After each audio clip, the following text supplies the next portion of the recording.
I remember the teacher talked and we listened. We had to memorise quite a lot too. A lot of time was spent filling out books and collecting them up again. We were sitting in rows of desks so we could see the board better because talk and chalk was a way. There must be an industrial revolution in education in which educational science and the ingenuity of educational technology combine to modernize mostly inefficient clumsy procedures of conventional education. Sydney Alcreste, 1924. These young people are studying in a new way. A computing calculator designed for use in high school classrooms has created tremendous excitement among educators. The tool which has made this possible is a high-speed digital computer operating with electronic precision on great quantities of information. If you think about the third industry, that was PCs, internet, and we've just about caught up with that.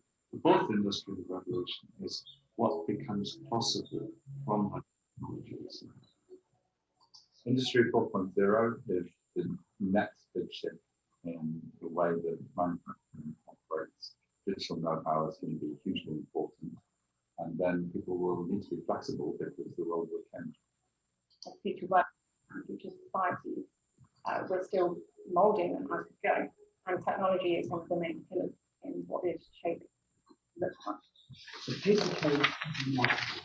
With the introduction of these exponential technologies, creating a paradigm shift to create education systems. Lectures aren't fit for purpose anymore. Using textbooks and teaching in a Victorian sort of method with rows of students and listening to the teacher taking notes, it's obsolete. We need to use our time in lessons to actually have those meaningful mentoring one-to-ones that can never be replaced. The technology gives us that time if we use it correctly. Rather than being something that's scary, we can use technology to be something that's very liberating for people. So instead of having to go through the rigmarole of institutional learning as it's been in the past, we can actually use smart robotics, smart computers to make learning more accessible to more people and actually tailor to individual needs. This whole cluster of AI technologies will make learning for students more rewarding, teaching for academics more rewarding. We want it to be a win for everybody. We've shown already in clinical studies and trials that retention is up to 70% higher in virtual reality. That has a huge impact on learning and retention of facts. The challenge is for you to really develop their students' digital skills so they can actually make use of those skills in the workplace. It would be awful easy to say everyone must learn to code, but the truth is coding is just one digital skill. Creativity, collaboration, communication, critical thinking, these skills that can never be automated, that can never be replaced, are what we need to focus on. Education 4.0 is a request to the education sector to rethink education paradigm. And it's an opportunity for us as this fourth industrial revolution kicks off to think about what modern education should be. We now live in a hyper-connected world. And now, the time, more than ever, the time is for us to say, what do we want to do with that?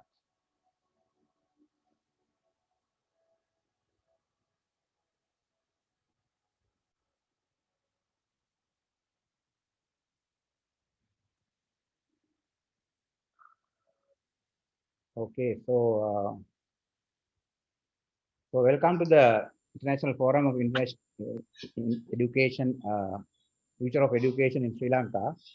Most of you know me in person, but there are people whom I'm meeting for the first time. So my name is Chamin Depiarachi.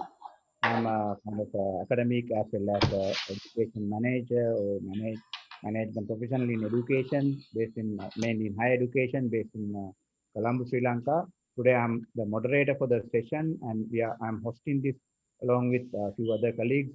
Let me introduce them with their roles. They will talk to you later, but for your communication purposes during the session, let me introduce Milan Fernando, connected from Canada. He's our host of the session. And then please don't share the screen, Cinderella. just sharing the screen. Indra, you have to unshare the screen, otherwise you're getting disturbance in our screen. Chandani is connected from Brunei. Is the kind of the uh, integrator or summarizer, and who will also do a report on our session. And we also have Dayal. Yes, Dayal. You can say hi. Yes, Dayal from Colombo. Okay, so Dayal will be like our integrator or kind of a provoker who will ask questions and add contributions based on what is relevant and what is maybe not relevant during particularly during the discussion.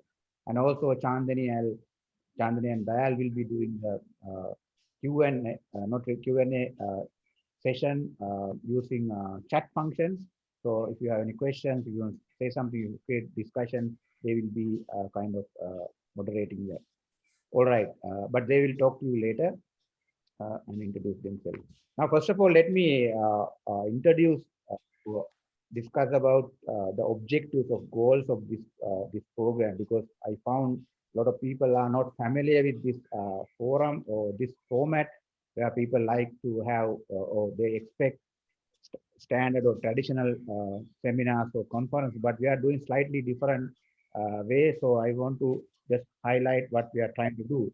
Our first objective is we want to create a platform for diversified people of of interest, from senior academics to policymakers to normal people like us who are interested. Not we are not very much expert of the subject, but we want to also have our say here. So we want to create a forum for them to discuss, debate, and deliberate ideas about future of education.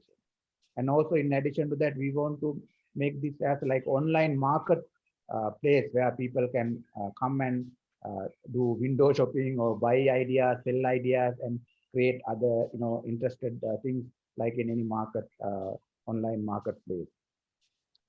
Finally, most important thing is which I have already discussed today. I shared a post also on that. So this is a typical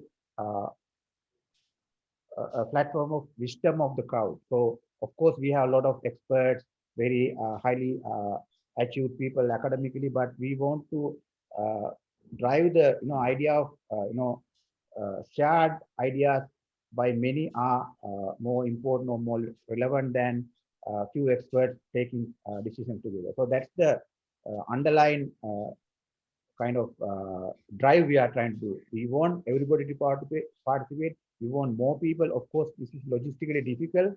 There will be noises,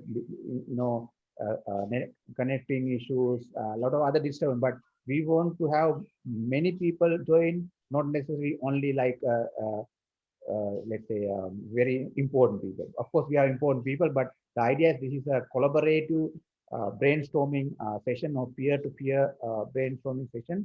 And if I use design thinking terminology, even this is in brainstorming, it's more like divergent thoughts.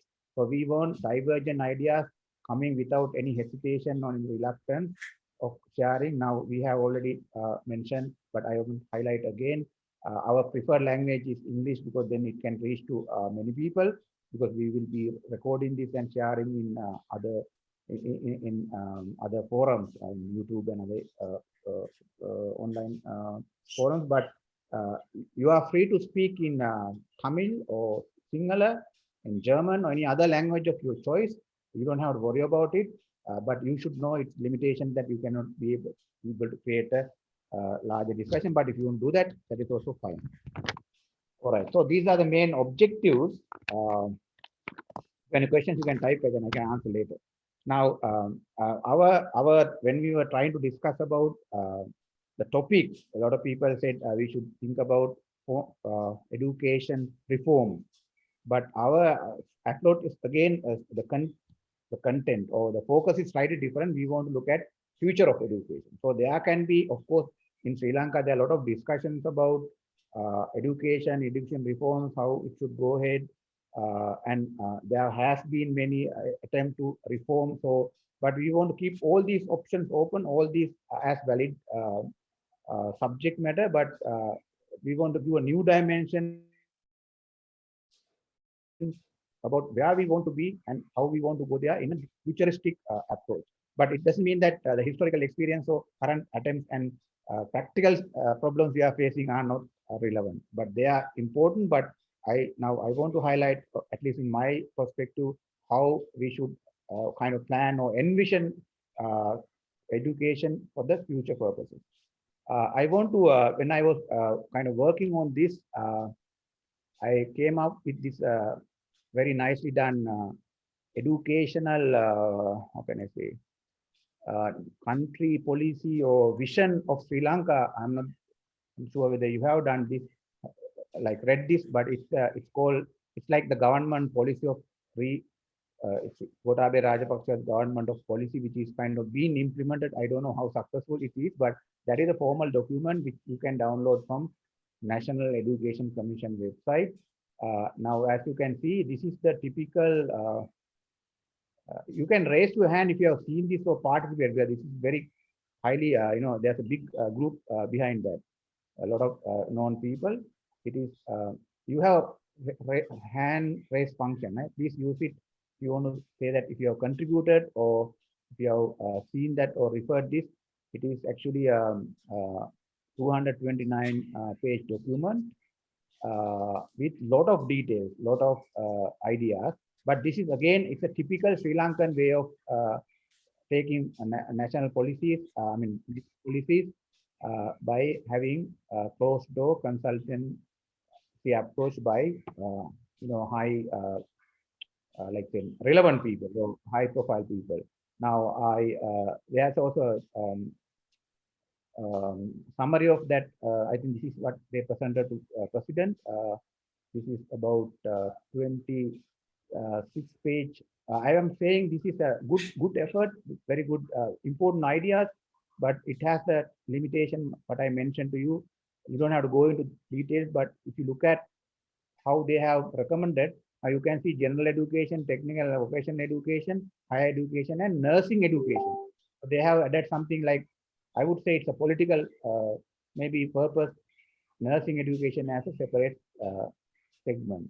And if you read this, it is about how you do some evolutionary changes to the existing education. They have talked about some concepts, but in actual sense, when they discuss about activities and all these things, they are saying, okay, this should be improved, this should be kind of implemented, but there's no kind of breakthrough thinking in this document at least. If you know this about this one, you can we can discuss and debate later.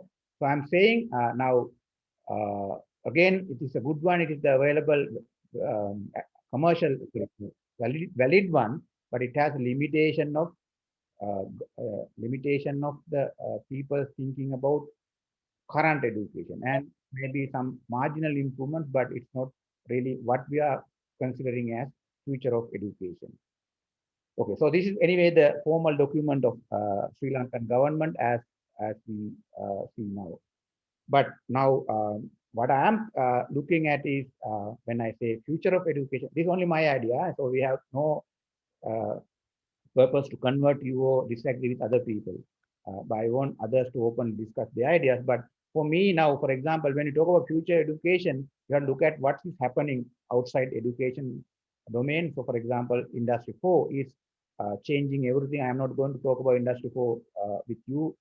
I assume that you know that it's the new revolution happening in the physical, digital, as well as biological domains and blurring of traditional boundaries. So it is forcing and it is disrupting entire human life, even who humans are. As a result of that, and also in addition to that new situation of COVID, by combining this digital revolution, so they are redefining the idea of work and jobs and even skill development. So that means it has direct impact on what we mean by education. So the video I showed you earlier, it's about education 4.0, how education should be compatible with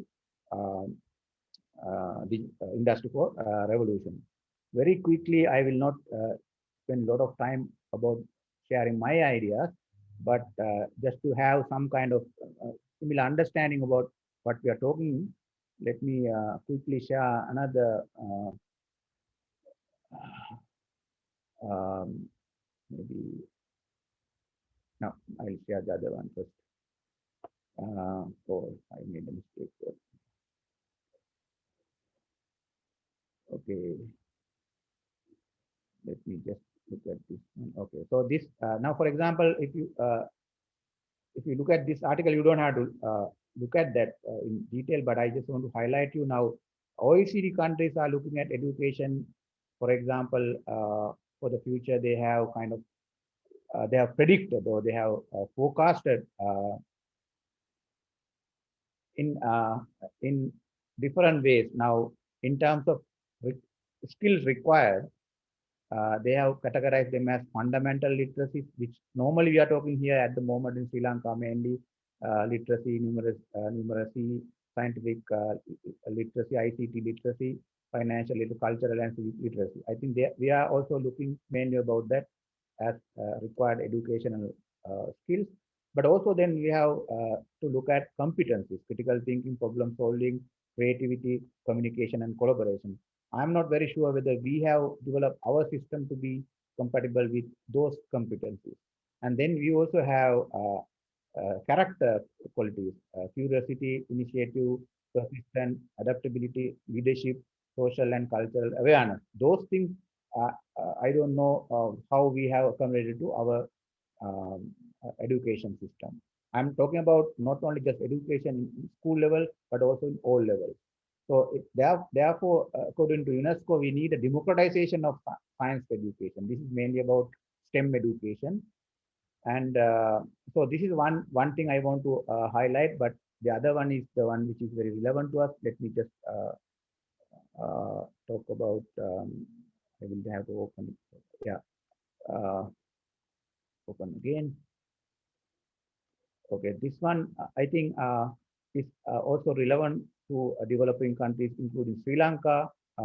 Mainly, like the idea is what will be the education, how will education look like after 20 years? This is done in 2020, 21. So now this is also World Economic Forum kind of predictions. They are looking at the possible 4 scenarios about schooling. One is we will have extended schooling, more number of years people are going to schooling, or education outsourced, maybe not that, but a lot of countries and a lot of societies will outsource so-called traditional schooling system. Third possible scenario is schools as learning hub. There is also a possibility. And final one, which we sometimes see nowadays, learning as you go. For example, it's not formal education, but different ways of other learn as you go approach. All these need rethinking, rewiring, and re-envisioning of what we think and what we do as education. A final point. Now, this is something I want you to have discussion today. Now, when we look at how our education should be in the future and what we have now, so there should be some kind of balance between our way of modernizing or reforms and managing the disruption of the existing system. Now, how we reconcile those requirements, as I have shown you in the future, and with our existing structures, maybe school system, universities, and what we mean by education and such other structures. I think the purpose is how to have globally minded people, but locally rooted students and teachers. There are other questions. I will not go into detail due to lack of time. But most important thing is who should drive education. That's the important thing. Most of the discussion in Sri Lanka are, as I told you, are top to bottom or expert driven. All the discussions we have, all the policy reforms. So, but now, as I mentioned to you, consultative approach with all the stakeholders, more democratization, education is something which is not really, I would say, is happening. That is why we want to have these kind of debates and discussions. And what about the education of most vulnerable groups? I think we have discussion particularly during this COVID time. So these are some of the discussion globally happening. So I think some of these are very relevant to us during our next few hours of the discussion. I think we should elaborate on deliberately look at these ideas as a group. Okay, so that's my contribution. Since I have been involved in Sri Lankan education, also I have also I'm familiar with a few education models like Sri Lankan, British, German, and American model. I am not going to force my ideas. I want you to share your ideas freely and openly and honestly. Now, before going to your discussion, I want to also set some ground rules in our forum. As I already mentioned, English is preferred, but you are free to discuss without any hesitation in your own language of choice. And we need to have diversified ideas, not on agreement, but a lot of maybe can be disagreement, but we should try to focus structurally. Like, for example, are you talking about school education, university education, professional education, or informal education, or whatever you call it? So maybe you can refer that one also.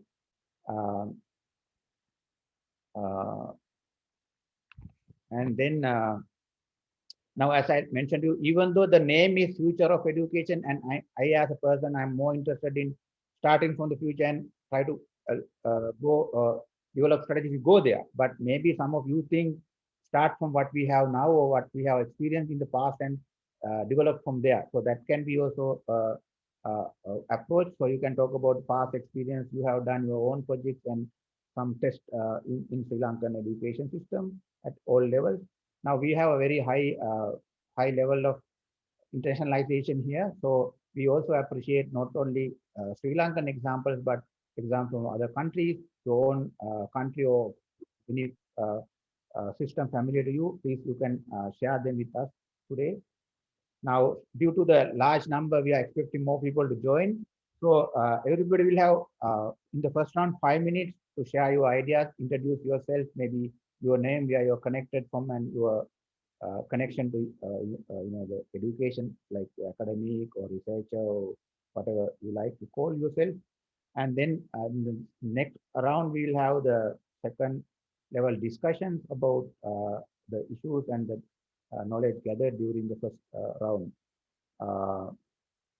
And we will have, as a result of that, now again, I want to highlight to again, we have no predefined outcome. We don't want to drive this group to something we want.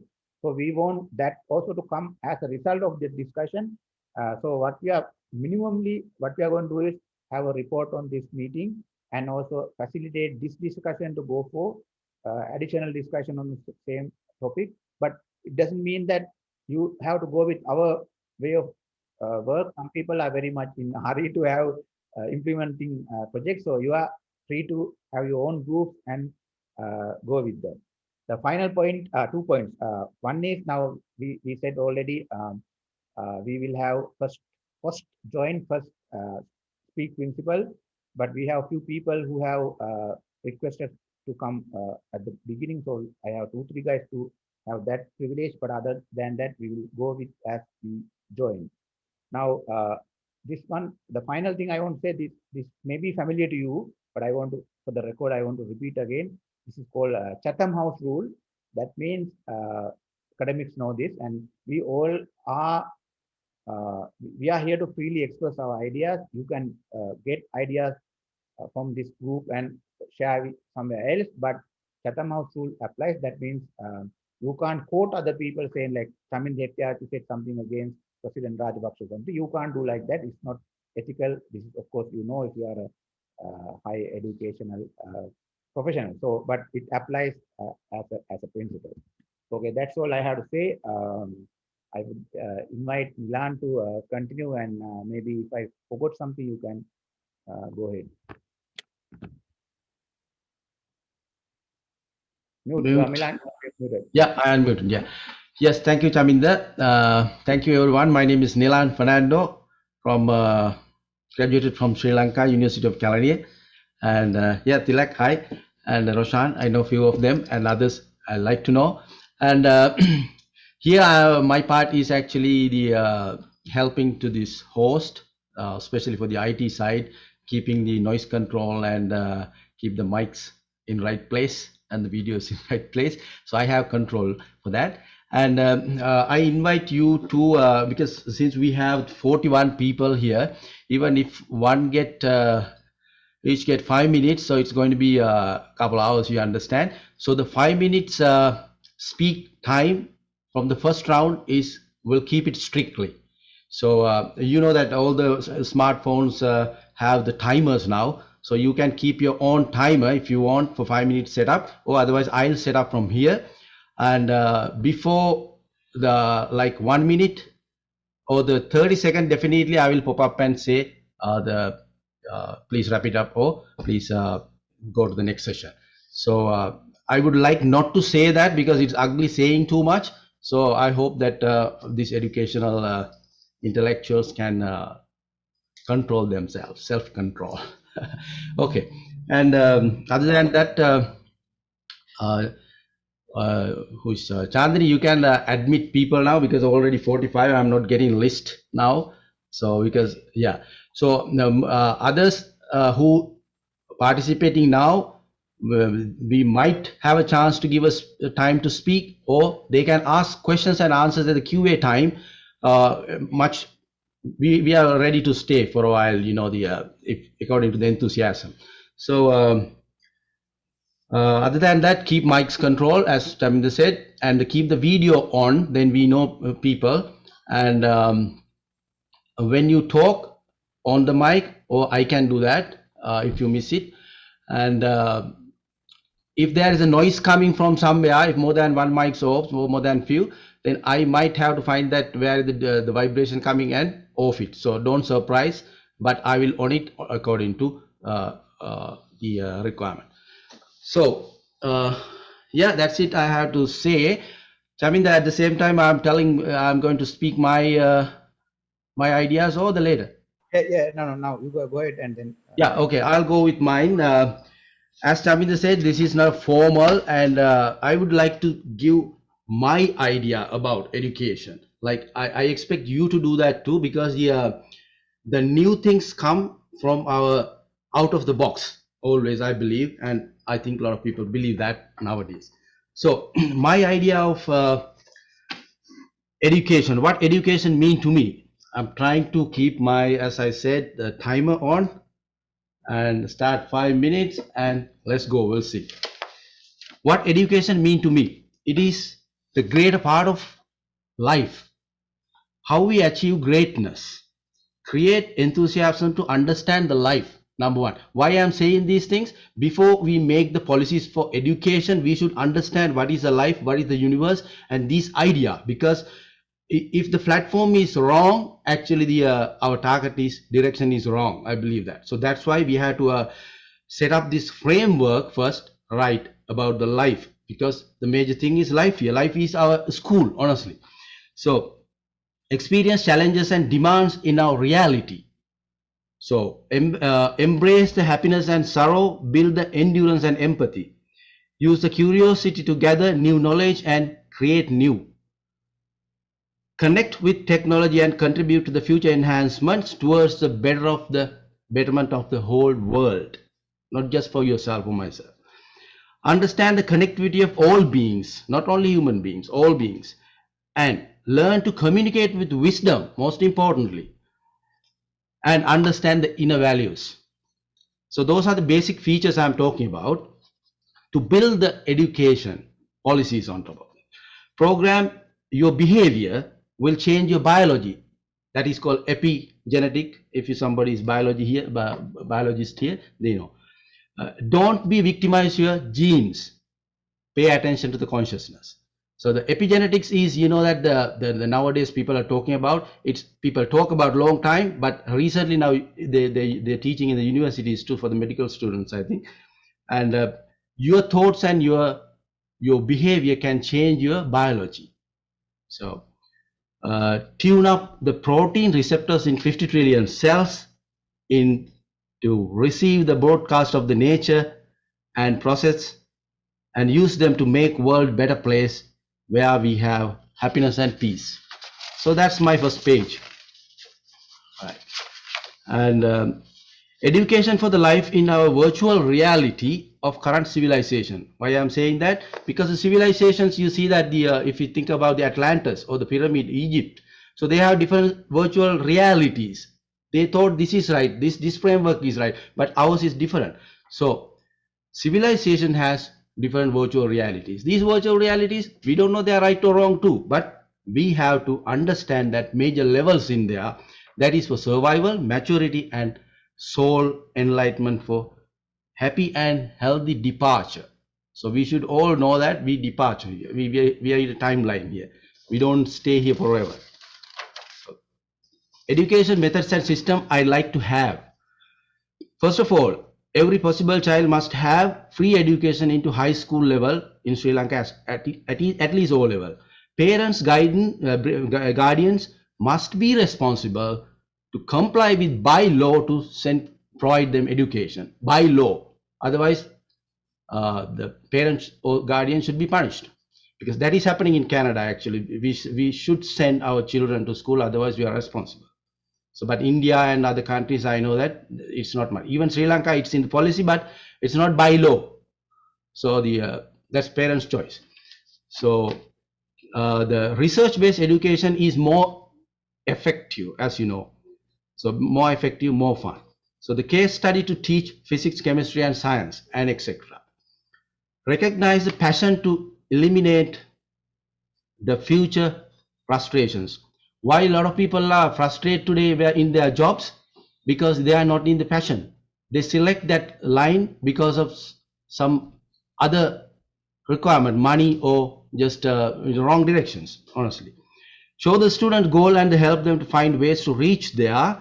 Connecting dots backward with help student to learn the meaning and importance of usage by learning necessary theories. Learn how to use the knowledge in practical life. As I remember, one of my Sri Lankan professor, Arya Ratna in the university, maybe Roshan remember that too. He said once, in Sinhala song you have heard about Nanda Malini, Oruwa Motada Gangule Pada Yanna Barry. Same, he did that quote. Danuma Motada Kisi Vadakata Ganna Barry. Like that, the meaning is, what is the use of education if you cannot use it? I think my 5 minutes is done. We will have a questions or quick concerns about what I said. You can say it now. Otherwise, we will debate this more at the Q&A session. Thank you very much for listening to me.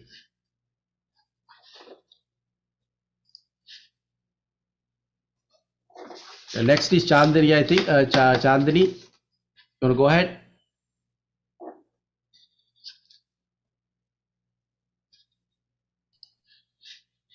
Next is Chandani, right?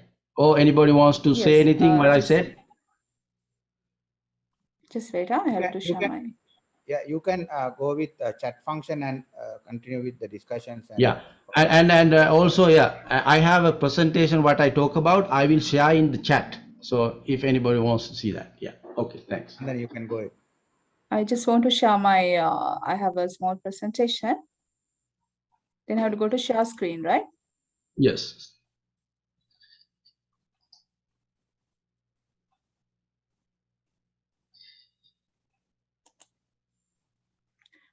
Said enable, everybody can share it. Chandani, we don't see you on. Yeah, that's what. Even I cannot take the function. Then you can go with without that. You can yeah, share that. fine, yeah. Yeah.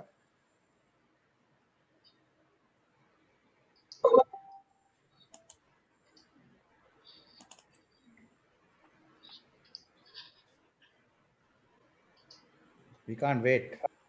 Yes. Hi, everyone. It's me, Chandani.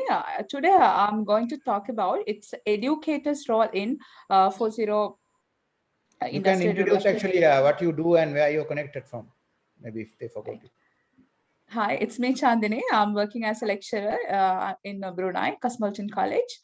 So I would like to share my ideas on the, in terms of this fourth industry revolution era, the educators' role. So as everybody is aware of what is 4.0 education, so I'm not going to talk about it. But we have to talk about why it is and everybody is talking about the 4.0, and before 4.0 we have got like different eras, 1.0, 2.0, 3.0. So as we know, all these the eras were connected with the education. So in the themes like the education needs were changed based on the era's needs. So when it comes to 4.0 education, so we are in a digitalized era. It's like computer power, connectivity, and also the emergence of like, the business intelligence and interaction with humans and machines, 3D, digital transformation, and all these things are the combination of it. Then, as a result of this, we know what were the challenges that we face as human resources. As the researchers have already like, warned it, 1.5 billion jobs like were being lost in 2015-2025. They were estimating it. But also there are like the new kind of jobs are 2.1 million new jobs are being created by 2025. So this is the gap that we see. It means there are new streams are coming up.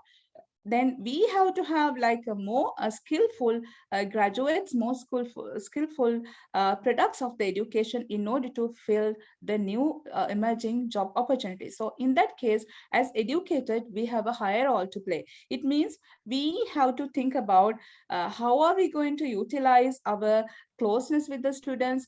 We know that today classrooms are, the students are coming with all the digital devices, and if we are going to say the function as a knowledge sharing, it means like we are going to come and talk as a lecture mode, so they are not interested in. So in this case, this is a time as educators, we have to rethink about our strategies.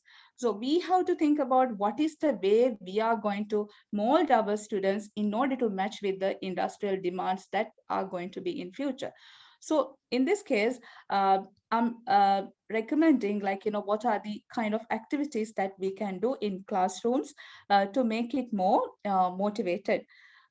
Also, like we have to think about our teaching. Teaching has to be more contextualized. It means we have to think about they are like when we are giving our scenarios, the questions and all, it has to be like life related scenarios. Then they can think about, they can apply the knowledge what they learn into the real situations. And other thing is we can think about the situations like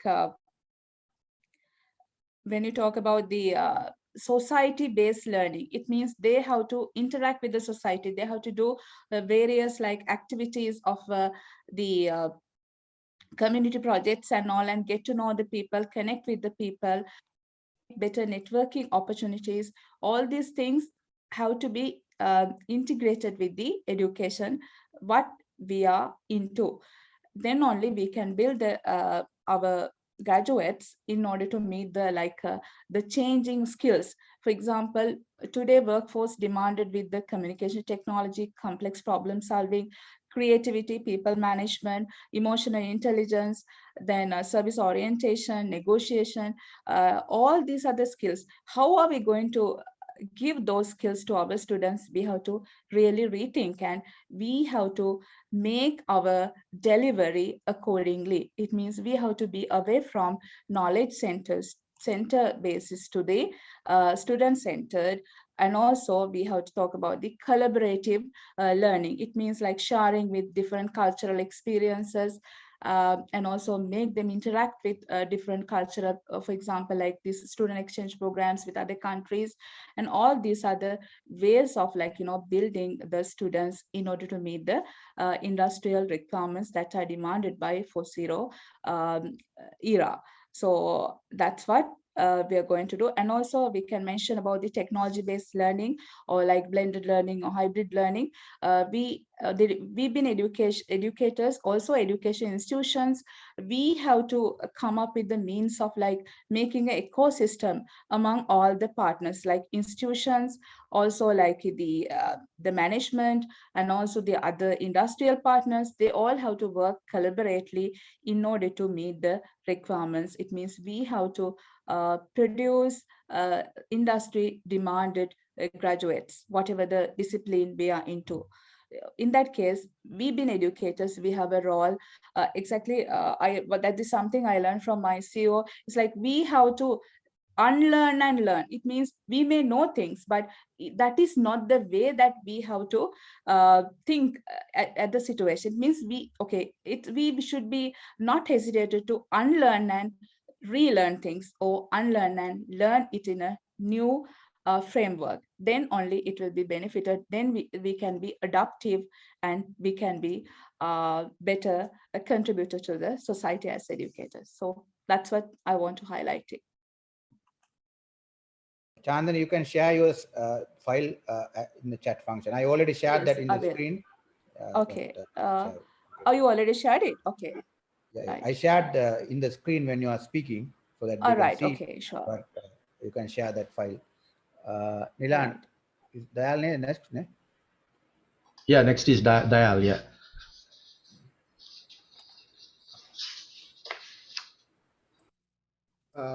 Thank you very much for this opportunity. I'm Dayal Abesinger, attached to the University of Colombo. My main concern is that the impact of COVID. Dayal, you can explain your role, because there can be different. All right. I am attached to the University of Colombo in the capacity of senior assistant Bursa. Actually, it's a finance-related role in the university, and my contribution today is the impact of COVID to the Sri Lankan education. And my understanding is that we are experiencing direct impacts since March 2020, almost 15 months, and the major impacted area in the country is education, more or less. It may be from primary education to secondary, tertiary, even professional education. There are a lot of adverse impact. If you take the primary education, and the small children has to be in front of a digital screen in a longer period, and it's harmful for their health as well. And the other problem is that there are a lot of problems of getting connected and not having a proper devices and all these things. It vary from the primary to even tertiary in the university level, because my experience with the university students, and we staff has to provide them a device to engage with them with the education. Otherwise, there are a lot of queries that we don't have devices, and in our area there is no connectivity, and the online education is not possible. But the main problem is that this kind of infrastructure issues will create a disparity in education. We have anyway some sort of a disparity in education, but even though we said this is free education, but with this digital, virtual, online method education, the gap is widened because of this device and the data cost and all these things. And there are certain interventions by the government. There is in some kind of a discussion that they are going with a dedicated TV channel, but it's in the discussion mode still after 15 months, right? And we don't know in maybe 2 months time or 3 months time when this will be will be in the execution stage. And other thing is that the parents are having difficulties of the connectivity if they have a two or three children in their home, or maybe even university students or in their home. Maybe if the household having 2 phones, they are in a trouble, because if third one is not having access to the education via whatever the virtual platform. And other problem is that in a university setup, there is no such evaluation method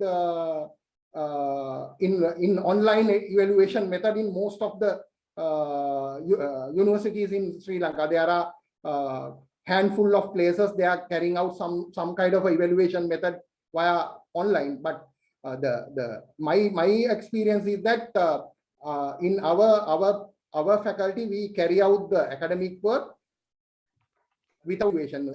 Students are following all these educational activities without evaluation. Maybe 2 or 3 semesters the academic work is going on without interruption, but without an evaluation.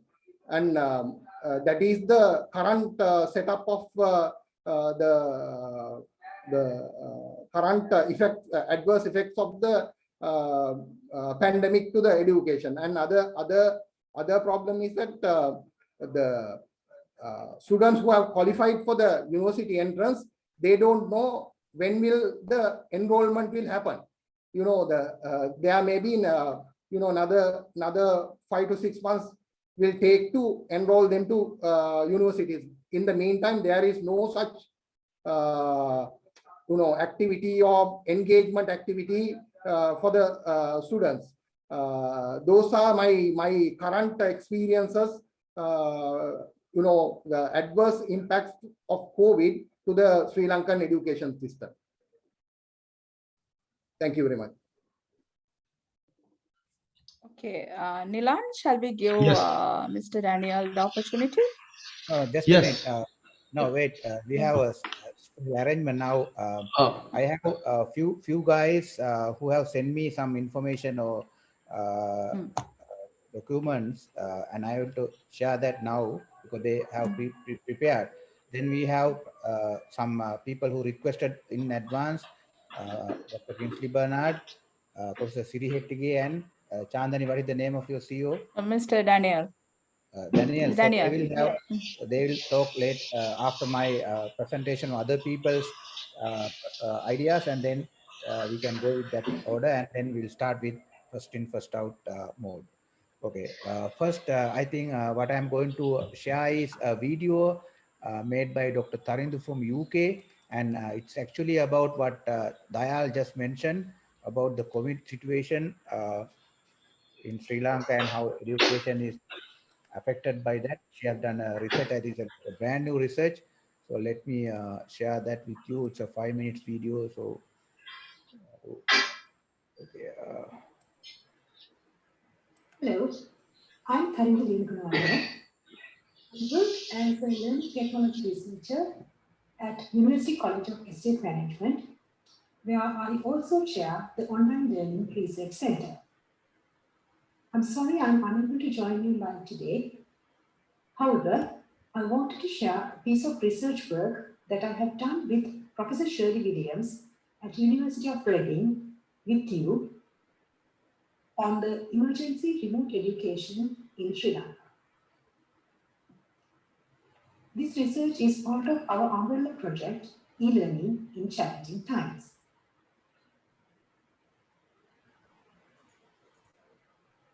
At this point, I want to draw your attention to one important point. People refer to the remote education experience during COVID-19 pandemic using various terms.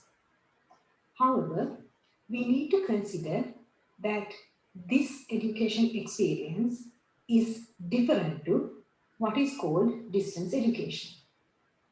This is due to a variety of reasons. Distance education is planned and designed for distance delivery by professionals specializing in this mode of educational delivery, whereas what we see now is firefighting. The materials are not designed for distance delivery, but due to the social distancing required, material is delivered remotely. Another important difference is that distance education is generally taken up by students as a choice. For example, busy mature learners with family and other commitments may want to continue education using distance education. This is a choice. However, now what we see is remote school education. It is an obligation. You have no choice. Therefore, we use the term emergency remote education or ERE to refer to COVID time schooling.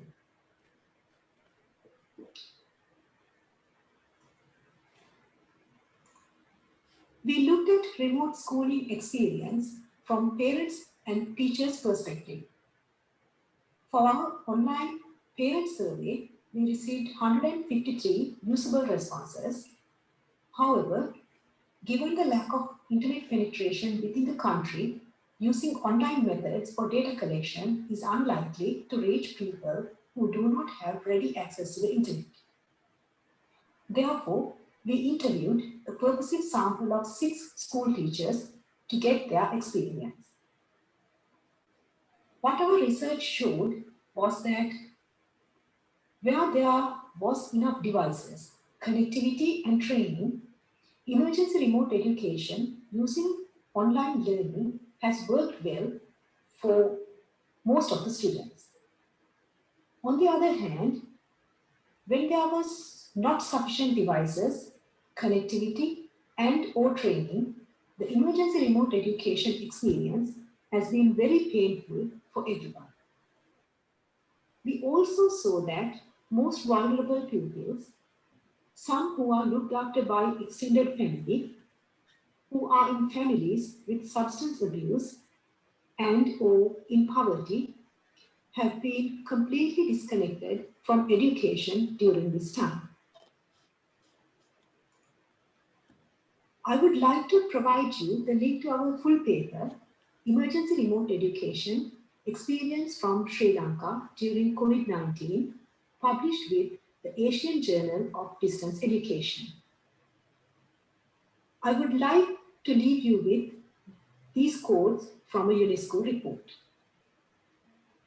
In an attempt to respond to the disruption, governments positioned technology as the primary and in some contexts only channel to maintain the continuity of formal learning. While there have been various technology-enabled distance learning responses, governments focused most of their energies on connected digital technologies, even though the reach of these technologies is far from universal. Today, half of the world's population, 3.6 billion people, still lack an internet connection. Technology-dependent distance learning strategies support for preserving links to education. Okay, so that's the first one. I have 2 more, but I will not take 5 minutes for each. Now we have also. Actually, I think somebody joining from Pakistan, right? So he came early, I think, because I couldn't take his name at that time. I think Chandani popped him in. Yeah, I think he's your friend. I think he's next. Yeah. He has communicated, but we have to first go with the organized pre-arranged activity. So he will, it's Faisal, I think.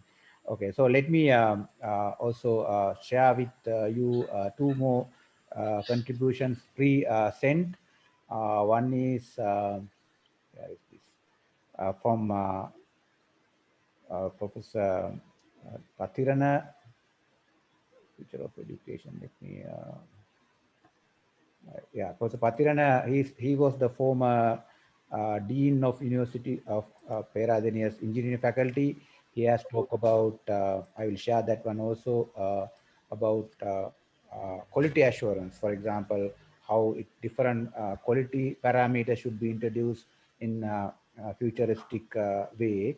So since he's absent today, he asked me to share this, and I will share the document also, mainly on the ideas of universal values and human values in education. So that's one document or contribution. And the last one is from Professor Gunaratna, who's supposed to be here. Professor Gunaratna was the vice chairman of UGC. Yes, he's here right now. He's there? Yeah. Professor Gunaratna, are you there? He's joining. He's just joining. Okay. So, Professor Gunaratna, you want to quickly talk if you are there? Otherwise, I was trying to present your tracer study. Where's Professor Gunaratna? I had no valid net.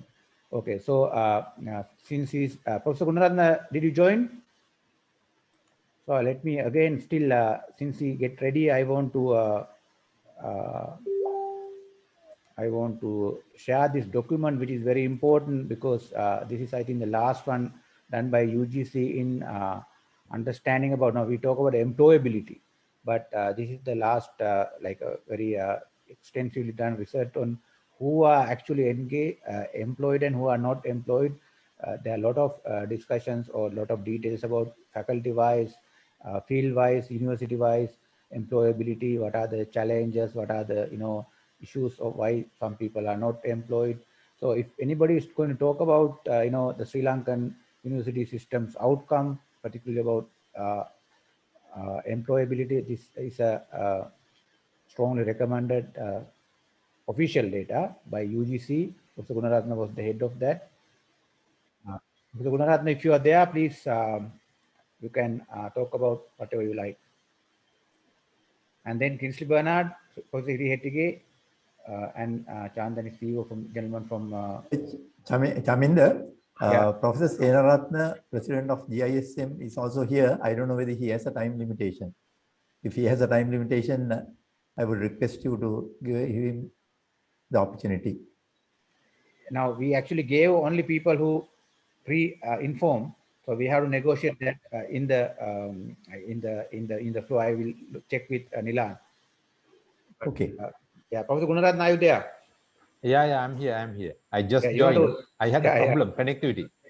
Right, it's all right. So I already shared your tracer study, but you have a few minutes to give free thoughts.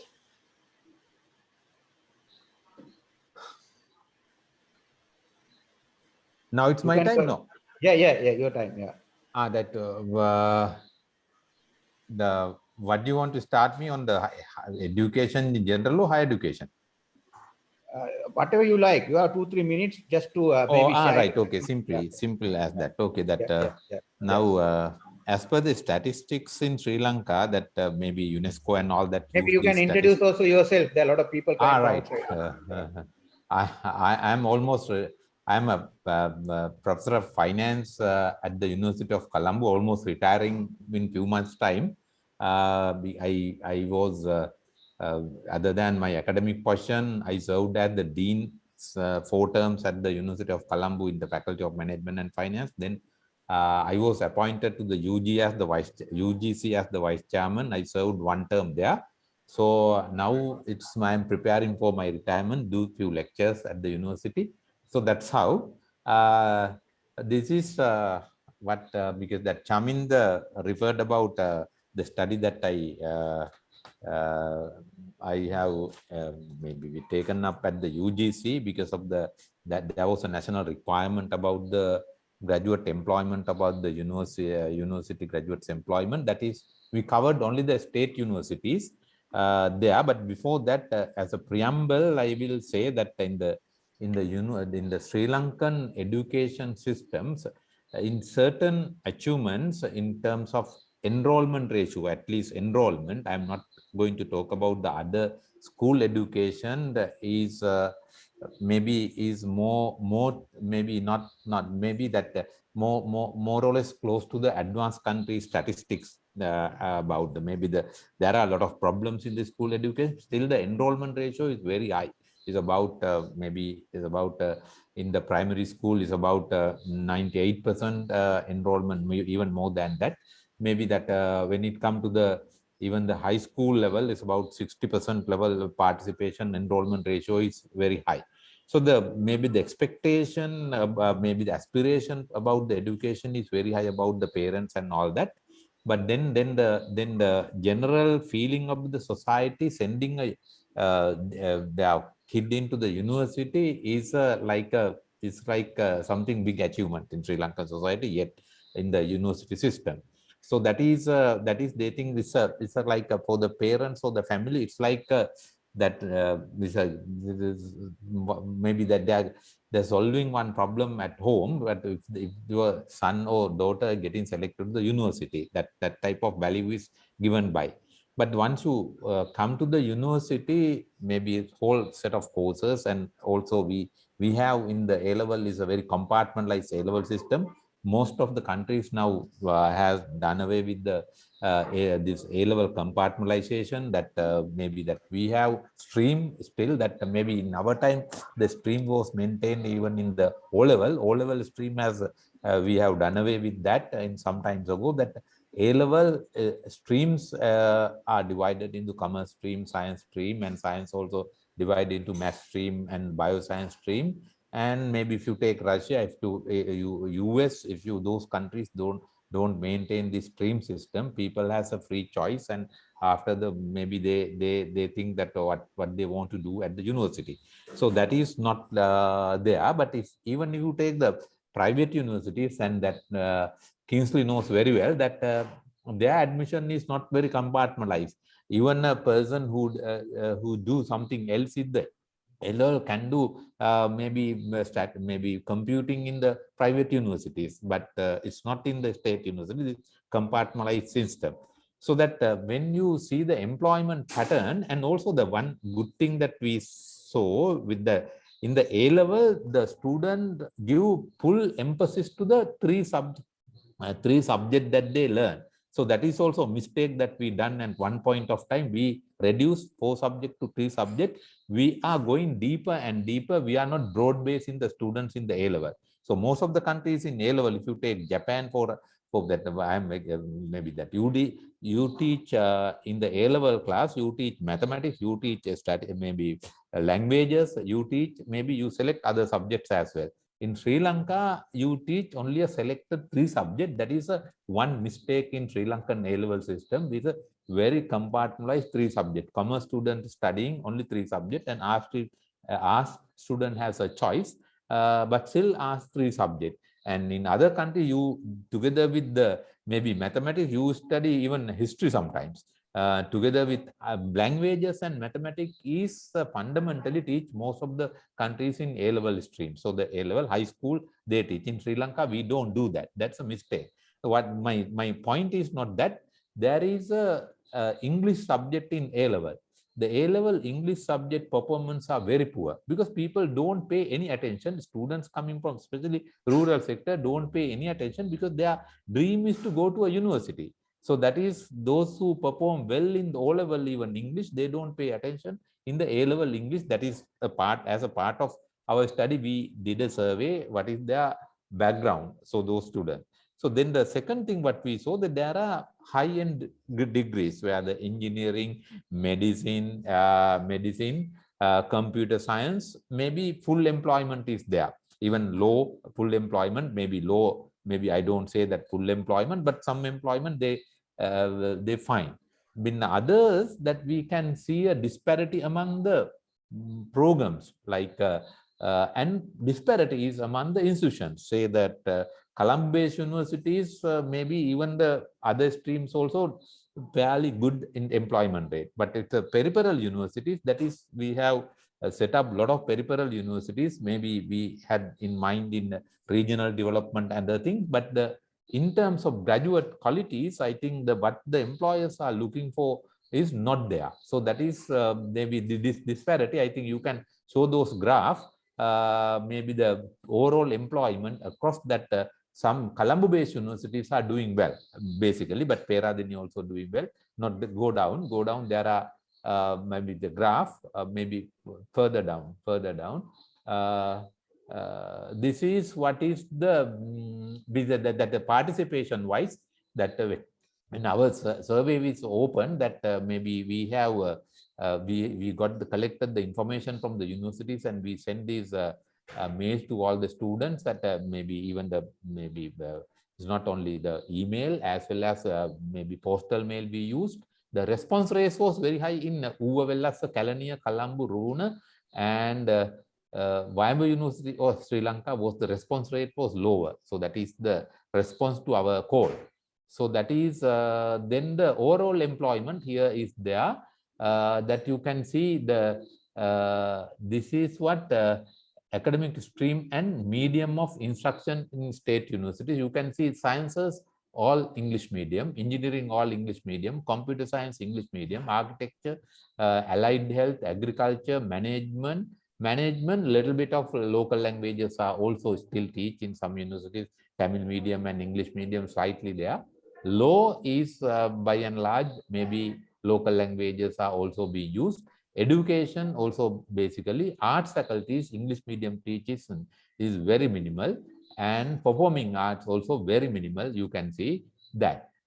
So that is also correlated with the employment pattern at the end of the day. You can further down this overall employment, this that you can stay with that data, so that overall employment pattern, but go bit that is private universities also. We had the sample, private educational bodies, no, little bit you pass that that above that one.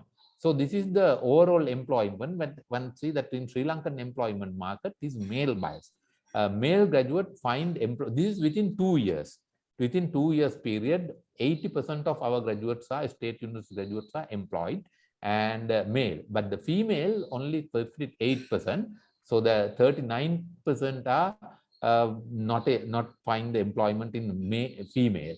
So then it comes to the non-state sector. There is no big disparity. We found 75.7% non-state sector, including I'll say this why this disparity, that a lot of private institute, maybe the foreign affiliated private institute offered low degrees, low graduates. They have to complete all the when you go to the low college, they have to do all the courses. They don't find employment there. So that is when that crowd is there, that this is employment wise. What is this? This is the medium of medium. What is this? Employment status by medium. So that when the English medium graduates are 81% employed, maybe 81% employed, unemployed within 2 years only 17.8%. Singular medium graduates are 46% only employed. So these are this is different streams. So that is an interesting one. Even agriculture graduate 100% employed within 2 years, computer science 100%, education, that is by because the government gives the employment, because that is guaranteed job by the education ministry or the department. So 100%, allied health 95.7%, engineering 92%. Maybe there are further studies and all that may be included. Law 85%, sciences 83%, agriculture 80%. Sorry, architecture top one. This is agriculture 82%, management 71%, arts 45%. The performing arts the lowest employment rate. Within 2 years, only 37% only find the employment. This is something that maybe when you go to the other things, we see that there is a huge disparity. Without that, I will about the among the university, that is overall pattern. Maybe the Colombo-based universities, basically all the old universities, even I find that Peradeniya, even the Peradeniya, very old university, even their science graduates are not finding employment, and even their arts graduates not finding employment right in time. There's Peradeniya agriculture is doing well, Peradeniya engineering doing well, but medical we don't include it into, because that medical completely produce graduate for the state employment, so no point of surveying. So then we found the relationship within the other qualities, maybe especially there is maybe those who have performed well in their early careers. English language, like in O-level, A-level English is very important in our employment market. It's like maybe countries like Korea or maybe Japan, employers don't pay any very significance to the language.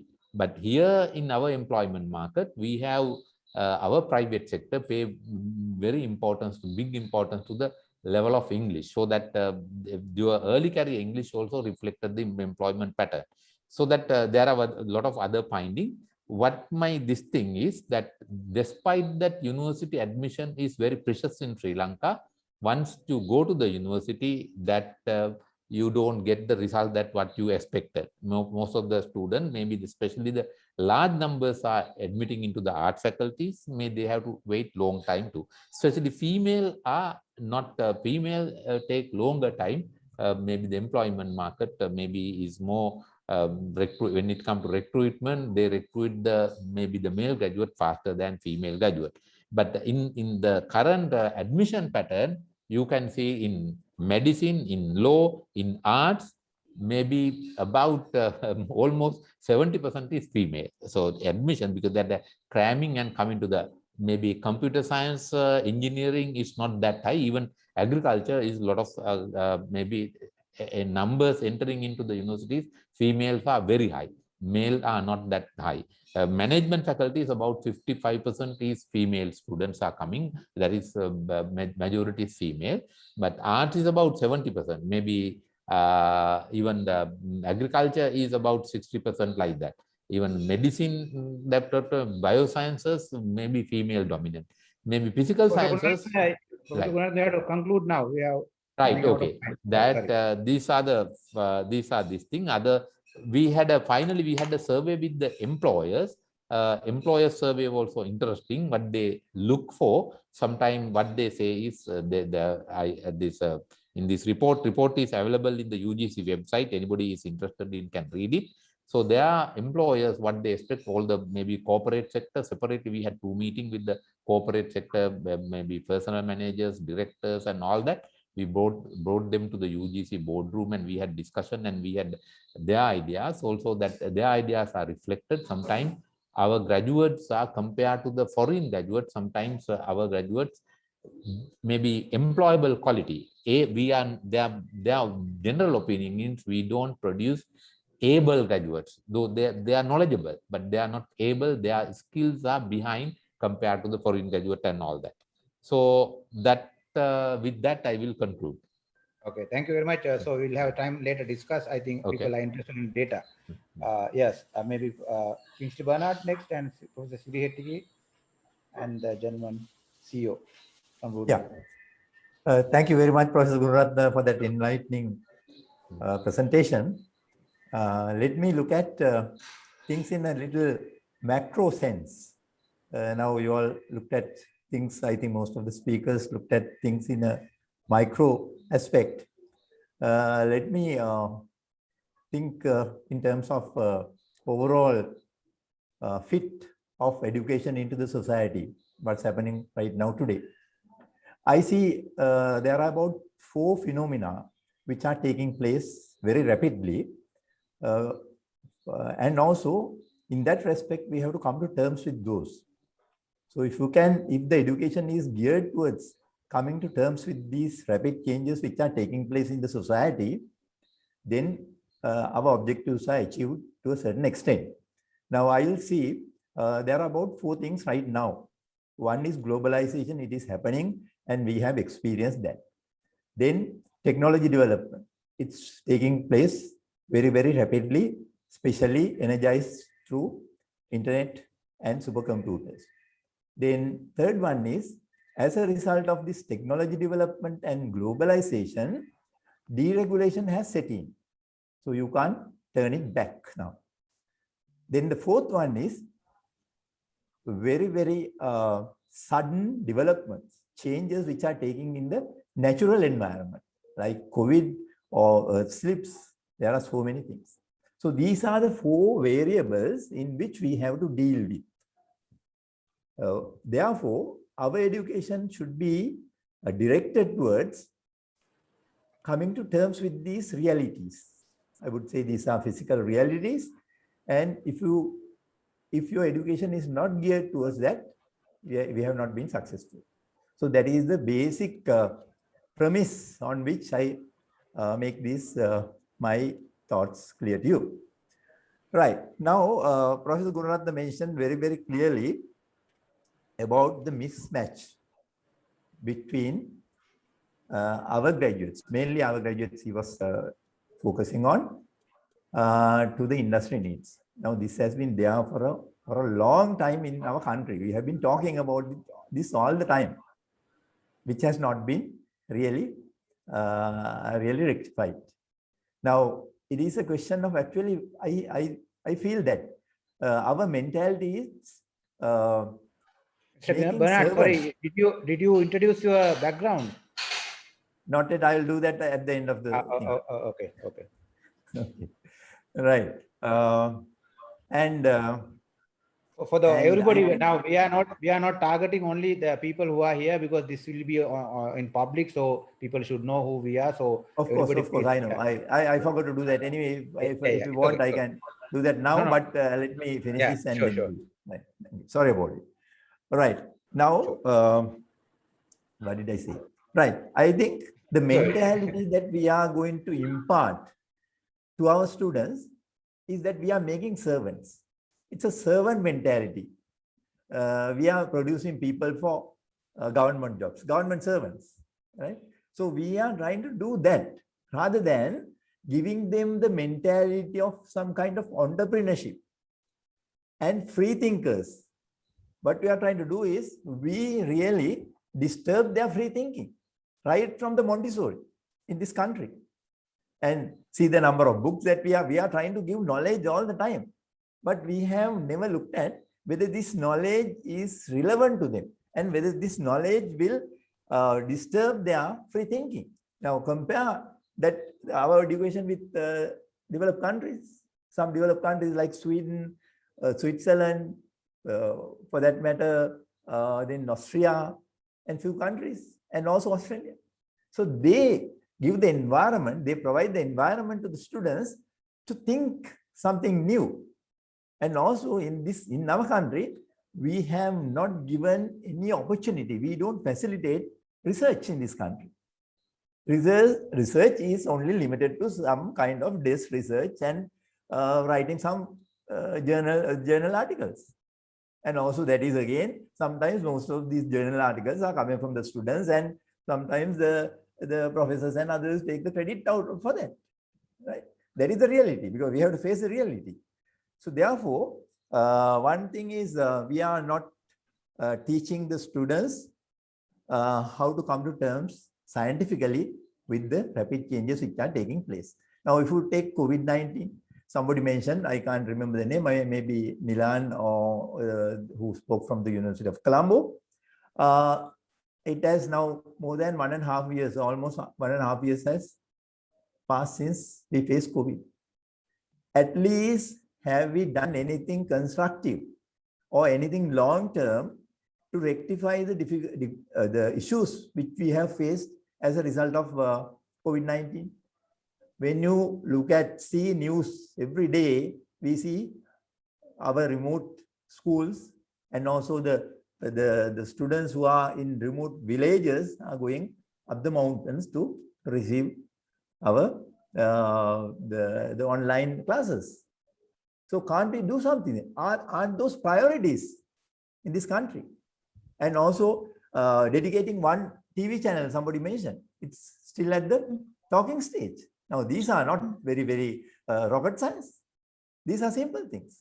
So therefore, unless we take very quick action on these matters, I think we will be failures definitely. So, and also when it comes to development of the graduates, soft skills development is very weak in this country. And also group activities, group dynamics, and we are not facilitating them in those directions. So these are the issues that we have really right now. And finally, we don't build their attitudes. They don't have the right attitude. And also, in order to develop the right attitude, we need to develop our value system. So we are sometimes foreign all the time. So we don't look at them. So sometimes we say, no, Sinhalese should be abolished and all the other languages should be abolished, only English should be taught. But when you learn their mother tongue is the most convenient language for a student to follow. So these are basic facts. These are not rocket science or new developments. These have been always there.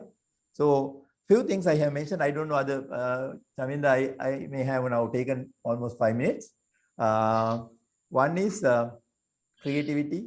We are killing the creativity of the students at all levels. not only universities, at all levels. Then we are not research-based. Research culture is not in this country. And also we are blocking that. Entrepreneurial mentality is not developed. Then also self-development. And we don't have a population where we love our country. We love our nation. So without that, I don't think that building a nation is a easy thing. So therefore, and Kingsley, I had to interfere here. And your presentation is wonderful. Actually, it's really good. And the entrepreneur part, actually, I did the industrial management in University of California. They made entrepreneurs. We got that knowledge. But the problem was in Sri Lanka at that time, I myself tried to start things, new things, but no facility for that, no funds, no government or any support to creating new things, innovations, or start something from the beginning, right? So that's why I think about now as a rule we don't have kind of answer. Okay. But also I'm sorry about that. I'm a little bit dragged. And the time's going to be up too. So you will wrap it. Yeah, thanks. Yeah, I will introduce myself and wrap it up. So Nilan will understand who I am. I have 40 years of experience in the industry sector, both in public as well as private sector, with including trade chambers. And later on, now towards the latter part of my career, and I became a full-time academic, working for higher education institutes. And also I started my teaching as a visiting lecturer in the University of Colombo in 1990 and continued my process there. And also at Kalani University, I was working with Professor Munasinghe and Professor Sunanda Degambun, and I was helping your applied I see. Yeah. So Maybe. I know all. And actually, actually, I had to point out this, Chaminda. Sorry, my point was that where I was coming, even we create entrepreneurs in Sri Lanka, and like that, we all go out. Even Roshan, see that he's in some other country. That is the reason I was talking. Like, even we create entrepreneurs, we have to have the facility to keep them in the country. So, are we working on that? So that was my.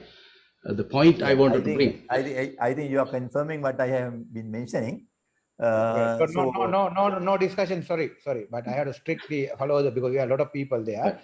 Now, Bernard was my boss. I'm going to president, but he is also bound by our rules. So no problem. Right. So now also I have a kind of disappointment with my team. I already asked Dayaltu and Chandani to follow the chat, but they have not even looked at my own telling. So I had to publicly announce, please, engage. Because Chaminda, this is the thing, the talk is so enthusiastic. Enthusiasm is too much to handle this.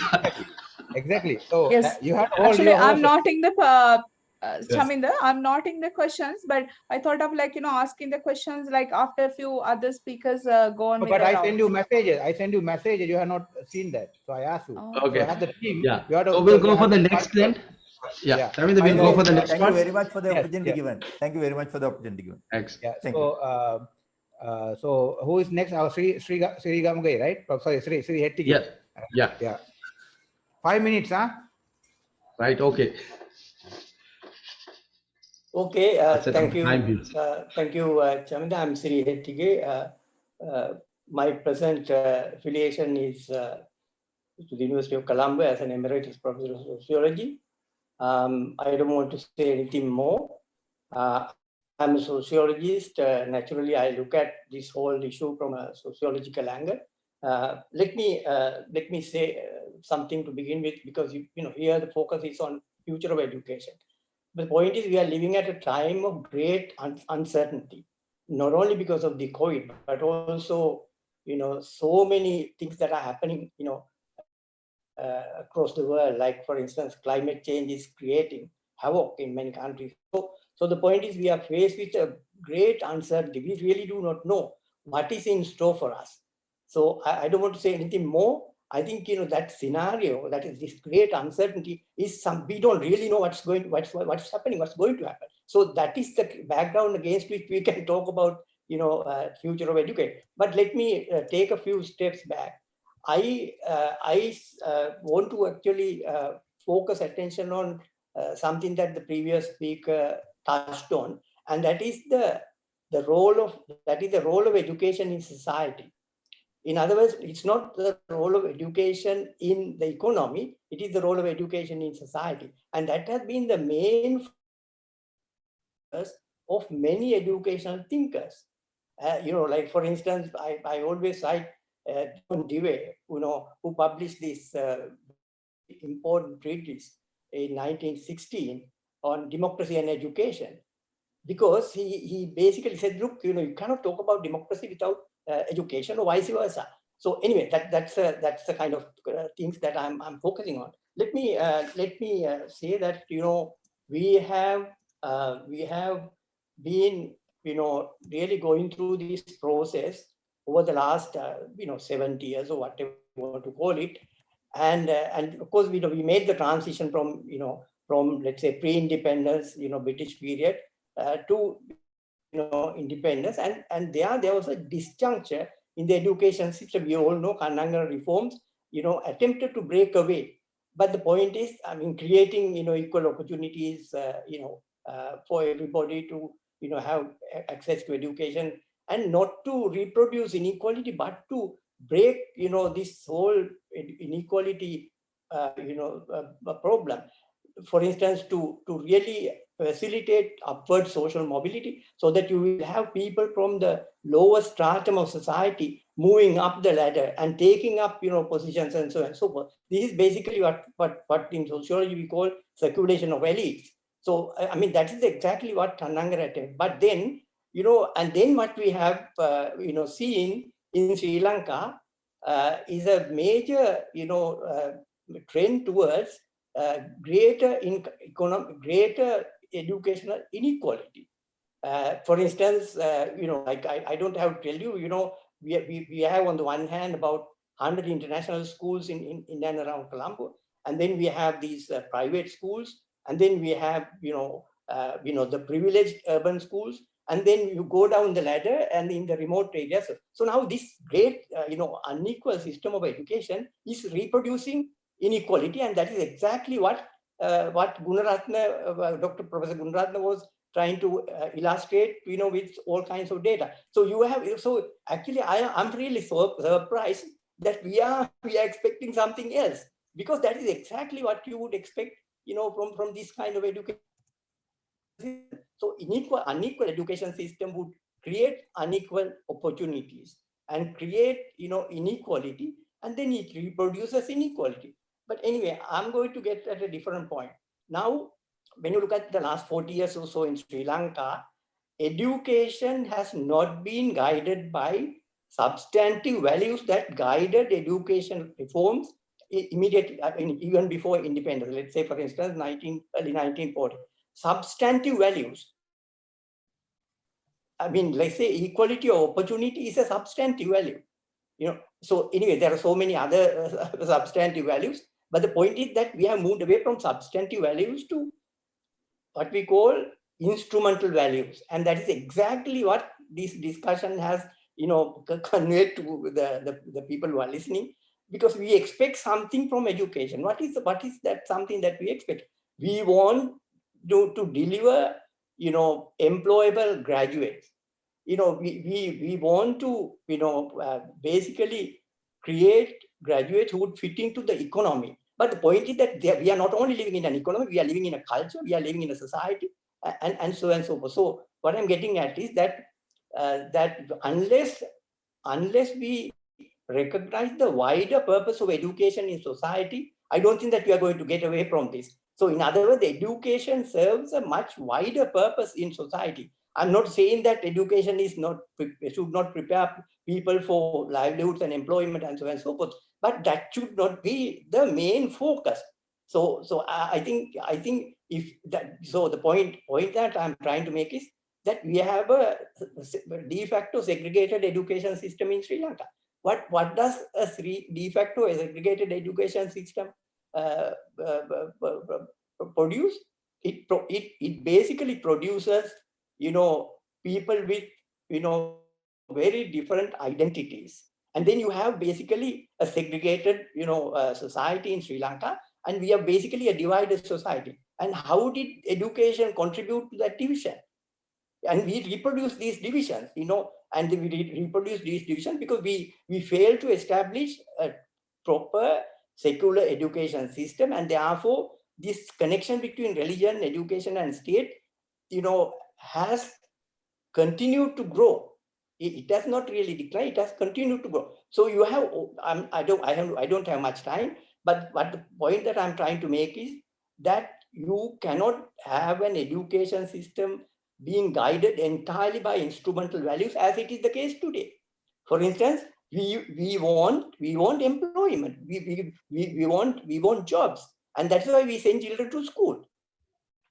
You see, and that is not the only thing that we should be. So you have to balance between instrumental values. I'm not saying that instrumental utilitarian values are not important, but the point is that you have to balance, utilitarian instrumental values with, substantive values. That is basically to serve a larger purpose of society. Now, somebody was talking about critical thinking, analytical skills, social and cultural orientation. I mean, these are all very important for people to fit into the wider society. And as a result, we have not solved the main problem, that is an employment issue. And we have also not addressed the large issues. In other words, we have both, the employment issue as well as inequality issue continuing side by side with a lot of the other social, cultural, political issues persisting in society. And as a result, we are in this very, very, messy situation in Sri Lanka today. And I don't have to say anything more. Thank you very much. Thanks, Siri. The next, do you have somebody or go with the list? Kumar, Daniel, but I want to now highlight, this is what we expected. We already have very interesting views on employability related education as well as social values and more non-utilitarian approach. So it's very interesting, but keep your horses whole because we want to have a discussion later. Yes, Mr. Daniel.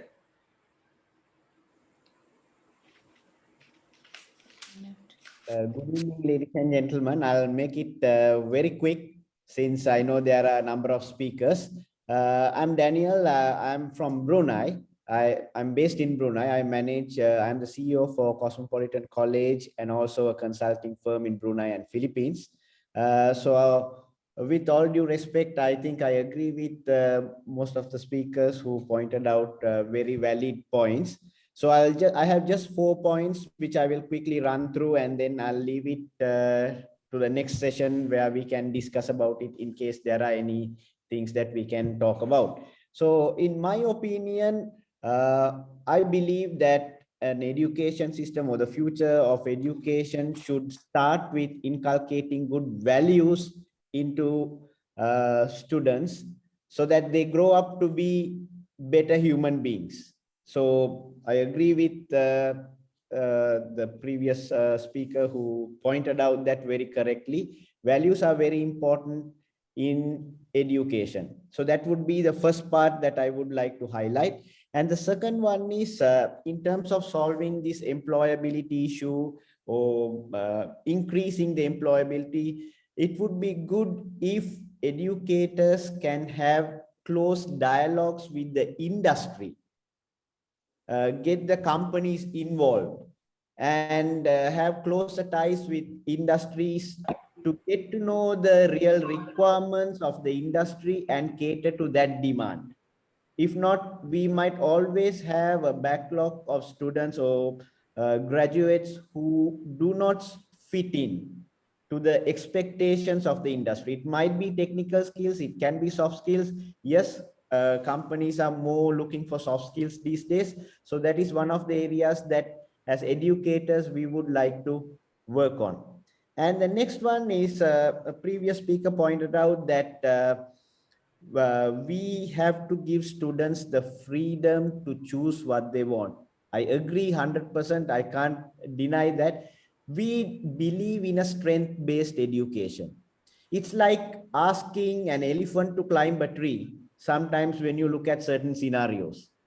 An elephant is not meant to climb a tree. A monk, that's a monkey's job, right? So sometimes we tend to push students here and there to do things that they cannot do and they are not meant to do. So identifying their strength at a very young age and pushing them or getting them to do that will of course create a better education system, and it will create a better market as well. Even when it comes to education, not I don't know, in the lower, like say starting education, there are teachers who are not very passionate about teaching. That's where sometimes the problem really starts. We need to have passionate people doing these certain jobs. So that's an area that I would like to highlight.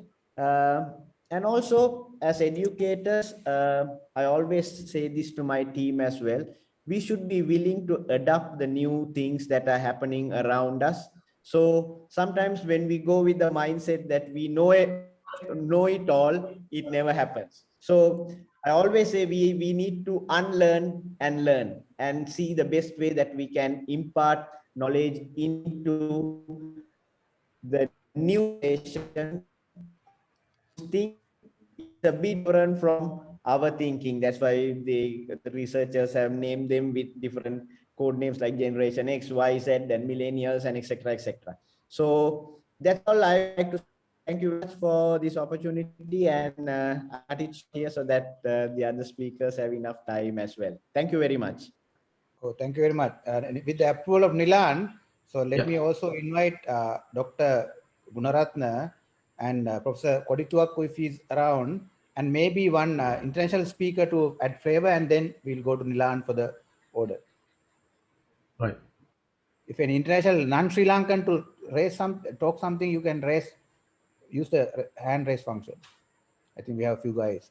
So we'll go with Dr. Senaratna, Galkan Senaratna, and Professor Sarat Kodituaku. They are invited guest. Dr. Senaratna, your mic is muted, I think. My chance? Yeah. All right. Thank you very much. Good evening, everybody. Actually, I, as an invited person, I would like to comment. Your voice is not very clear. If you can speak a little bit louder or come closer to the camera, it's better, I think. Yeah. All right, I increase my volume. Can you hear me now? Yeah, better. All right, thank you very much. Good evening, everybody. My name is actually, I'm Professor Senaratna. I really a dual citizen. Actually, I was living in New Zealand for a long time. So I thought listening to very interesting, valuable talks, especially many experienced people, I thought to tell you guys about what is education. Education, why we are here? We are here to, we have a concern about Sri Lanka. What has happened to our Sri Lankan society? What has happened to our economy? What has happened to our social and cultural responsibilities actually in Sri Lanka? So what is the reason? Very good you guys are here organizing this kind of thing. Main reason, what I can see, actually I got this one evidence from those speakers, is the education. Whether education is good or bad, we can distinguish like that. But the thing is, we don't have our graduates working skill or qualities, attitudes to maintain their social and cultural responsibility. That is what happened. Our society is fully corrupted, our economy is going down, and there are many people who are actually earning a lot of money in unnecessary ways, not lawful, and they are not they do not respect to the law and then their responsibilities at all. So why is that? That is my problem. That is your problem also. That is why we are here. Main thing is everybody understand what is education. Education in Sinhala is called, I think you all know, Adhyapanaya. What is the meaning of Adhyapanaya? Adhyapanaya is actually, we can divide into two. Adhyatmika. Panaya means actually sharpening. Sharpening. I don't know whether you have thought about that earlier. So our intelligence has to be sharpened, not the knowledge. What we are doing from the about centuries and centuries, we are sharpening a knowledge that is called knowledge-based education. That is completely, I think I can't say useless, but the thing is, it is not effective. It has bad effects. It does not suit to the present world in this technological development, globalization especially. So therefore, we have to think why. Mainly, there are many very good administrators, managers, academics, engineers in Sri Lanka. But the thing is, there's something missing. Missing means we create students, we create people who are actually searching jobs, not doing jobs. They are not real employee. They think, how can I finish and how can I get more money? How can I get a higher position? That's all. And what is the reason? Reason is when we have to go to the schools, primary education, from Montessori level, actual kindergarten level.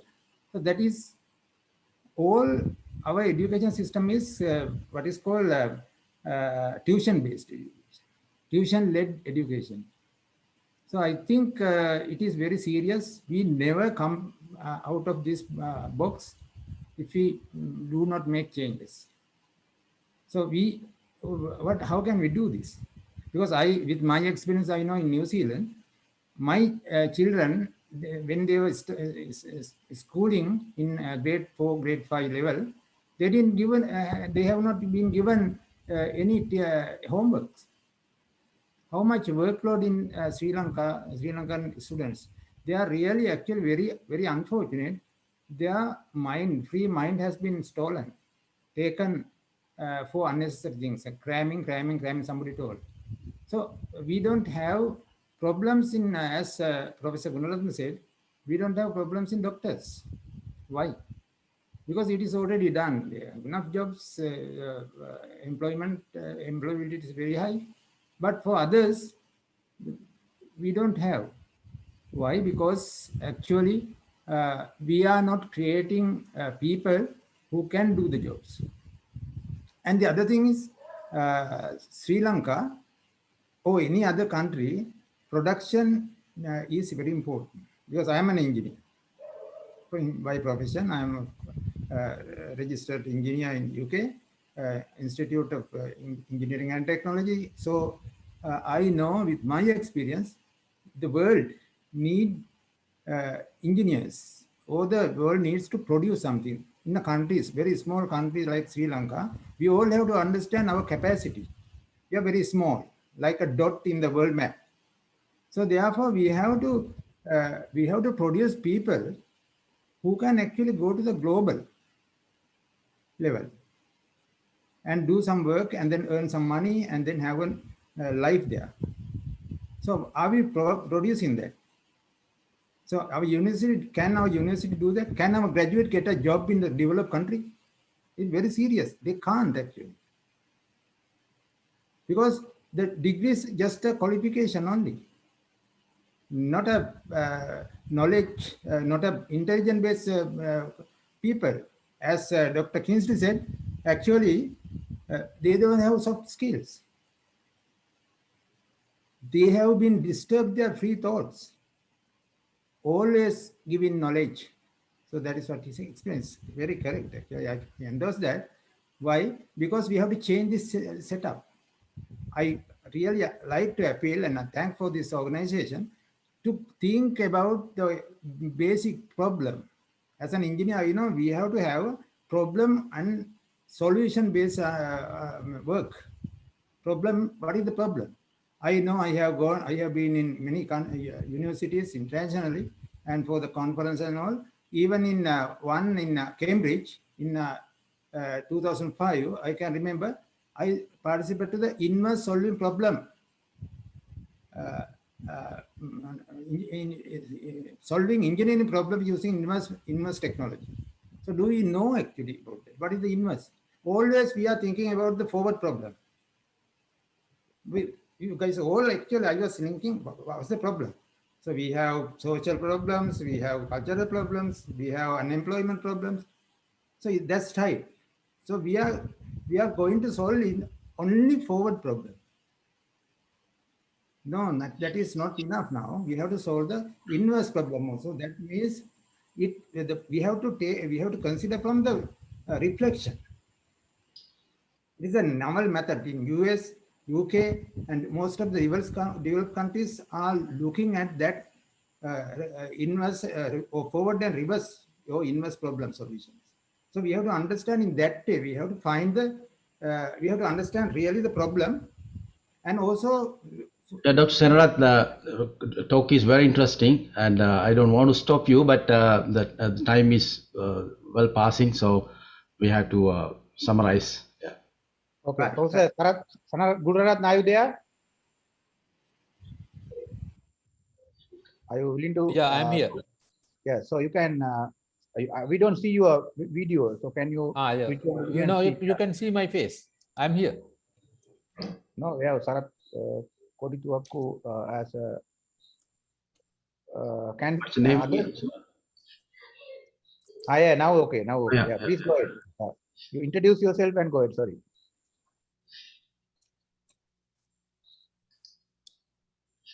Yeah. Go ahead, sir. Yeah. Okay. Good. Is Sarath Kodituaku, right? You want me to talk? All right. Sorry about it. Right. Can you hear me? Yeah. As actually, I was not prepared for a talk, but anyway, since my friend Chamind is, inviting me to, share a few words, I'd like to tell. I mean, I'm not an educational specialist, although I'm a professor in certain subjects. Actually, you have to explain. No, you have to explain your profile so that people know. Well, yeah, I'm attached to the Faculty of Agriculture, University of Peradeniya, and my field is entrepreneurship. And so currently I'm a senior professor. And actually, I was instrumental in introducing the MBA program in Peradeniya back in 1997. That was the third MBA program offered, introduced by a government university, as well as like, first MBA program offered by a government university outside Colombo. So like, anyway, like I agree with all the professors like Professor Gunaratna and Professor Sri Hettige, as well as some of the things that were mentioned by Dr. Kingsley. Of course, I have disagreement with Dr. Kingsley as well, because he said that, students do research and, the professors get the kind of credit. I think if you are a real professor, you should encourage your students to do research. I think that's the purpose of an academic. The academics, as academics, we should create, future researchers.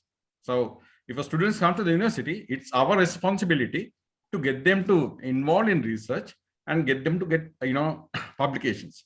And of course, we put our names. That's it, fine. And I think the, that credit should go to the teachers as well. But, there are ethics as well among ourselves. And we always give the first authorship to the students, although we contribute more than 50%. Anyway, now as Professor Hettige said, the problem in this country is that people are focusing on the end, and the education is a means to end.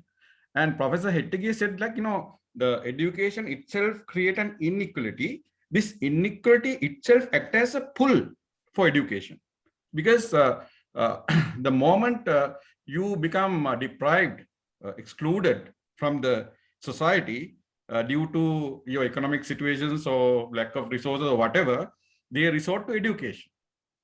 And so they consider education as achieving much needed social status. And the moment you achieve the social status, you tend to rest. That's the problem. And of course, our education is also shaped by our culture. Now see, our culture has heroes. Like, doctors are heroes, engineers are heroes, lawyers are heroes, right? Maybe when it comes to management, accountants are heroes, because we are island, and the majority of our people are rural folks, and they just want their children to be one of them. And therefore, our system of education is to exclude, deselect, people who are creative. And we are only testing the memory, the bottom level of the Bloom's taxonomy. Our examinations have been set to test their memory. Now, say most of the students, like, I have seen that we have done some research in the Peradeniya, like try to correlate with the Z-scores with, their performance at the university. And we don't see that kind of correlation with the Z-score, because, university system, of course, we are not like adopting the same, similar testing that is being done in A-levels as well. Anyway, but now I would also like to, because, there are plenty of things I can talk, but, I'm just thinking and just, throwing some ideas. Now we have this new development called quality assurance in the universities. I think that is also going in the wrong direction, because what the quality assurance system does is not to improve the quality, but to maintain the consistency. And people are more bothered about recording what they do and creating documents, and not focusing on the process. Right now, I think education is a kind of a service product. Right. The problem is that we are only focusing on the service scale. Our education, school education, university education, things like that. So they are focusing on the place where you offer education. Now, I think it should extend beyond the service scale. And you have to co-create. Now, see, once you pass out from the university or even go out of the school, there should be a mechanism for them to self-learn and contribute towards the places where they got education. Right? That is not happening. So we, although one of our objectives is to create lifelong learners, I don't know to which extent we achieve that objective, because the problem is that as Professor Hettige said, it is like the instrumental values, like they're not. It's not an intrinsic value, like they're not. Education is not for intellectual, development of intellectual capacity or development of wisdom or whatever. It is just to get a job. And in fact, the government is also supposed to be kind of promoting this idea that you should educate people so you can create employment. But the problem is, I think we should create people who can adapt, people who can create the future, rather than people who can fit into jobs. So that's anyway, I would like to rest by telling those things. I hope I have. Thank you very much. Thank you, sir. Stay alert. You have already created some provocation, so you have to take later handle that. Okay. To have the international element, I will invite my last invited speaker to Belina, and then Nilan, you can go ahead with the first in, first out. Yeah.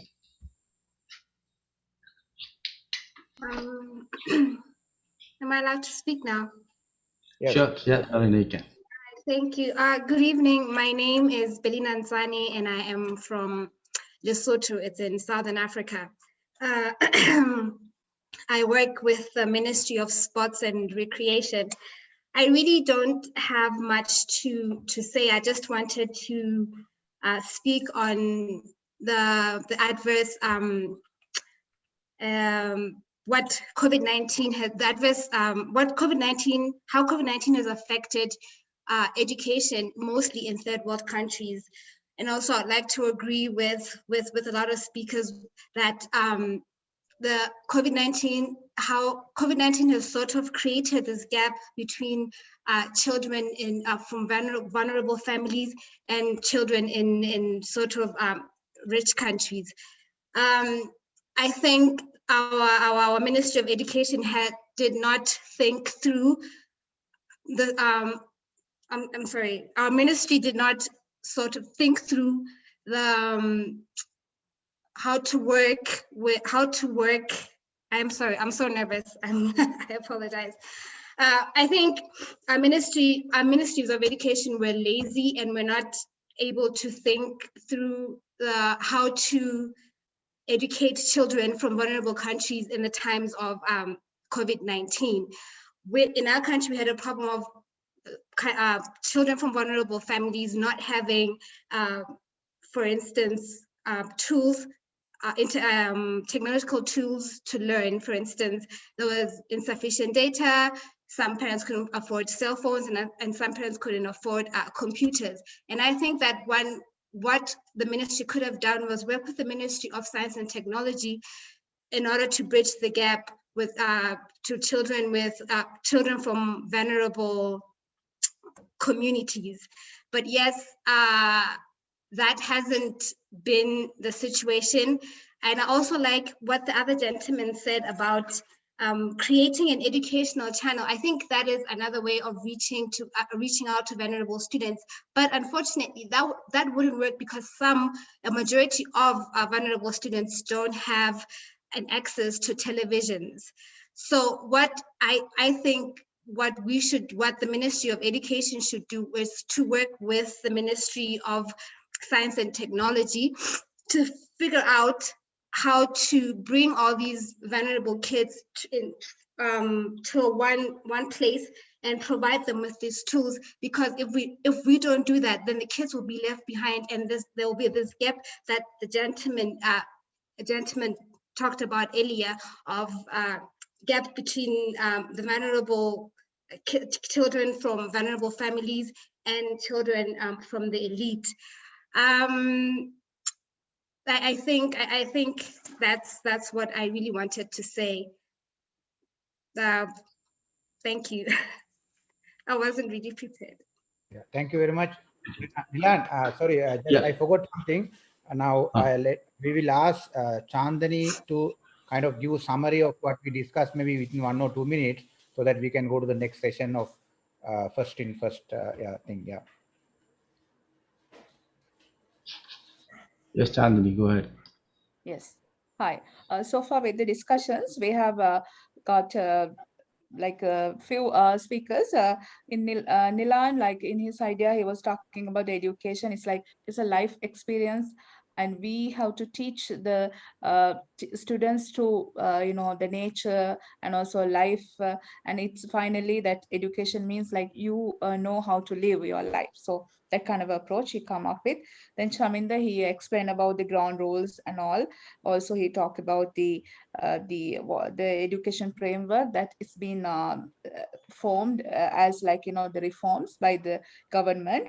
And according to Professor Gunaratna, he has come up with interesting statistics about the different universities, the employability ratios, and also talk about what are the most demanded programs and what are the programs who have got high employability ratio, and also what programs have not got much recognized, and what are the areas of improvement, especially the language issue, and become a matter in terms of the industrial requirements in Sri Lanka. Most of the time, English has become like main requirement, not compared to other countries. It's not the Japan, Germany, and countries. It's not. But when you talk about Sri Lankan context, English is a must. So we have to see how we are going to incorporate it with other programs like languages, social sciences, and those degree programs. And also, according to Professor Hettige, he was also talking about the education and also giving values to the education. So that is the point that he highlighted. And also Dr. Kingsley Bernard, he talked about as like industrial requirements and why we are not able to meet the industrial requirements. So then there's a gap. So how are we going to address that gap? He come up with some ideas like how we are going to meet with the industry expertise and get together discussions, then come up with a like framework where we can produce the graduates, those who are demanded by the industry. And also after that, Daniel spoke. He also come up with the similar ideas as the previous speakers. The value-oriented education system, and also the employability issues, like how are we going to address the issues. He come up with ideas like we have to have close dialogue with the other industrial partners, and creating better network, and understand the industry requirements, and educators get together, revise our programs, and also cater for the demand of the job market. And next we talk about the professor, I think it's, if I'm not mistaken, is Professor Senaviratna. So he talks about why some professions have highly demanded. It means, for example, doctors, engineers, so then they get enough job opportunities, and wherever they go in abroad, even they get opportunities. So then why only some professions get, and why other professions do not get that demand? So that is something lacking in our system, so we have to address too. And Dr. Sarath Koritoku, he also talk about the when you talk about the self-learning, and also talk about the what are the in terms of memory based education, so that is no longer required and it's outdated. So how are we going to take a skill-based education? How are we going to make our university systems more oriented toward the skill-based system? So that this is the summary from so far what our expertise have come up with. I'm sorry if I missed any point, you can highlight it. You missed Belena, but it's all right. So we remember everybody, she was the last speaker. It's all right. So Nilan, yes, over to you. Yeah. You can go. The next, according to the list, is Nalika Runuheva. Is she here, or Nalika Runuheva, or Nalika? I don't see her name anymore if it's not changed. Okay. So let's go to the. She's not there, right? Okay. Yeah, no. So Jagat. Yeah. Jagat here? No. No, Jagat, I think they left or something. Then the Nirmalan Das. I think the Nirmalan Das. Yeah. Nirmalan, your 5 minutes. I would like to come in next because I need to get ready. Okay, no problem. Then Juno. Okay, Junu. Yeah, Junu can go. Yeah. Okay, thank you. First of all, I'd like to thank Chandini for giving me such a wonderful platform to share my views and also take away some deep, insightful things from this forum. Thank you so much for the organizer, the host, who have created such a wonderful platform to discuss on the burning issues. Now, before I start my presentations, that is again related with the COVID impact on the education system of the low-income countries like Nepal, I would like to discuss some few things that this discussion forums have raised, some problems that have been discussed. I completely agree and can relate with the problems that has been raised, such as a problem with the current education systems of the South Asian countries like Nepal, India, Bangladesh, Sri Lanka. Similarly, inequalities issues. The gaps is widening between this haves and haves not, which has again deeply affected the education system. And again, the problems of the lack of educations in teachings and learning areas, problem of a brain drain, lack of educational values and ethics. All those I can relate with my one countries. Most of our most of the countries, whether it's a developed or developing countries or underdeveloped countries, their education system is somehow they are focusing on the quantity, how much student they can they can report that the graduate number of the graduate that they are producing. So it's just like the education has become a business, and they are manufacturing the batches, batch of 2020, batch of 2021. So more than a quality of an education, they are more focusing on the quantity, and we have to we have to agree on this point, right? As an educationalist, as a, education institutions we have been involving, somehow we have to accept this, that we are producing the batch instead of, instead of the quality, we are focusing on the quantity. Maybe because we have to sustain in this, globalized world. We also need to think on that part as well. But however, let me start my presentation without, taking much of the time. Thank you. Can I share? Okay. You can. Okay, thank you. Yeah. Okay, so let me introduce. My name is Dinuhara, and I'm a lecturer and a program leaders of International Business Management at Herald College, Kathmandu, which is a partnering campus of University of Wolverhampton. Today, I'm going to discuss on the important areas, important topics: education sector of Nepal, COVID-19 and its impact on education sector of Nepal, and the future of education sector of Nepal. So I'd like to, keep my discussion very brief because of time limitation. Okay, so Nepal is, among the poor countries, low income countries, even though, it's poor in terms of an economic resources. There are, very wise peoples who have always focused on, improving the educations. So Nepal has always placed education as a prerequisite for developing a human capital. And currently, if you see the statistics, then there are 34,837 schools, 1,407 colleges. Out of among that, 83 colleges are foreign affiliated colleges, 15 university, and 1,105 institutions running under technical and vocational education. So I have taken this data from Ministry of Education's, of Nepal. So Nepal have committed to achieving the Sustainable Development Goals 4 SDG, which again aims at ensuring inclusive and equitable quality education. So different plans and programs has been devised to meet this Sustainable Development Goal by 2030. So till 2019, the education sector of Nepal was doing very good, and many foreign direct investments, were coming inside the countries till 2019.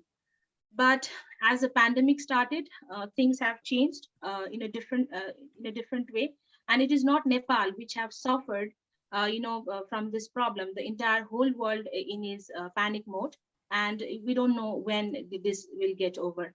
So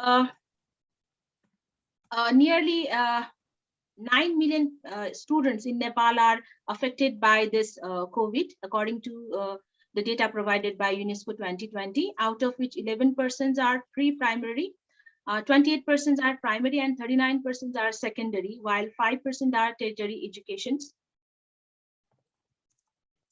Okay, so like other country, Nepalese education system has been disrupted and severely affected by the lockdowns and the close down of the campuses, schools due to the pandemic, right? So, the education system has to be, drastically changed within the few days, when the country went for the lockdown in March 2020, the different colleges and schools has to take the very rapid step in order to minimize the impact. Some of the big institutions which have adequate resources could do that, but many of the education institutions could not do. As a result, for 9 months, all the education system, majority of the schools and institutions, education institutions were, closed down. So by the end of 2020, many of the education institutions, they have, started e-learning, blended learning, right? They have used digital platforms such as Team, Google, Zooms, and started, the virtual learning. So this has been continuing now and enhanced and improved to a greater extent. So few education institutions could do very good in terms of providing a quality educations. And majority of those institutions are located at the major cities. but there are a large group of students who are lying in the remote area where they even don't have radios and the television. So 20% of those groups has been, badly affected by this COVID in terms of an education. So in this sense, there is a lot of discrepancies or inequalities has arise. People, there is also a problem such as an information communication technology infrastructures, lack of distributions, access to the urban and rural area, which has created actually two-tier inequalities. And this has actually, this is likely to deepen because the second wave that the country has faced has affected the economy, the people, their economic status to a greater extent. So this is likely to have a very long-term impact in terms of not only the education areas, but also the different areas such as socio-cultural, economic aspects, even the political areas as well. Okay, so according to the reports, some research I have done where I have found that only 1% of the public school teachers can run online. This is one of the major issues, right? Majority of the teachers who have been teaching in the rural area, they have a lack of digital technology competencies. Because of that, even if they want, they cannot run those type of online, platform, education platform. So that is the sad part. And 20% of the rural students in the Nepal have no access to the radio and the television. So even if the government want to provide the educations to that particular group of the students, then because of lack of these infrastructures, it is not possible. So this is likely to widen the gaps between different classes. Okay. So regarding the future education of the Nepal, the gap is likely to widen, definitely. But some of the education institutions are doing really good. They are joining sorry to interrupt, Juno. Okay. The time is passing. You can go a little faster, and you can share the Sure. presentation. Okay. And yeah. Sure. Okay. So the education institutions, they are trying to cope up with the situation and trying to enhance their capabilities, and the government is also helping them. So the collaborations from all the stakeholders is important in this case. So let me share my experience as a teacher. I have used a blended learning approach during this pandemic situation, where I have used both synchronous, live and real time, and asynchronous, that is a recorded version. So I have kept all the recorded version of my teaching videos in the Google Classroom so that students can see, watch whenever they have time. So definitely some initiations and some efforts has been taken by the private sectors, but government has to take a very strong initiations in this. They have to take a very concrete step so that they can, minimize the impact of this COVID. Thank you so much. Thank you so much. Thank you, Juno. You can stop sharing your presentation.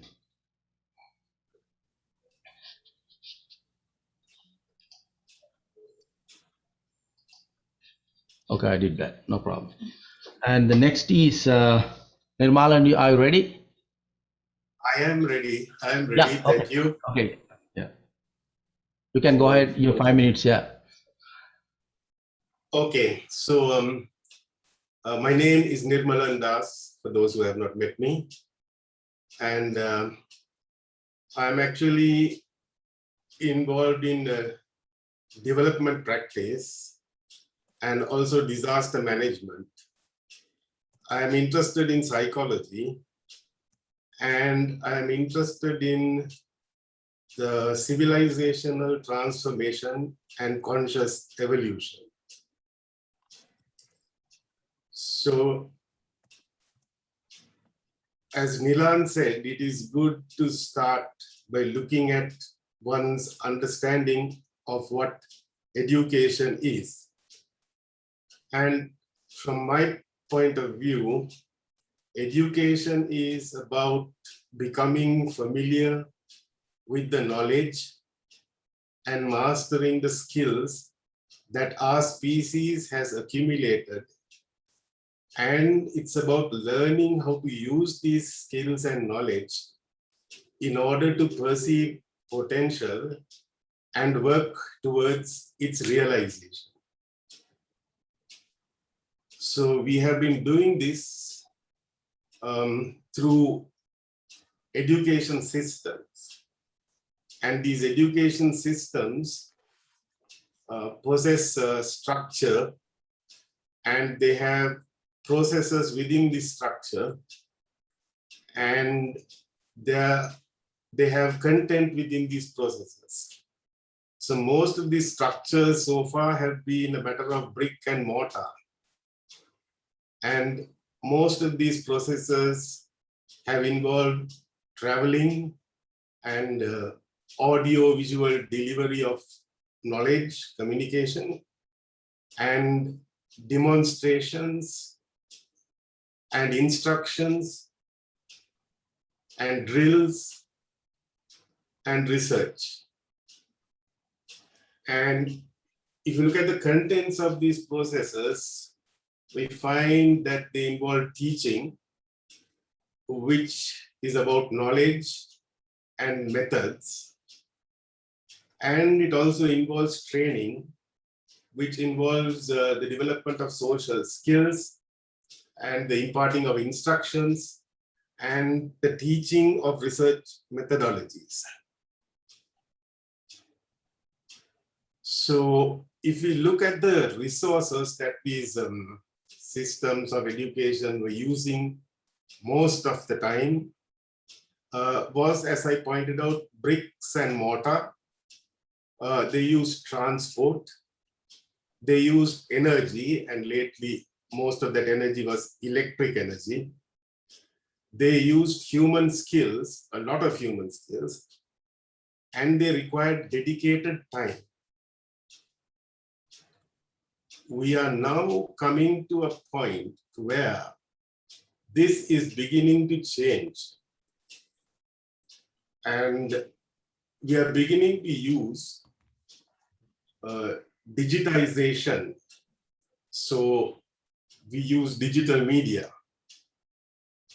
And we are beginning to use digitalization of our systems, which brings automation, various technological devices, and the possibility of robo teachers. I will not comment on the actual implications of these things. I will leave that open for you to think about. Of course, later on, if anybody is interested, you can ask me and I will be happy to elaborate. Then we have the capacity to record, recall, and replay. So we have study as you please. Do not get captivated by a particular time.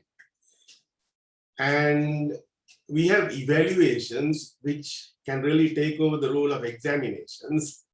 And these evaluations can analyze your output over long periods of time, progressively giving you an idea of how you are faring. And the next thing that is changing is architecture and habitat, which influence social skills. And a new kind of a structure has the opportunity of emerging, and this structure can be called a scaffolding, which helps you to progress, developing the particular skill sets and facilities that you need to proceed towards your objectives.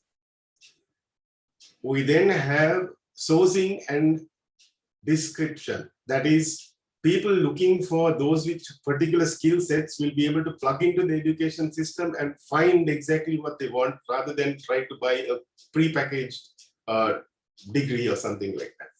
And there will be continuous learning. You can keep updating yourself as you go along, as you wish. Now, I just want to observe sorry to interrupt you, Nirmal. Keep your time a little passing, 3 minutes. Just summarize, then we'll come back again. 2 minutes will do the trick. I just want to mention that disasters can impact development in negative and positive ways. And the current pandemic is a global disaster, and it may accelerate our progress towards these changes, and I hope that it does. Thank you. Thank you very much. And the next, we can go, Ishan is not here. Instead of that, we can go, Ruan. Ruan is waiting, I think. One Ratnakar, Ruan is, right? Yeah. yeah, Ruan Ratnak, yeah.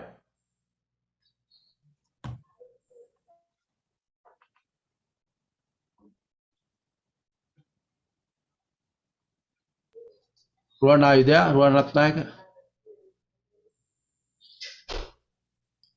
Check, is he? You can go to the next one. No, it's not. Yeah, next one. We'll go to next one. Jagat Senaviratna. Jagat also, I don't see Jagat. Yeah, he left. I think he left. Okay, then Roshan. Roshan is here too. Yeah, Roshan and Naima. Nilan. Yeah, Roshan. Yeah. As I said, can I come back after a few speakers because I had an issue Oh, you with my have computer laptop. Please don't turn off your device. I'm Okay, switching no my problem. laptops. Yeah, thank you. Okay, no problem. And then Chintaka Valley. Yeah. Chintaka? Yeah. Chintaka. There are two Chintakas, I think. Chintaka Jayananda or? Yeah, yes. Arwaratnaga came now. Okay. Let's go to Chintaka and then come back. Yeah. Sorry, just to confirm, is that me or is it the other? Yeah, you can go ahead, Chintaka. Yeah, because I have a different surname. I don't know, maybe Chintaka. No, only that's one okay. Chintaka. Yeah. Jayananda, Okay. right? Yeah. Yes. Yeah. I'm sorry that my video is playing up, so I seem to can't open the video for some reason. I don't know if it's to do something with the settings. But what I'll do is I'll share this the set of slides I have. Sorry, can you now see what I'm sharing?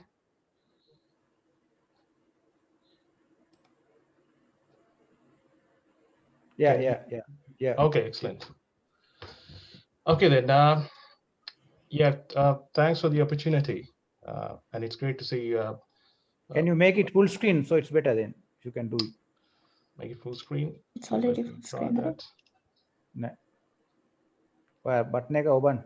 උතන තියාගෙන. Yeah. Cursor එක තියෙන තැන. So right now. Yeah, good.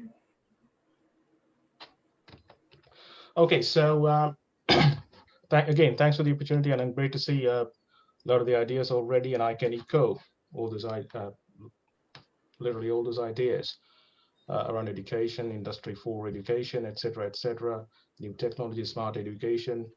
I would think when I thought about this, when I heard it, and when I heard about the session, of course, reflected on my own experience as a student in Sri Lanka for informal education. It was 17 years, nearly 18 years.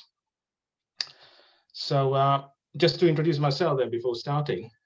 So the idea is that from testing learner to how to make education system a more development focused, individual people development rather than testing. So yeah, I'm currently working at the University of Derby in the UK in lecturing in enterprise and entrepreneurship. I did a BA arts degree at the University of California and then moved on to doing business, then management, and then entrepreneurship, and completed PhD in the UK. And I'm also a part of a fellow of Higher Education Academy in the UK, and also an expert advisor for Malta Higher Education, further higher education. So primarily thinking about my own experience of primary secondary education in Sri Lanka, the question I asked myself, how many exams I have I had to sit during the time. I think all 17 years, literally from grade 1 to to the university until I finished my undergraduate. And then I actually started doing a postgraduate diploma at University of Colombo. I still had exams to enter that program as well. I didn't complete that diploma, but from the beginning to the end of my education, formal education in Sri Lanka, I had tests. I have been tested, literally. And then I also thought about, it's not just about testing, but testing to fail people. So I think about my school education. A lot of the people who could not make it, who could not be successful within that system that's been created, basically failed. But then it doesn't mean that they are not capable or they are not creative. So it's unfortunate that they could not continue. Some of them finished their education from ordinary level and they never got to advanced level, or they are not doing. I sort of have connected with them over the years, and I can see that they're not doing what they're supposed to do. They have been failed by the system. They've been tested continuously and then failed. So there's no system structure in place to fail them safely. So then I thought of a question: is life a test where someone provides you with a set of questions, so you answer them to succeed in your life? I wish it was the case in my life. Nobody gave me a set of questions. So questions, the issues, challenges were mine. And then the answers, I had to find answers by myself. But throughout our education system, the education I received, it was about, somebody gave me a set of questions, and even the model answers were advanced level. For an example, some people give these tuition classes, for an example, they give model answers, and you don't have to find even the answer. The answer is already there, and you just highlight it or you just underline it in a tube that is given to you, and you pass the exam, and that's all the education. So is it the life? If the education is to train and develop someone to live in a society, to succeed in their lives, so does this type of education, does it help? So some of the academic literature around this. So one size fits all education, lack of space for creativity, uncritically reproducing the information, transmitting knowledge. So these are some things that I have experienced myself. Yeah, I still remember the first year of my university as well. I was sitting there in a classroom of 600 people studying economics, and it's not studying, it's just writing down. When the professor was reading a book to us, and we were just writing down the information imparted to us. So I was thinking, I was not sitting in the class. I just left the class. I played cricket instead. As part of the university team, I decided to play cricket because that education I received didn't mean very little to me. And I bought the book of that professor and passed the exam. So it's that's the type of experience I've written. That I've talked about this actually to some of the alumni of the university as well, University of Kelaniya. So that's my experience, first semester experience, and was really disappointing for me. The good thing is that I learned not to be like that when I became a lecturer in a university. That's what I learned from it. I reflected on it, and I learned not to be someone like or taking or adopting a similar approach. So some suggestions, of course, move from testing of traditional modes of education to development focused learning as an experience. So I think I can echo some people said experiential learning and having all these learning as a dialogue, not a monologue. So embracing a vision, my suggestions for the Sri Lankan education system: vision of curriculum focus on developing people, facilitating constructive, student-centered, experiential education environment, have strategies in place to develop independent learners, thinkers. So how can we do that? The assessment, both formative, summative assessments, focusing on developing people. There are so many strategies now. There are so many publications around this. How can we have an assessment approach that helps developing people, providing feedback, feed forward? Yeah, I never received feedback for the answers. Very little feedback I received for the answers I wrote for all those exam papers for 17 years. So adopting an approach, creative, critical thinking, empathy, leadership, using technology to do these things, technology enhanced learning. Chintaka, sorry to bug you. The time is passing, so just take All care. right, yeah, just the last slide then. Encouraging student to question, experiential learning, problem-based learning. So all these things are researched, and there are lots of publications around this. So educators and old people, I would recommend to you. I can even guide you to some of these resources if you want to have a look at all these various methods and techniques of teaching and learning. Okay, thanks very much then. Thanks for the opportunity, the presentation. Any questions, Thanks, please let me know. Next, if Roshan is ready, Roshan can go ahead. Otherwise, Sita is waiting for that for a long time. Yeah, let Sita go. Okay, Sita. Yeah. Okay, go Sita. Then.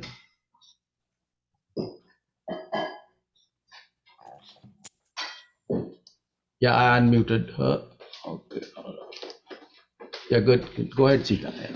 Okay, right. Thank you so much. I'm Sita Hera, and I'm in Australia, New South Wales. My field is not the education. I'm not from the education sector, but even though that I have a real passion for education of the youth, I'm a leadership coach in Australia. So basically what I see is every kid is awesome. It's a program called Discovering Awesomeness that I have put together.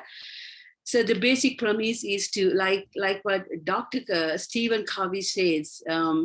Once we create, help the children to get into their own greatness. Once they discover how great they are, and they naturally then they get passionate about life, and then as a process, as a result, they will apply themselves to what is important to their hearts. That's what I truly believe in. So for our system, our education system, I would really like to see that we have a separate module called Be Who You Are, and bring you into you.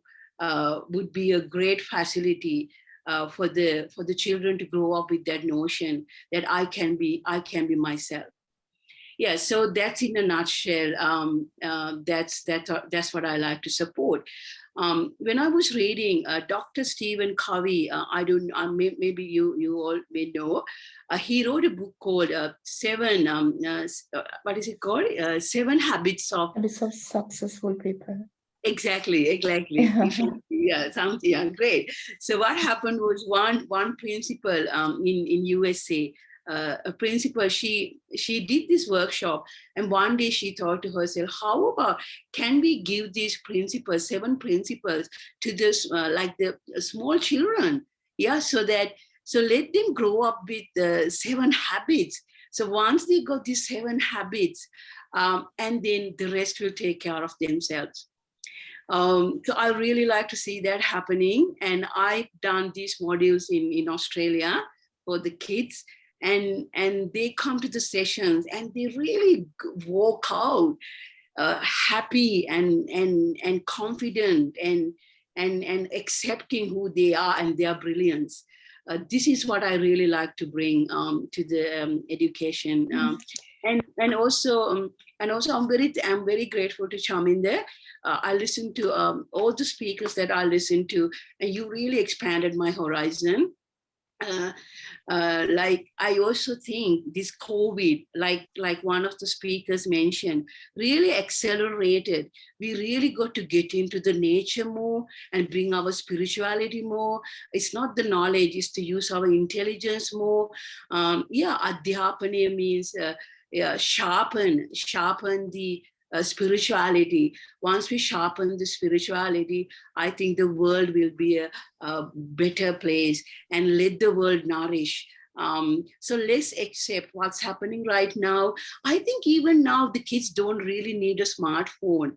Like let them accept this reality. Let them go to the ground and work in the ground and get connected to their parents, get connected to themselves, get connected to your family and family values and curiosity, initiative. I think the nature has called for us to be that. So let's embrace this, let's travel this journey, and Charminder, whatever that takes place afterwards, I really love to I really love to give my energy, my attention, and my resources, and really remind the kids you are enough. You don't need to compare yourself. Like when I heard some speakers said like that, how the inequality in the education gets the people, get them timid, get them withdraw themselves. That is a crime I see. Like how many talents could have been buried because they compared themselves with somebody else, and they are innocent. They don't have the same variables. They're coming from different environments, so they can never compare. We can never compare an apple with an orange, but they do that. They are forced to do that. So we really need to do a huge transformation. Yeah, like things has to transcend and transform. So let's embrace this. This is what I got to say, Charminder and also Nilan, and thank you for having me. And I'm really humbled by the opportunity and the knowledge I got within the last 2 hours. It's 2 o'clock in the morning for me now. It's Sunday. I started Saturday. Now it's Sunday, but it's so worth it. And thank you. Thank you very much, Sita. Thank you very much, Sita. And I appreciate that you exactly finished at five minutes. So, Okay. next is Mithila. Mithila is here. If Mithila is not here, then the Ajit. Yeah. Mithila. Mithila, yeah. Maybe, Okay. maybe. Yeah, Ajit. Ajit has just left, but I will read some of it. I have shared it, but he has I think mentioned something very interesting also in accordance with what Sita mentioned. So I will just read part of that. So he say, as I see, education has been in could be a class struggle, right? The class system-based education provides more opportunities to the privileged class to excel, while the underprivileged have had some success. Yeah, so I mean, basically now Ajit is actually from CIPM, HR, personal management. He's a senior, I don't know, director or something, maybe chairman or council member, something like that. So his ideas are very important. Please go and read it, because it's not like the main issue what we're talking about employability, but it has he's talking about the tensions or divide it creates. Okay, yes, Nilan. Yeah, next, Roshan and the Ruan. I don't know where's Ruan coming from. Maybe in if it's midnight, we will give a chance to Ruan, because Roshan, Yes, I know please. we are. Yes. Go ahead. Give me one more speaker. Skip me once. Yeah, Ruan is next. Ruan Ratnaik, ne? Yeah, Yes. Ruan Ratnaik. Yeah. You have to unmute. Okay. Yeah, I unmuted Ruan. Yeah. And mute another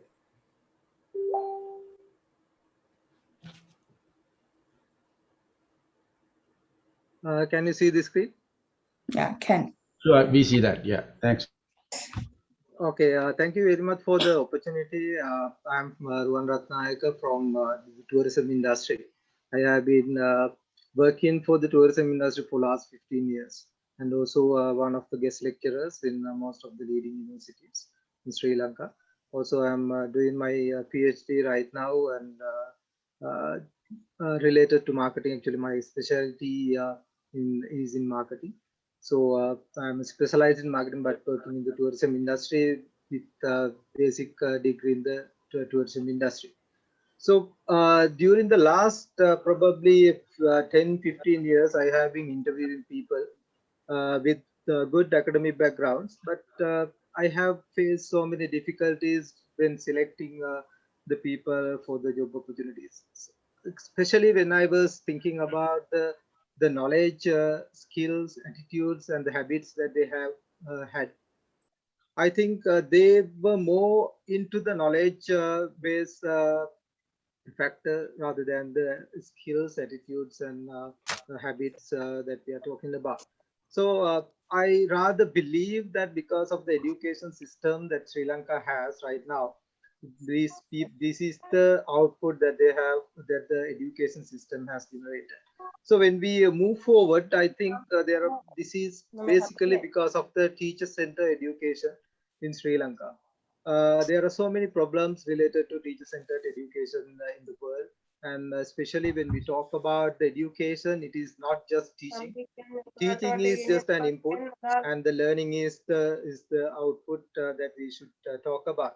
But in Sri Lanka, teaching has become the output rather than become an input. So this is what we have been experiencing during the last 3-4 decades. So I believe that Excuse me, Rohan, can you move your slides? It doesn't move.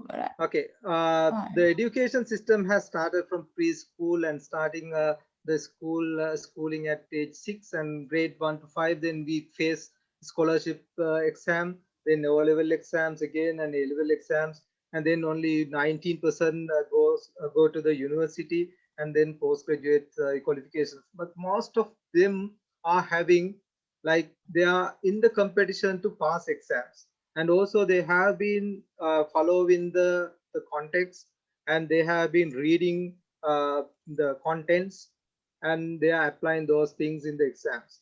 So other than passing the exams, Sri Lanka education system has not generated a fluent individual who is capable of handling a real day-to-day problems. So this is one of the biggest issue that we have been facing. And when you talk about the problems in the teacher-centered education in Sri Lanka, transmitting just content from the teacher to the student, it has one of the biggest issue. And also teaching has become the outcome of learning, which is not the real case. It should be the input of learning, but it has become the output of learning. And exam-based preparation is again a vital issue that Sri Lanka has faced during the last 3 decades. And competition among students that has created so many issues. Because of the competition, people have lost their kindness. They have become more selfish, and their ethical background has been tarnishing, and that has become a diminishing factor now. So lack of priorities for ethical development also in the education system has been missing during the last couple of decades, especially with the Dhamma school has been not given the priority.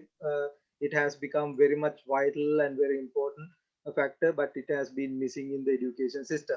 And also the negative attitude of the people who are coming out of the schools and the universities have become a prominent factor, and that is a general factor when you talk about the graduates and even the school students. So there are so many issues like that, and also the skill gap, which is the main thing. And there are so many technical skills and analytical skill gaps, and also leadership skills are missing in the young generation.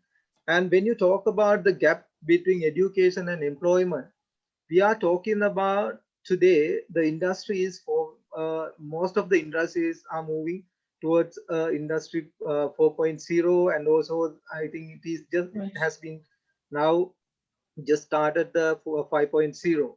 And if you talk about the tourism industry, the smart tourism, which is 5.0, has become very important for the industry, and also things are changing at a rapid stage.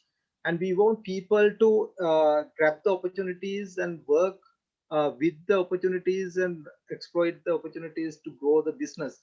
But if you talk about the rest of the world, other than Sri Lanka, they are grabbing these opportunities, and they are developing. They have become the driving force of most of the business models.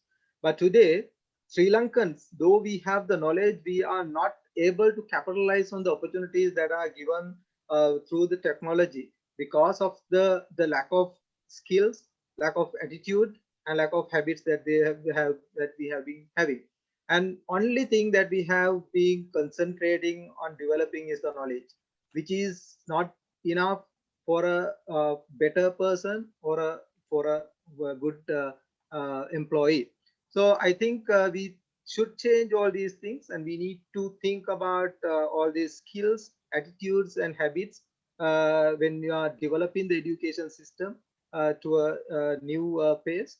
If we can develop that with the knowledge-based education, probably we will be able to have a better individual for the industries as well as for the country. Thank you. Done? Done. Yep. Thank you. Okay. Thank you, Rohan. Next, if Roshan's ready. Rohan, can you move it from the screen, your presentation? Yeah, Yeah, Nilan, just I'll do exit that. it, right? I'll do that. Yeah, I did that. Okay. Yeah, Roshan, you Can you okay? guys hear me? Yeah, I'm Yeah, good. sure. Can you hear me? Yeah. Can I wake everyone up? Nobody's falling asleep, right? Everybody's up? No. I know these things are, they take, they can put you to sleep sometimes, but these discussions are pretty good. So my name is Roshan Pereira. I'm an investment professional based in New York City on Wall Street. I've lived in the US for 20 years. So I got my higher education from University of California in industrial management with Nilan. So I'm not an expert on education. I came to US for higher education. I'm sorry, I'm trying to shut my phone off. So I came to US for my graduate education, and I'm not an expert on. Give me 1 second. Expert on education. However, I know I have two daughters who are pretty. They're in grade 11 and grade 10. And as an observer, I want to start from the elementary level, right? I mean, everybody talked about the systems, all these things. I'm going to be very quick. So one of the things I've noticed in US systems is that they start very early. They don't leave any child behind, meaning if a child is, falling behind, they'll try to contact this, build that constant communication with the parents and somehow try to bring the child up to the standard. So they have that policy, no child left behind, but it's not, it actually means that every child has to go to school, but it also kind of works in a way that they kind of really want to look at the bottom of the barrel and bring them up so that no child is left hanging. Number two, what I want to emphasize is that, we went through the British system in Sri Lanka. It was pretty hard. I mean, I did O-levels, A-levels, my bachelor's and my CIMA, completed CIMA in 1998. It was hard. You just can't score because they start, giving you points one by one. It's a stingy thing to give. But in the US, they start with 100 and start taking away points, right? So it's much more generous system. I don't know, Charminder probably know these things better than I do. US gives you 100 and take away points. And then in the UK, the system we had, they had to build the case. So every answer you give, you get few points. So they got to build up to 100, right? So I feel in US, they start very easy. They don't put you to deep end. Children feel like, oh, they can do this. And then you keep doing it in step by step. And then you kind of, get hold of the problem. And then you kind of go deep, excuse me, to the deep waters later on. So it's almost like a swimming pool. You start with 3 feet and then you go to the deep end.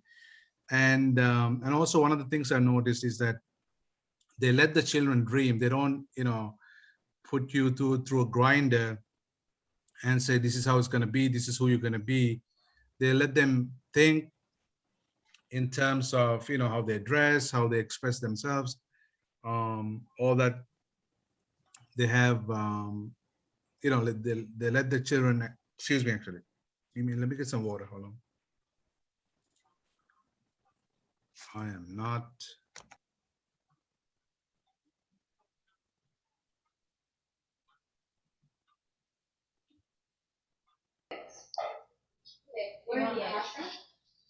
Good, Roshan, what happened? He went to drink water, right? This is part of COVID. Yeah. comfortable discussion. So somebody can anytime get sick, so it's okay. Yeah. So, Okay. Yeah. So, and also we need more specialists, not generalists, and continuous assessment. I know a couple of speakers more talked about that before. And my last point is through continuous assessment, you can actually find the gaps between your standard and where you want to be. So that could actually help you to bridge the gap and then become a better educated person. So that's where those are my 6 points. So I want to stop here and let the others take over. Thank you. Sorry, I had a little bit of a issue. Sorry. Thank you, Roshan. Next time you should send your daughter to present for you. I know, right? That's good. Thank you. Okay, Nilan, can you play Sumeda's video? Yeah, you can. Yeah. You want me to play or she can play too? Please, she can. you play it. Yeah. Where is she? Where is Sumeda? Actually, she left since she has a class tomorrow, so she has sent a video and she left. Yeah. I sent to you, Nilan, personal message. Okay, hold on. I didn't get that. Let's see. I still okay. You can do that too. You can share from your side too. Yeah, okay. Yeah, share.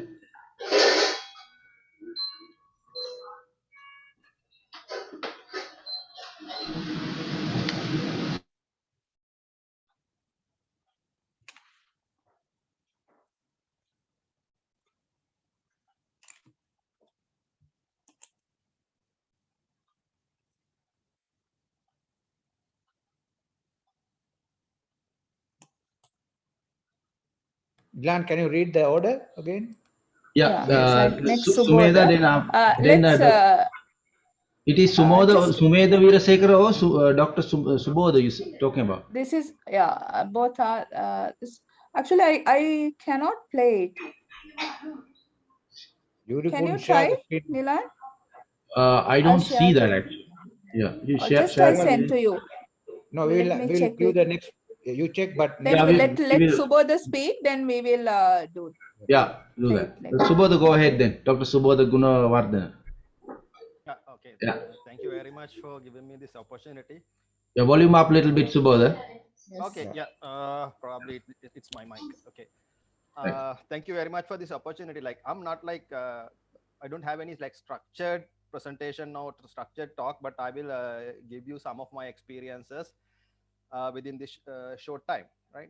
So I'm a graduate from University of Moratuwa, and then as soon as I graduated, I left to Japan to work, and then from there onwards, I went to Thailand and Canada, US. I spent there for like 15 years, and then I came back to Sri Lanka, thinking of sharing my knowledge and experience with Sri Lankans. Like when I left the university, University of Moratuwa, I was thinking of never returning back to a university. That was my experience in universities.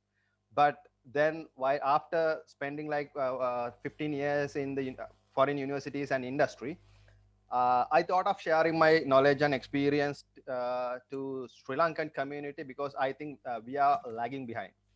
So in that case, I would like to emphasize few points on education from my point of view, and then some of my experiences in the university sector in Sri Lanka.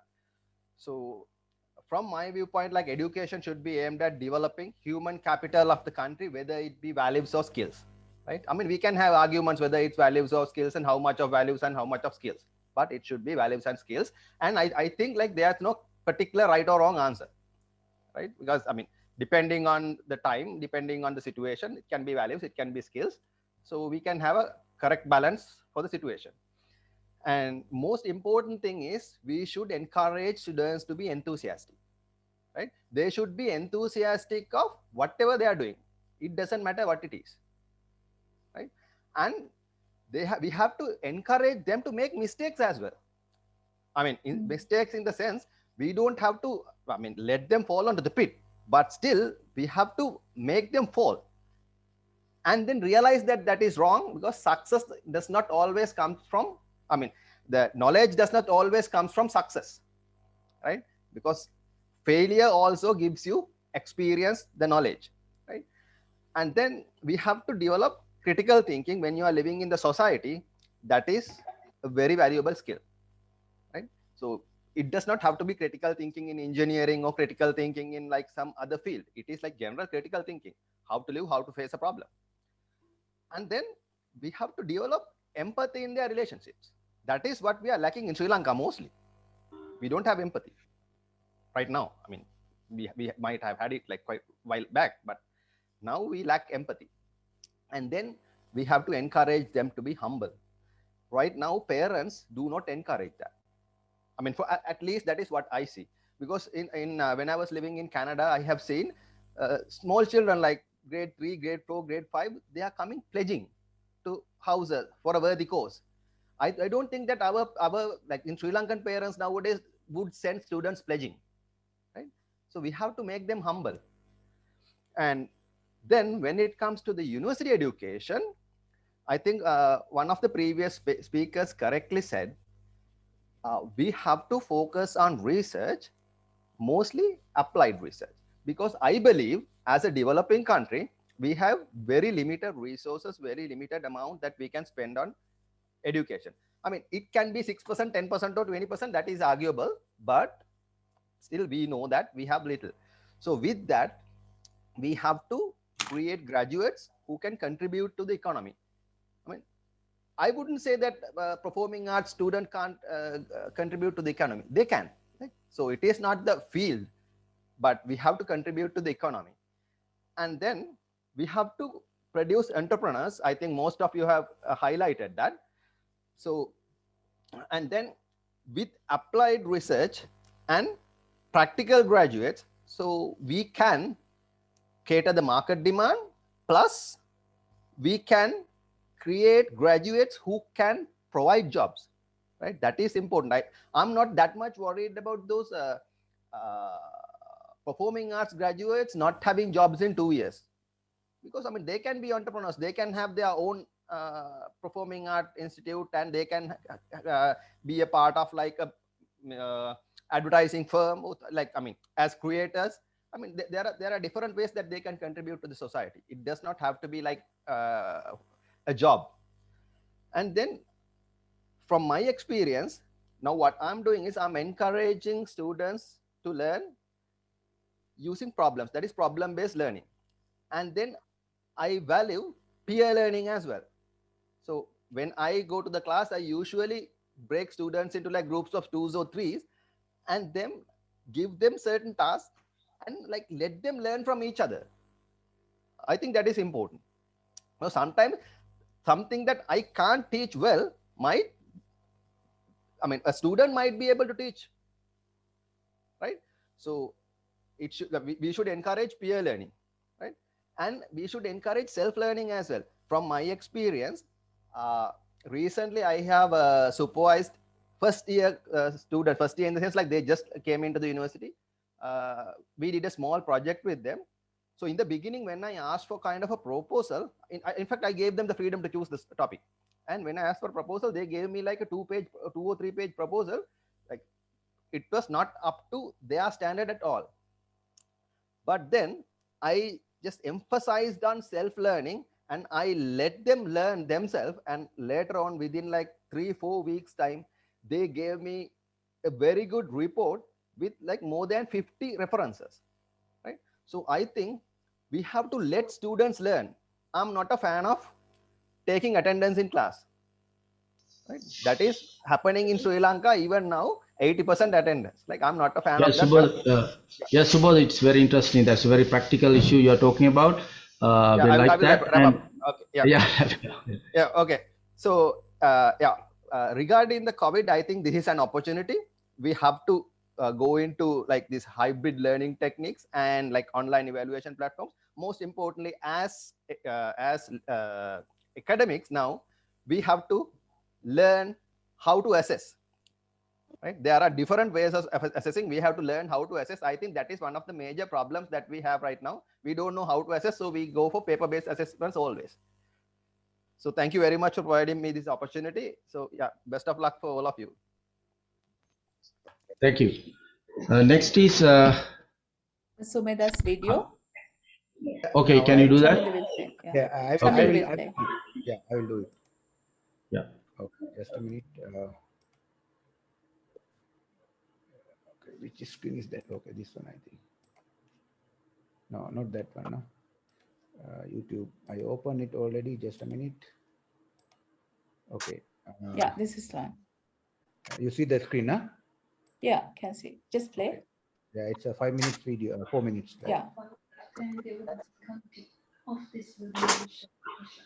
Right. Go to the beginning.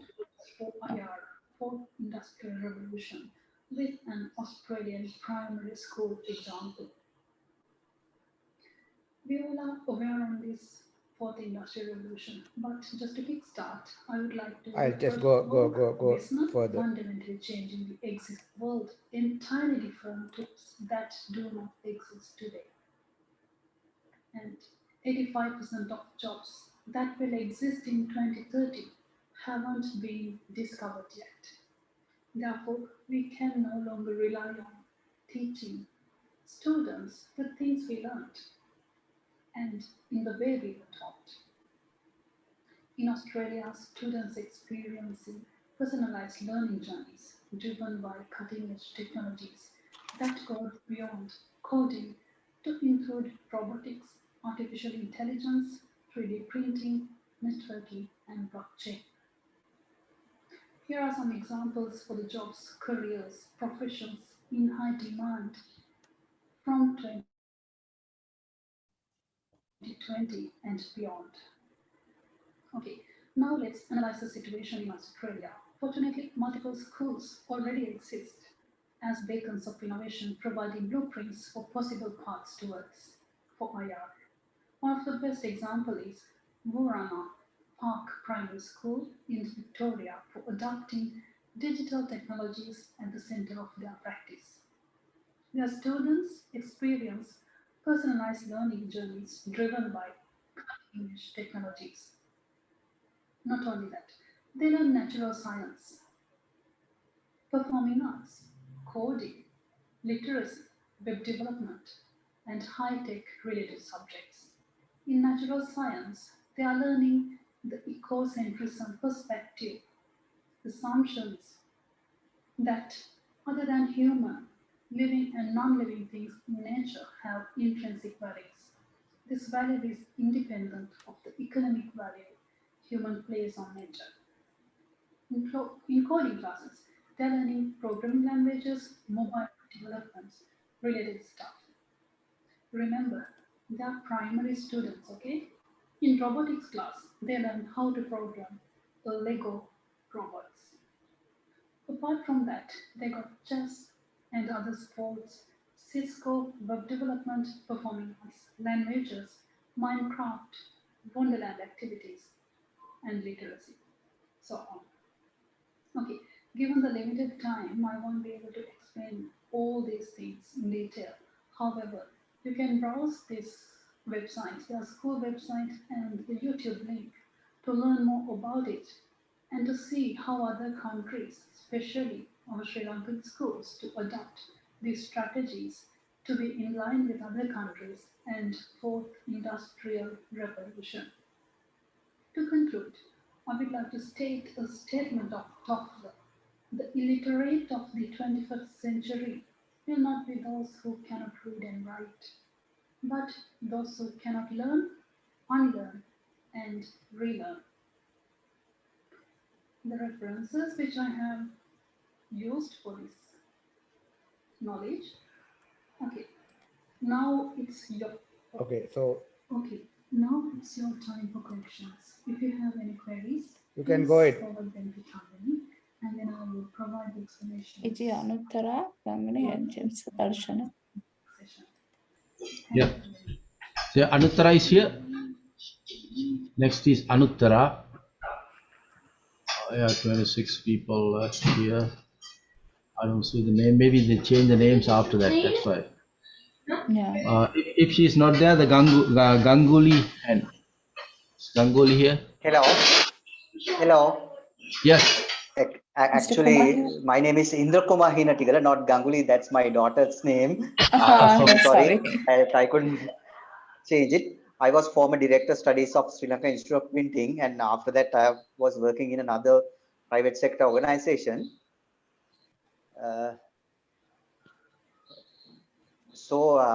Because of COVID, right now we are not working. Actually, COVID has sucked us from the private sector organizations. So basically, I would like to thank Dr. Chaminder and the team for inviting us. And I agree, most of these Sorry, resource Indra persons Kumar, have.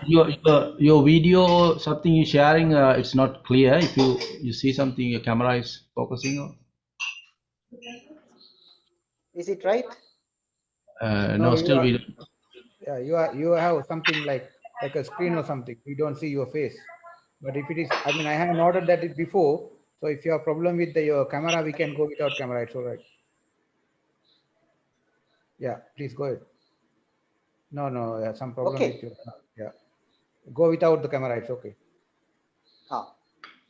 So I think now most of these speakers really did very important things, and I have already sent you a video presentation where I have put what we need in the future, what has to be in the future education. I have put 4 baskets from kindergarten, O level, A level, and university level. And I will start from the kindergarten or the preschool level. We have to do something, some change to these small children. Proper discipline has to be taught from the basic level. Encouragement and the praise, how to praise the children, get them to teach proper greetings, like what we call thank you sir, good morning. Nowadays they don't have that. And good habits. Now when you talk about Japanese developments, they teach the children good habits and develop their character, not grade 1 level what we teach here. And likewise we have to change all these things. Housekeeping practices has to be taught from the beginning in the kindergarten level. And very important thing is now in Sri Lankan society, most children, they have a lot of health issues and all these things. So we have to make child play, include them to maintain physical fitness as a regular practice. I think these things has to be given to the very small kids.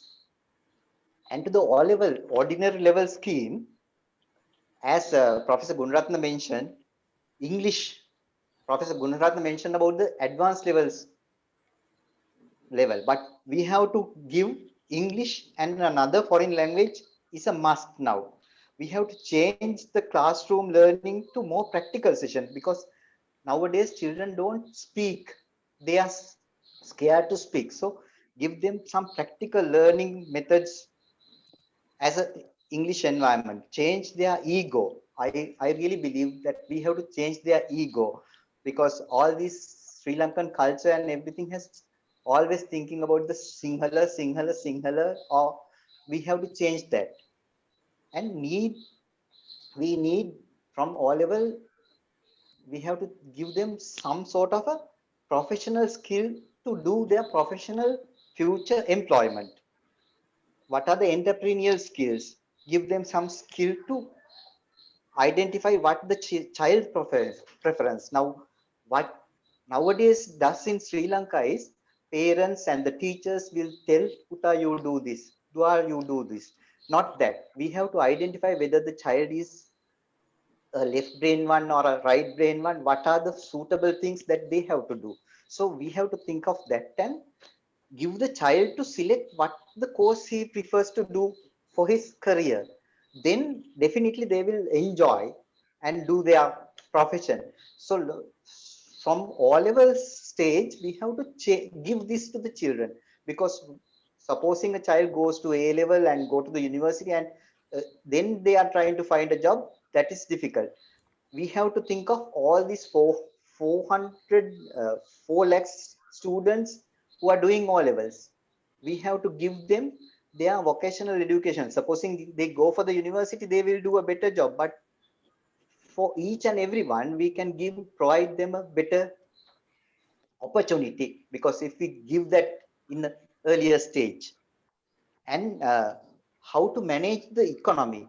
Now, at O level stage, children should be taught how to reduce waste and do some productive method to do something.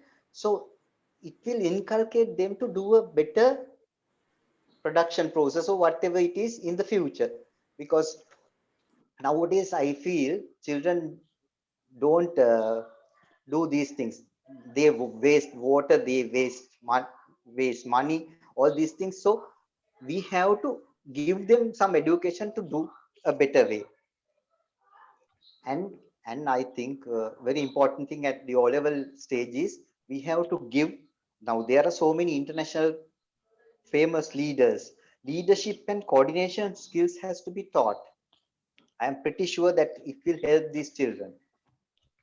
And for the advanced level stage, we have to give the students to choose the correct stream. Rather than telling the parents and teachers, give them a chance. What are the opportunities? What are the world new opportunities, and all these things has to be taught at the beginning of A level, and show them this is the best way that you can go. And one other thing is A level students, work-life balance is also very important. Achieving the desired targets, time management, those things has to be taught at the A level stage. And important thing is IT skills. Let them learn by doing. IT skills is not to just teach. Put them into IT environment and ask them to learn, because then only when they go for employment, they will be pretty much easier than the current students.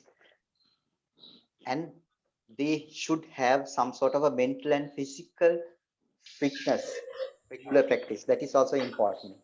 Sorry to bug you. The time is passing. 1 minute, so you can wrap it up. Okay. There's only small thing about the university.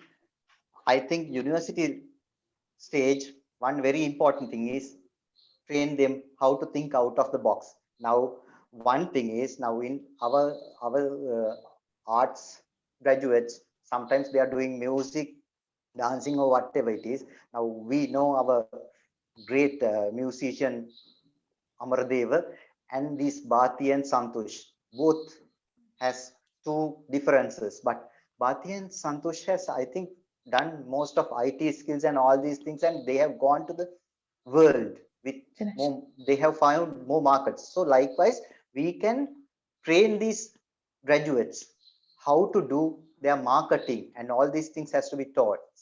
That's what I really want the future education. Thank you very much for inviting. Okay. It's a pleasure to talk to you all. Nilan, do you want me to do a summary? Now we have got like 7 speakers.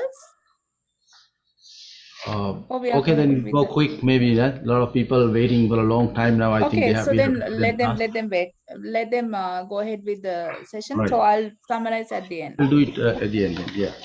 And the next is according to the list. Who is next?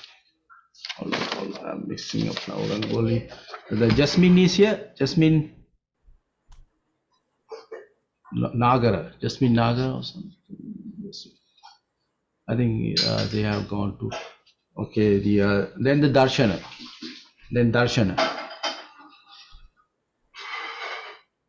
And Yasa.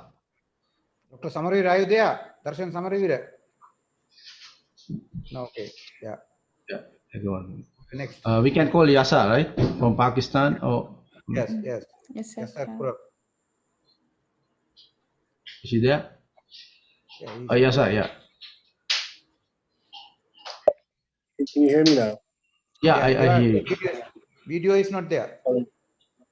Video is not there. Let me try. So I have already asked everybody keep the video on as much as possible so that we see you, and then that will be recorded in the last video. Even if you don't Sure. talk, I did try to get it on. yeah. Even if you don't talk, please keep it on so that we know you're actively. Yeah. I'm trying to. It should work now. Everybody, yeah. Like Unarat. Yeah. Okay, Lasit is there, so we know that It's at least there. yeah. You can go Shall I without start with video. Yeah, because you have a screen, something to share, right? So you can share the screen and go if you don't want to video. Right. No, so I don't have a slide to share with you. Okay, then just but I have. Yeah. So I do have some experiences to share firstly, and also some questions that I would like to share, if not answers. But for firstly, Saminda and everybody else, thank you very much. It's been a lovely session. It's been an insightful, like somebody else said, also a very insightful and a learning experience as well. And so I'm no expert on education like a lot of other people. However, I obviously have been through the system, and I have some observations of my own. By virtue of background, I'll be very brief about I know the 5-minute limit. By virtue of background, I'm a business graduate, and I have been fortunate enough to have, experienced some good schools around the world, including LUMS from Pakistan and my postgrad from UPenn in leadership. In terms of my work career, I've been involved with, I've never been responsible for leading an education program, but I've been supporting education programs for about almost 15 years for Afghan refugees. I've done evaluations of education programs in South Asia, different countries, and have been working on, I'm a member of the Founders Institute. I support startups. I've been their mentor for the past 3-4 years. So I really believe in entrepreneurship as well, and I support entrepreneurship. The problem that I have before me today in terms of education, I mean, Sri Lanka has been a benchmark for many years for Pakistan in terms of its very high literacy rate and also some very qualified academicians and students that we experience. So many problems will be different in comparison to Pakistan, but many will be the same as well. Pakistan also has seen many war-torn years and the impact of terrorism and paucity of resources, a far-flung population. In Pakistan also, like one out of 3 children has never seen the inside of a school. 1 out of 3 children who have been to schools cannot do basic mathematics. And in our pursuit of examples like Sri Lanka with very high literacy rates, I remember in the 80s, late 80s, in General Ziaul Haq's regime, they changed the definition of literacy to a person who could basically read or write. And so that really skewed and twisted the numbers for us for a number of, for almost 2 decades. So we have problems across South Asia, similar ones. We have enrollment, attendance, absenteeism, of course, dropouts, girl child education, early marriages which prevent education, children being earning hands in many low-income societies obviously are pulled out of education opportunities to support the families with livelihoods. I mean, I do support having different programs for young adults. I'll come to that later. But the things that I want to talk about today are that are rooted in the fact that more important than ignorance is the false belief of being educated. And so that is, I believe, a huge threat to our future. I'll speak about 2 particular things in the next 3 minutes that I have. One is the continued relevance of what we learn. At school level in Pakistan, at least I can speak with authenticity, half the children, 50%, cannot solve the equation 50 over 100. At university levels, 4-year programs, many 4-year programs have first-year curriculum that is obsolete by the time students graduate from their 4 years. With new things like machine learning, IoT, etc., we spoke about them, other presenters. How prepared are our children? What is the relevance going forward? That's one part. The other part I want to speak about also has been spoken about previously, but I also feel passionately about it, is the impact of education to change our own lives and those around us. So before the time of Stephen Covey and before the time of Daniel Goleman and others, they still taught logic, empathy, critical reasoning etc. History, for example, I mean, we learn from history that we learn nothing from history.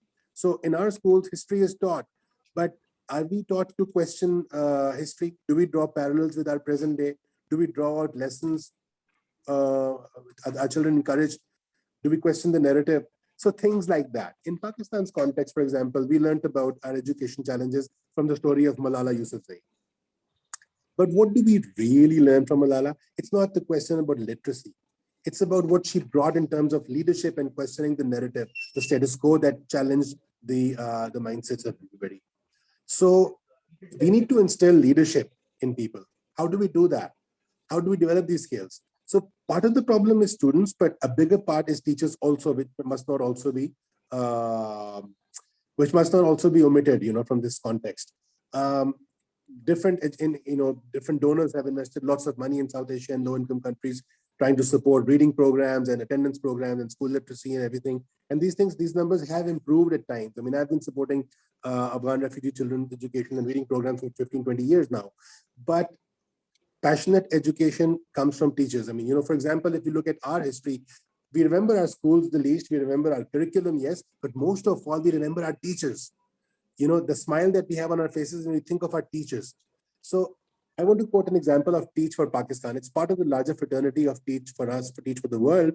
But in Pakistan, they have 2-year fellowships. What they do is they bring out students who have aspiring education careers, who have, have glorious degrees and backgrounds in good academic record in other disciplines as well.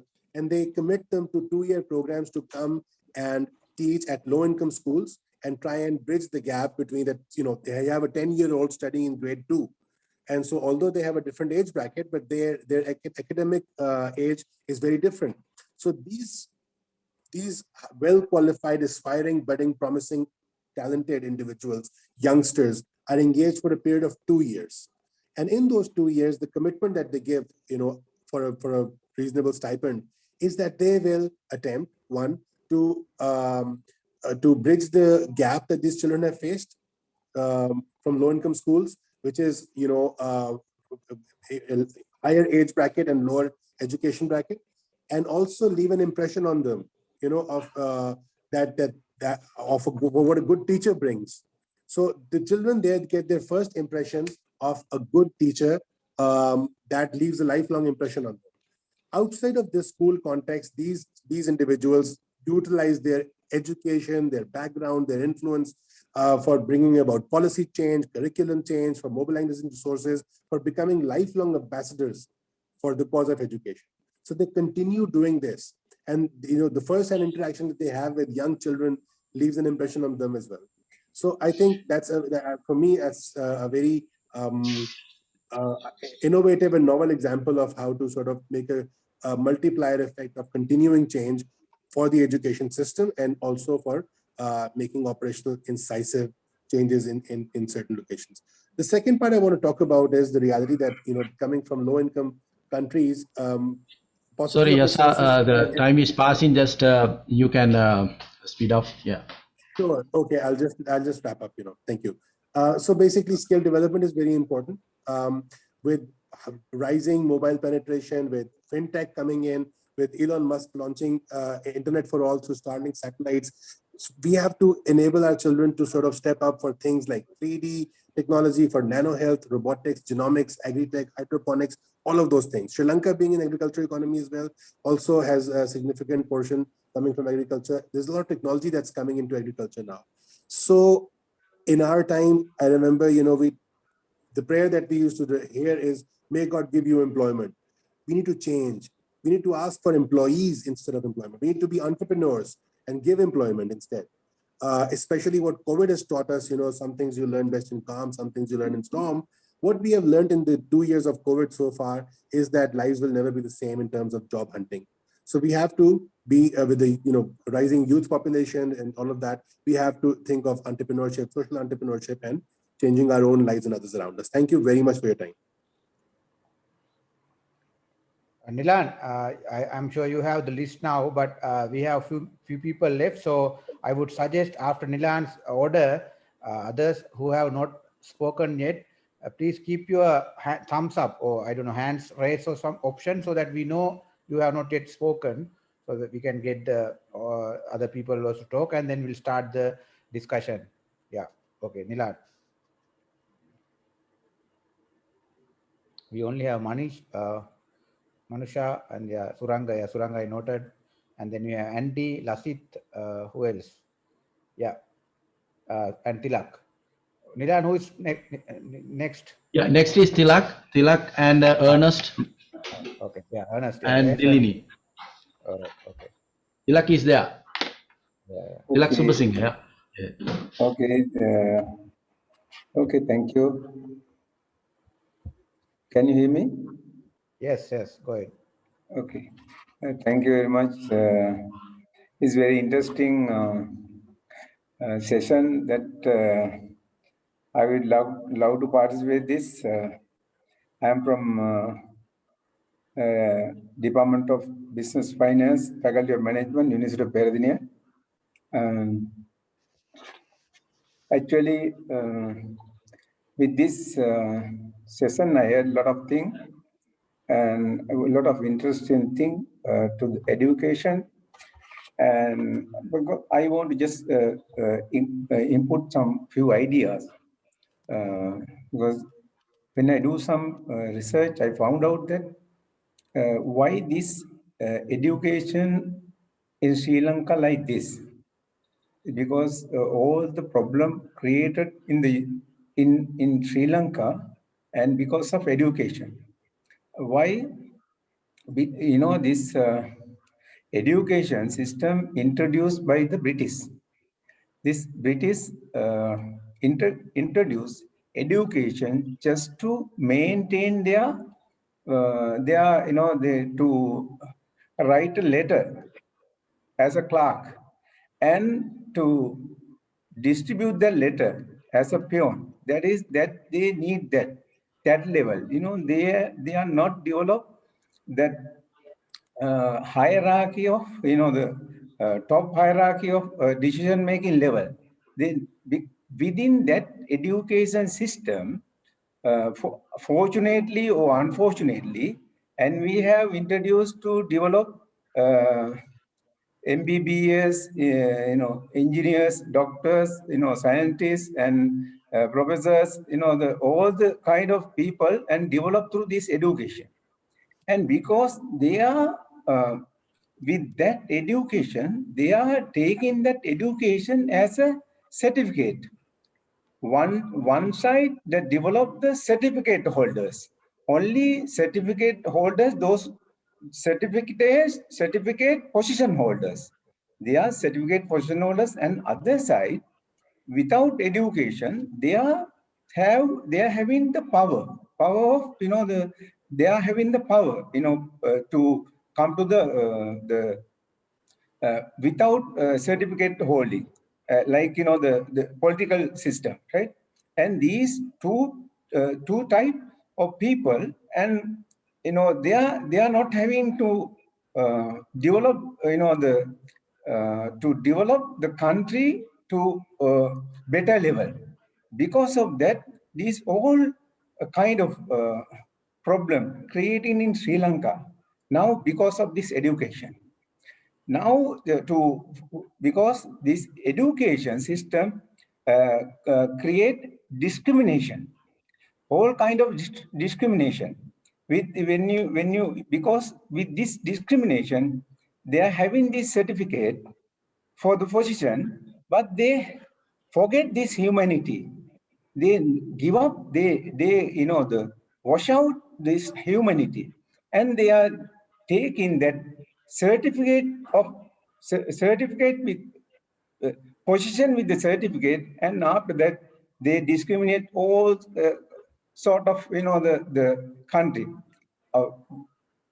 One part of the country having certificate position holders, other part of the country has without certificate, but they have power, political power. These two kind of people and create this all the problem because of the education system does not give the vision to them to develop the country, because the education system never ever given them to what is their responsibility for the as a human being to the society, and that is what I just wanted to input this session. And other than that, in future education, and we have to develop the humanity, the people with the humanity to the development of the society, and that is what other problem to solve this, and we have to have this new, the new kind of education system for the country as well as for whole world, the global, the global to go to global to our people, and that is what just I wanted to input from me to this session. Okay, thank you. Thank you, Tilak. Next is Ernest. And after that, we'll go the order of the hand raise, because some people left already in my list, so it's taking time to analyze them. Okay, Ernest. Okay, Nilan and Chaminda, thanks for arranging this. And my name's Ernest, and I work for consultancy companies here in Canada and US, and advocating the policies to the government. And one thing that I just want, a couple of things, I think we get sometimes lost in these discussions because the purpose is basically education, but we sometimes go into different directions too. Doesn't matter. I have some accusations, I have some suggestions too. So the accusations are basically our education system in Sri Lanka, about a couple of years ago, we did a research, and the government, I know the people are asking 10% of GDP to the education, but believe me, out of that 10%, even 30% of the allocations are not used every year. I think I should turn to Sinhala in this one. Lankave GDP eken 10ක් දෙන්නයි කියලා education වලට ඉල්ලුවට ඒ දෙන එකෙන්වත් 30%ක්වත් පාවිච්චි කරන්නේ නැහැ ලංකාවේ universities උයි අධ්‍යාපන ක්‍රමය. මොකද එහෙම ක්‍රමයක් නැහැ. එහෙම පාවිච්චි කරන්න විදිහක් හැදිලා නැහැ. ඒක ඒ රටවල් වල විතරක් නෙමෙයි මේ රටෙත් තියෙන දෙයක්. මේ කැනඩාවේ ඇමරිකාවෙත් තියෙන දෙයක්.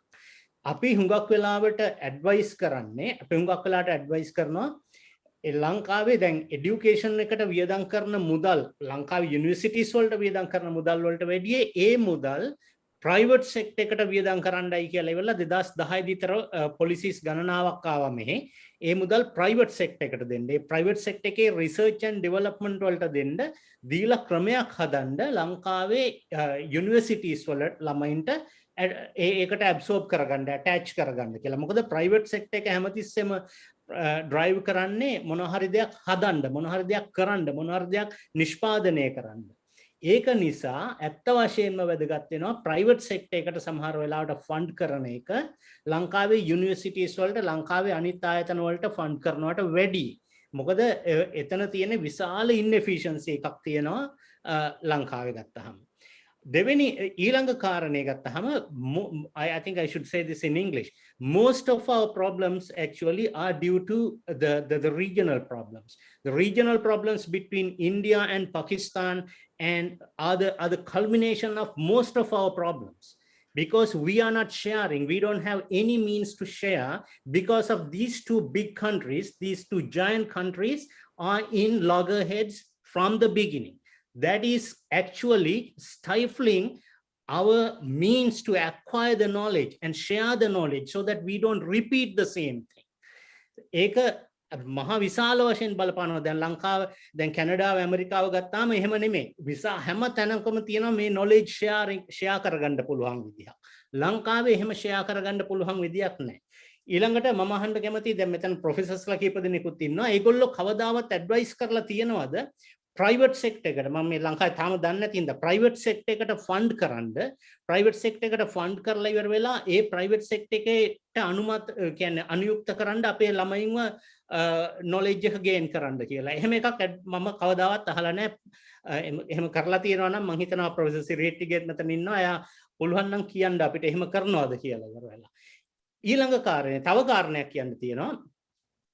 අපි ලංකාවේ අධ්‍යාපනය සිංහලෙන් හදාරන්න කියද්දිම මම මේකට පොලිසි පේපර් එකකුත් ලියලා මම රොහන් පල්ලෙවත්තත් එක්ක වැඩ කරපු වෙලාවේදී ලියපු එකක් තියෙනවා.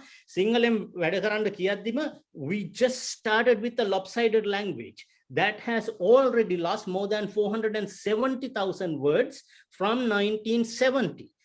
Compared to English, English actually added about 470,000 words to the vocabulary, while we lost them. We don't have those languages. We don't have those words. And when it comes to Tamil, the number is about 300,000.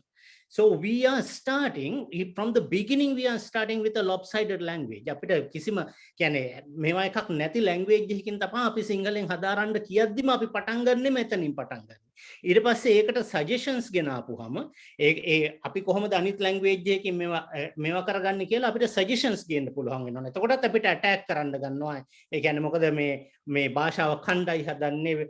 ජපානයේ ගත්තොත් හිරගනා කටකනා ඊළඟට kanji කියලා තුනක් තියෙනවා. alphabets තුනක් තියෙනවා. අනිත් languages accept කරගන්න. එතකොට අපිට සිංහල වගේ language එකකින් ඉගෙන ගන්නවා නම් ඒ ළමයා පටන් ගන්නෙම මේ අඩු තැනකින් පටන් ගන්න. ඒක හදාගන්නේ කොහොමද? අපිට ඔක්කොම ප්‍රශ්න විසඳන්න බෑ. ඒක හදාගන්න විදි ගැන අපි බලන්න පුළුවන් වෙන්න ඕන. ඊළඟ එක අපි මේ කොහෙද ඉන්නේ? දැන් මේ රටේ ගත්තත් රයසන් යුනිවර්සිටි එකේ උදාහරණයක් ඇටියට ගිය අවුරුද්දේ රයසන් යුනිවර්සිටි එක ගත්තොත් එහෙම අපි කොහෙද ඉන්නේ? රයසන් යුනිවර්සිටි එක රිසර්ච් එකක් කරා. අපි ඉන්ඩස්ට්‍රි එකට සාපේක්ෂව මේ රටවල් වල යුනිවර්සිටිස් ඉන්නේ අවුරුදු 8ක විතර වගේ පස්සේ. ඉන්ඩස්ට්‍රි එකට සාපේක්ෂව. මම උදාහරණයක් කියන්න දැන් හුඟ දෙනෙක් ක්වෙස්චන් කරනවා 1969 දී කොහොමද මිනිස්සු හඳට ගියේ මොනවත් මේ ටෙලිෆෝන් එකක් නැති අවධියක කොහොමද මිනිස්සු හඳට ගියේ හඳට යද්දී NASA එකේ ඇත්ත වශයෙන්ම ඕන කරන ටෙක්නොලොජි හදලා තිබුණේ මොකද විශේෂිත ආයතන තිබුණා ඒ වෙනුවට හදලා ඉවර වෙලා එතකොට අද වෙනකොට ගත්තොත් එහෙම අද වෙනකොටත් මේ ටෙක්නොලොජි අද වෙනකොට තියෙනවා ස්පේස් එකේ වතුර නිෂ්පාදනය කරගන්න පුළුවන්. වතුර නිෂ්පාදනය කරගෙන අවුරුද්දක් දෙකක් ජීවත් වෙන්න පුළුවන් ටෙක්නොලොජි අද හැදිලා තියෙනවා. කොහෙද හැදෙන්නේ? හැදෙන්නේ වැඩි වශයෙන්ම හැදෙන්නේ මිලිටරි රිසර්ච් වල. මිලිටරි රිසර්ච් තමයි ඩ්‍රයිවිං ෆෝස් එක උනේ හැමතිස්සෙම ටෙක්නොලොජිකල් ඩෙවලොප්මන්ට් වලට.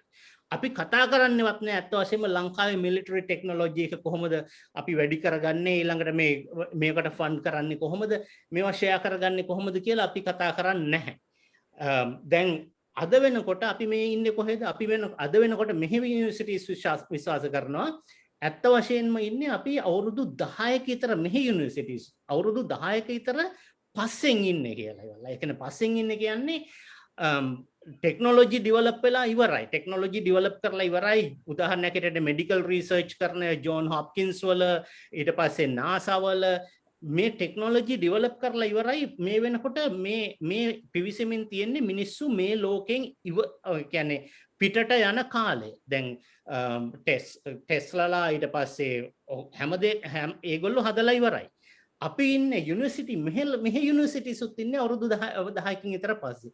එහෙනම් හිතා ගන්න පුළුවන්ද ලංකාවේ යුනිවර්සිටි ඉන්නේ මේ ඉස්සරහට එන වර්ල්ඩ් එකේ තව අවුරුදු කීයකට පස්සේද කියලා. අපි ඉන්නේ තව මම හිතන්නේ 20කට 30කට විතර පස්සේ.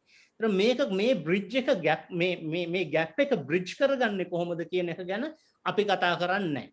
මේ කවදාවත් කතා කරන්නේ නැහැ. මේ ගැප් එක අපි කොහොම හරි බ්‍රිජ් කරගන්න ඕන. ඒක බ්‍රිජ් කරපු විදි තියෙනවා. අනිත් රටවල් කරපු විදි තියෙනවා. ඇත්ත වශයෙන්ම අපේ regional collaboration because we don't have the regional collaboration. I know there was one person from Nepal and India and Pakistan. I think we are the people who should get together and force the governments to come and as coalition partners and share the knowledge. We don't have it, and it's not happening in the region, unfortunately. So those are my accusations and suggestions. Thanks, Chaminda and Nilan, for arranging this. Thank you, Anas. And next is Delini. Delini is here. No, she left. She asked. She left. Okay, then okay, when we'll go with the hand raised, and Andy. This the actually first is in Manusha. Manusha is. Manusha and Suranga also waiting for a long time. And Yeah, then yeah. Let's go with from Manusha and next Suranga. Suranga and then Andy. So Lasit, Andy, and then Chitra. She raised the hand. She was not following my chat. Chitra also. Yeah, let's say whoever want to speak, please raise your hand. Manusha, we go with Manusha. Yeah. Yeah. Okay. Hi. Thank you for having me. I'm Manusha Gunasekara. I'm affiliated with non-profit sector. I have very interesting background in terms of my education. I have bachelor's in public health and then master's in development studies. So I want to shed light on my experience in liberal arts. You are a Commonwealth scholar, no? Commonwealth scholar or chevening. It's actually chevening. Chevening yeah. by the British government. Yeah. In 2018-19 period. Yeah. So I want to shed light on the liberal arts education especially during my undergrad period. So when I got this full scholarship for liberal arts education, liberal arts university actually based in Bangladesh.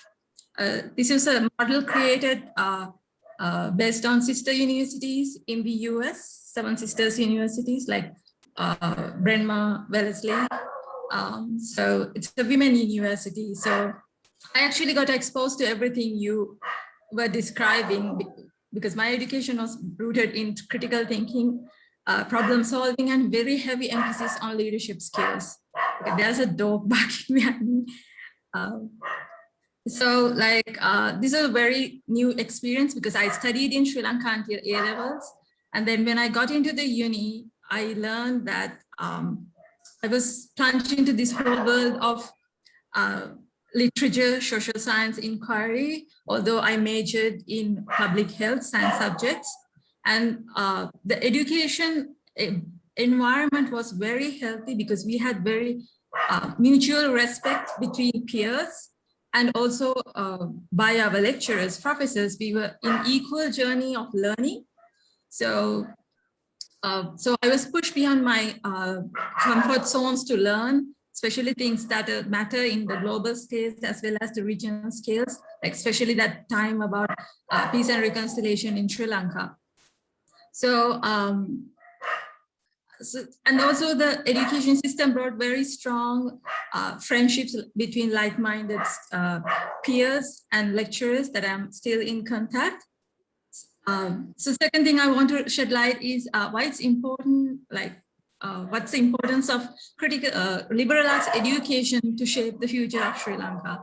I think the debate and the current trend to shift the education system towards this technical mastery is something we have to be quite careful and examine very carefully, because ultimately if we want to answer the question, like what type of world we want to live and what type of world we want, I think higher emphasis on the technical mastery is not going to understand how to identify the problem and create sustainable solutions. And also about the concerns on how to protect the democracy that we have and the sense of civil engagement, and also how to connect education with public good. For those aspects, strict technical mastery is not going to be helpful. So I see like Sri Lankan students like who went to state universities, government universities, or some private universities, he has very strong sense of entitlement, but not the sense of responsibility. So the take-home message I want to say is we should consider the aspects of liberal arts education, at least some components for art degrees as well as some of the sciences, because if we want to create, like everyone says, like its ultimate goal is to build a good citizen who's doing good, not just for the country, but also the global scale. Because we have a very, we are actually in front of a bigger crisis, the climate change. And climate change is still talked in Sri Lanka with a very global north perspective, and we don't really see engagement from from countrywide or from the bottom in this country. Thank you. Thank you, Manusha. The next, Suranga. Right. Hi, good evening, everyone. So first of all, thank you very much, Chaminda and the team who has given me an opportunity to talk in this platform, the education. Myself, my name is Suranga. I'm attached with hospitality consultation. I have my own hospitality management company. And also I have bachelor's in travel and tourism hospitality, master's again hospitality economics at the University of Colombo. I was listening to entire session from 7:30 onwards. Very interesting discussions was taken place by professors. You know, there are some experts from the different countries. It's very attractive and impressive as well. Even it's late night. What I want to tell you all, I'm trying to dry up to different education, which is tourism education. I think Chamin also been highlighted, wanted me to speak something different. Needs to be not highlighted in Sri Lanka. Sri Lanka tourism sector, as you all everyone know, it's the third largest industry, which makes 12.6 GDP to the country. So every year, 4.28 increments of GDP is supposed to industry tourist. If you look at the travel and tourism industry, now you all can see since industry is not functioning, that we got affected with few areas. You know, COVID-19 got affected for the entire industry highly, and we got affected with this Easter Sunday attack. No industry is as at now there's no we will not see any particular scene in future, right?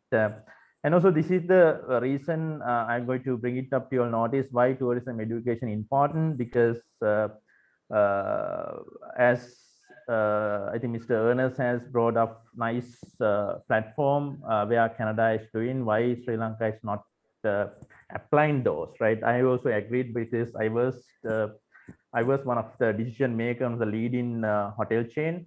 Actually, I wanted to get some undergraduate from the universities for different designation, let's say junior executive.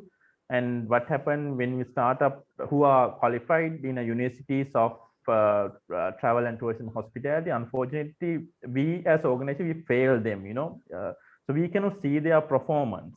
So what happened, student who has to pass A-levels and comes in that they have soft skills than the students who are undergraduate and who are coming to the industry. What I want to tell you all, my suggestion would be integration between academic and industry has to be, there should be proper system needs to be implemented. There should be proper system integration of academic and industry, especially in my industry. That is area needs to be highlighted. And few school, of course, instead of their A-levels, even Colombo, about even I do lectures a particular school. Few school, they have identified importance of tourism industry. They have included into their syllabus tourism hospitality. This already there, but no one has identified the importance of industry. The issue we'll be having in future, right? Now, COVID will be over. I'm sure, you know, there will be a solution we'll be finding in upcoming years. The employment of industry now, because there is no generation of students, there is no proper education system for tourism, travel and tourism industry. So what happened in future now, there are many international organizations has been invested Sri Lanka. You can see Cinema Life is on board, which has huge platform. The Ritz-Carlton is on board. You know, I'm trying to give the platform, you know, in of course, like if there's no proper education in terms of my industry, tourism education, we need to hire the people from the other countries where our people are not identified of the importance of travel and tourism and hospitality industry. Because in 2022, about to open the big hotels, there are about 1,500, 2,000 rooms needs to be generated. So who are the people going to work in this industry? We all talk about employment. So there are some solutions, but there is no generation of proper. It's again there's no proper education system where to match into the employment, right? So, and the other thing, since our country is not stable, most of the students who are past A-level, they start up to move into the different countries such as Canada, Finland, and they are traveling all around because it's the unstable of economics, unstable of political, unstable of social. That's a failure as Sri Lanka, because I can see there are many brainy people who has already spoken for the different countries, and reason for they'll not come to Sri Lanka. I think these are the one of the factors been affected. This is going to be an issue. All brainy people, they'll move into the country. Those are the issues. The real issues will be find in the future if we do not find a solution, and we do not have people who needs to work in the latter part. What will happen? Foreign investors, foreign countries, they'll move into our country. Because our people who are moving to different countries, there are no people to look into our matters in the country. So this is going to be issue will be happening. Not even within 5 to 10 years we can find this issue if you do not develop a better strategy in terms of education. So that's all I would like to tell you. Thank you very much for the opportunity to given me and the professors. There are many professors on this. We always talk about employment, but we have not seen the importance of the industries. Like I said, because my industry is the third largest industry, as I said, we need to find a solution on these industries, fill these gaps. Otherwise, we need to get the people from the other countries to fill this employment of Sri Lanka. So thank you so much giving me this opportunity. Thank you, Suranga. Next is Lasit. Lasit, Andy, then we have two people here without yet spoken, Chitra and Susanta. Susanta and Chitra, please raise your hand so that we know you are interested in talking, because we have to start the discussion in the next round. Chitra, you are in the waiting list, so keep your lower mark. No, what is that called? Raise your hand option so that we know you are in the live. And Susanta has been not responding, so please raise your hand if you are around. Yes, please go ahead. Okay, thank you, Chaminda, and for inviting me, and good evening, everyone. Without taking much time, I'm from the University of Sri Jayawardenepura. I'm a senior lecturer there, and I'm well, obviously more close to university education or the higher education. And my thoughts basically are circled on expectations of graduates and our responsibilities as academics on molding graduates for or preparing them for the workforce. So if we look at 21st century skills, and I'm sure that there have been lots of discussions, so I don't want to repeat what everyone's been talking.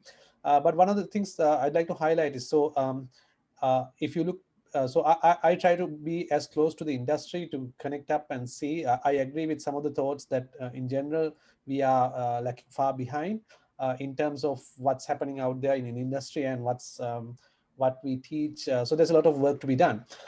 So one of the things that I try to find is that industry hires for graduates, not for the qualification, for attitude, and they train for whatever that they need for. In this aspect, so our students are generally lacking more in social skills, and there's obviously within the last decade or so, there's more talk of infusing or IT, for example, into degree programs, so that they would be able to more relate whatever they are doing into today's changing world requirements. I fully agree with this, but at the same time, there is expectation, I think, in some sectors, which I personally don't agree, is that especially government university graduates in Sri Lanka, there's expectation from some of them as well as some parts of society. Sometimes we see government giving opportunities for graduates or state sector jobs. This, unfortunately, I think is a trend which has, which is, I mean, it has continued for a long time now. But as a result, there are people who say they've not been employed for 20, 30 years, maybe say 10, 15 years. But the reality is that they would rather prefer to get absorbed to the government sector and expect a more comfortable life until retirement rather than contributing to society in general. So this trend actually is something which I think we as society in general, I mean, have to act. I mean, there are obviously we as academics have a role to play, but in general, to negate this idea that one should get a job just after graduating, just for the sake of being a graduate, rather than having the skills which the industry or someone needs. There's also a school of thought that, especially with arts graduates, that there's some who say the supply needs to match the demand. In other words, arts faculties produce graduates, but then if there's no jobs for them as for what they have studied, whether that's some situation that they should consider. So I'm not an arts faculty academic, so I don't know how to answer that. But then that's a thought, I think, which I mean, teaching IT, for example, helps, but then they do have their own specializations, and they do need to find some way either to employ themselves, market themselves. I think there was some discussion earlier as well. So these are things that I think in Sri Lanka that need to be discussed, and also after discussions, we need to come up to some policy level if we can put it in practice. So that's it from me. Thank you, and I'll be there for the rest of the discussion. Thank you. Over to you, Nilan. Yeah, thank you, Lasit. And next, Andy De Silva. Yeah, I'll Hello. unmute you. Hi. Thank you. Thanks, Chaminda and Nilan, for inviting me in this interesting discussion. And by the way, my name is Anura De Silva. I'm just a citizen advocate and an activist, mostly a student who's interested in reforming various institutions and dimensions that we have in our country. So education is one of them. I just want to raise a couple of concerns that I have. You know, I like to understand what the ultimate goal of education is for us in Sri Lanka. You know, is it to produce a handful of rocket scientists or a large base? Do we want to make everyone a rocket scientist? Or to build a base of lost people who will be constantly searching for someone to lead them, which we have done today, I think.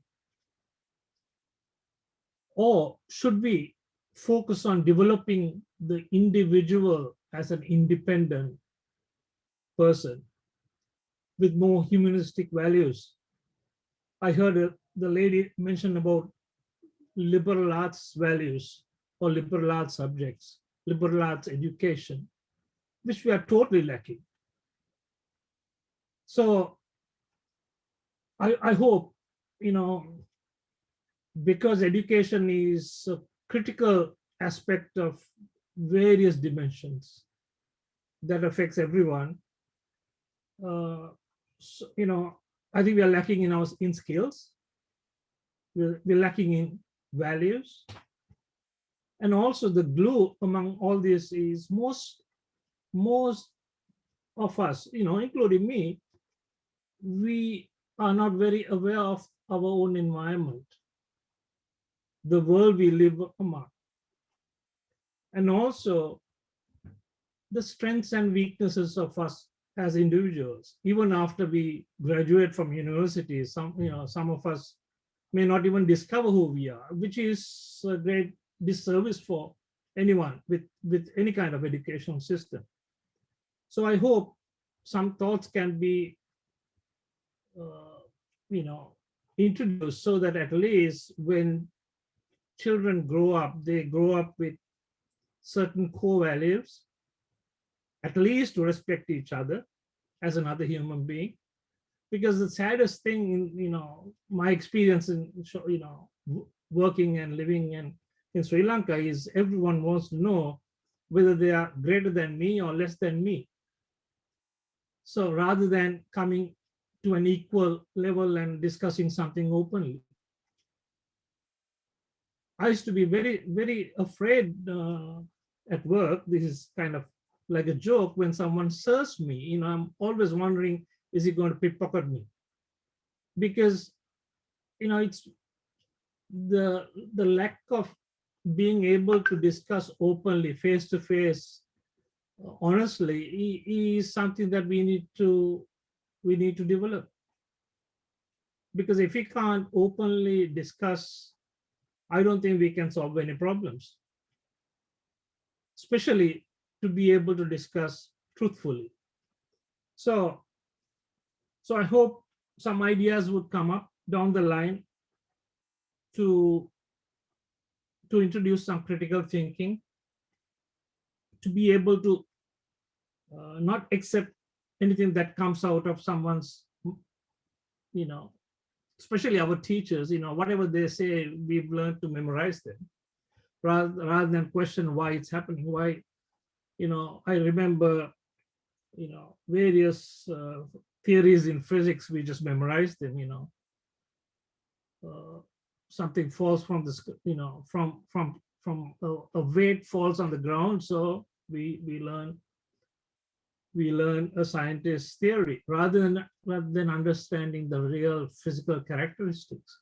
So these are some changes I like to see, where we build environments to question, to think critically, and to be able to discuss openly. So at the same time,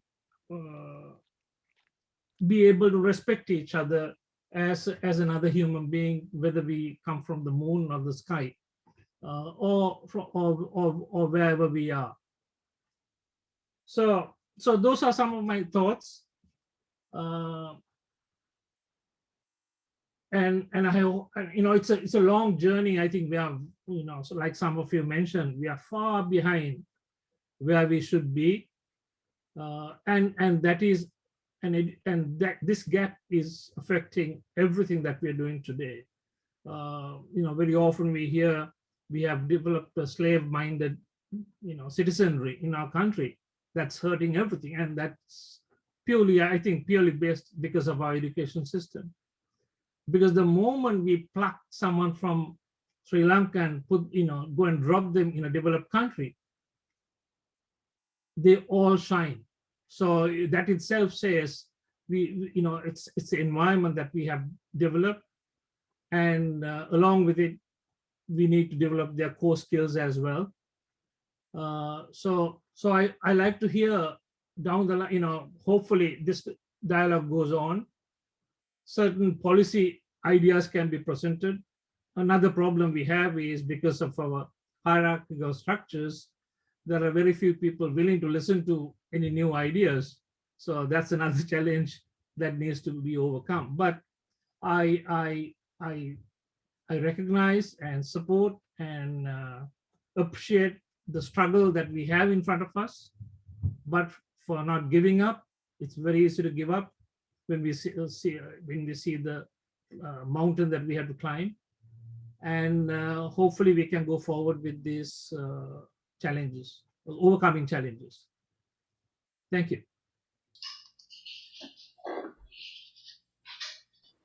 Thank you, Silva. And Our last next, speaker, I think, Dr. Chitra. yeah, Chitra can go ahead. Yeah.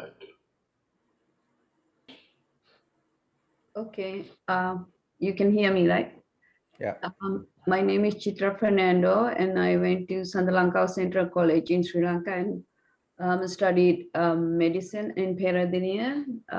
So I work as an MD here. So one Where?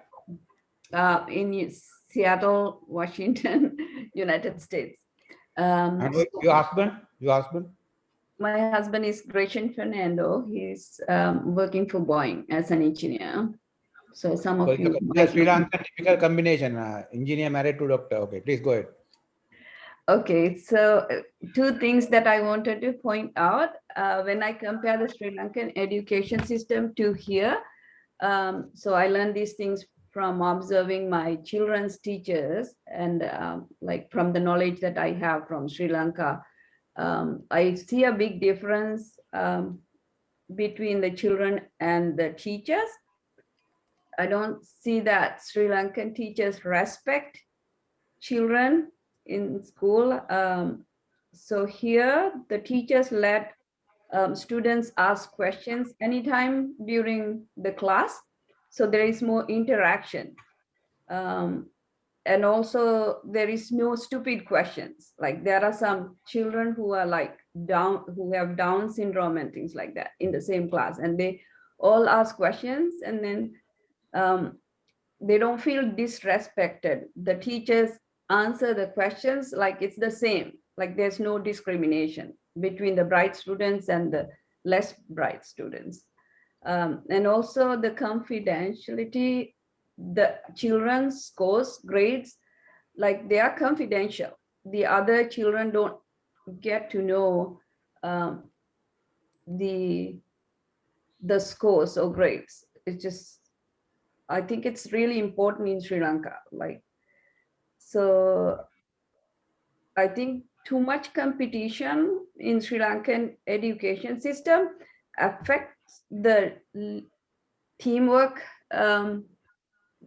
affect the abilities that they have to work as a team when they grow as adults. It's like, so it's really important for children to be respected.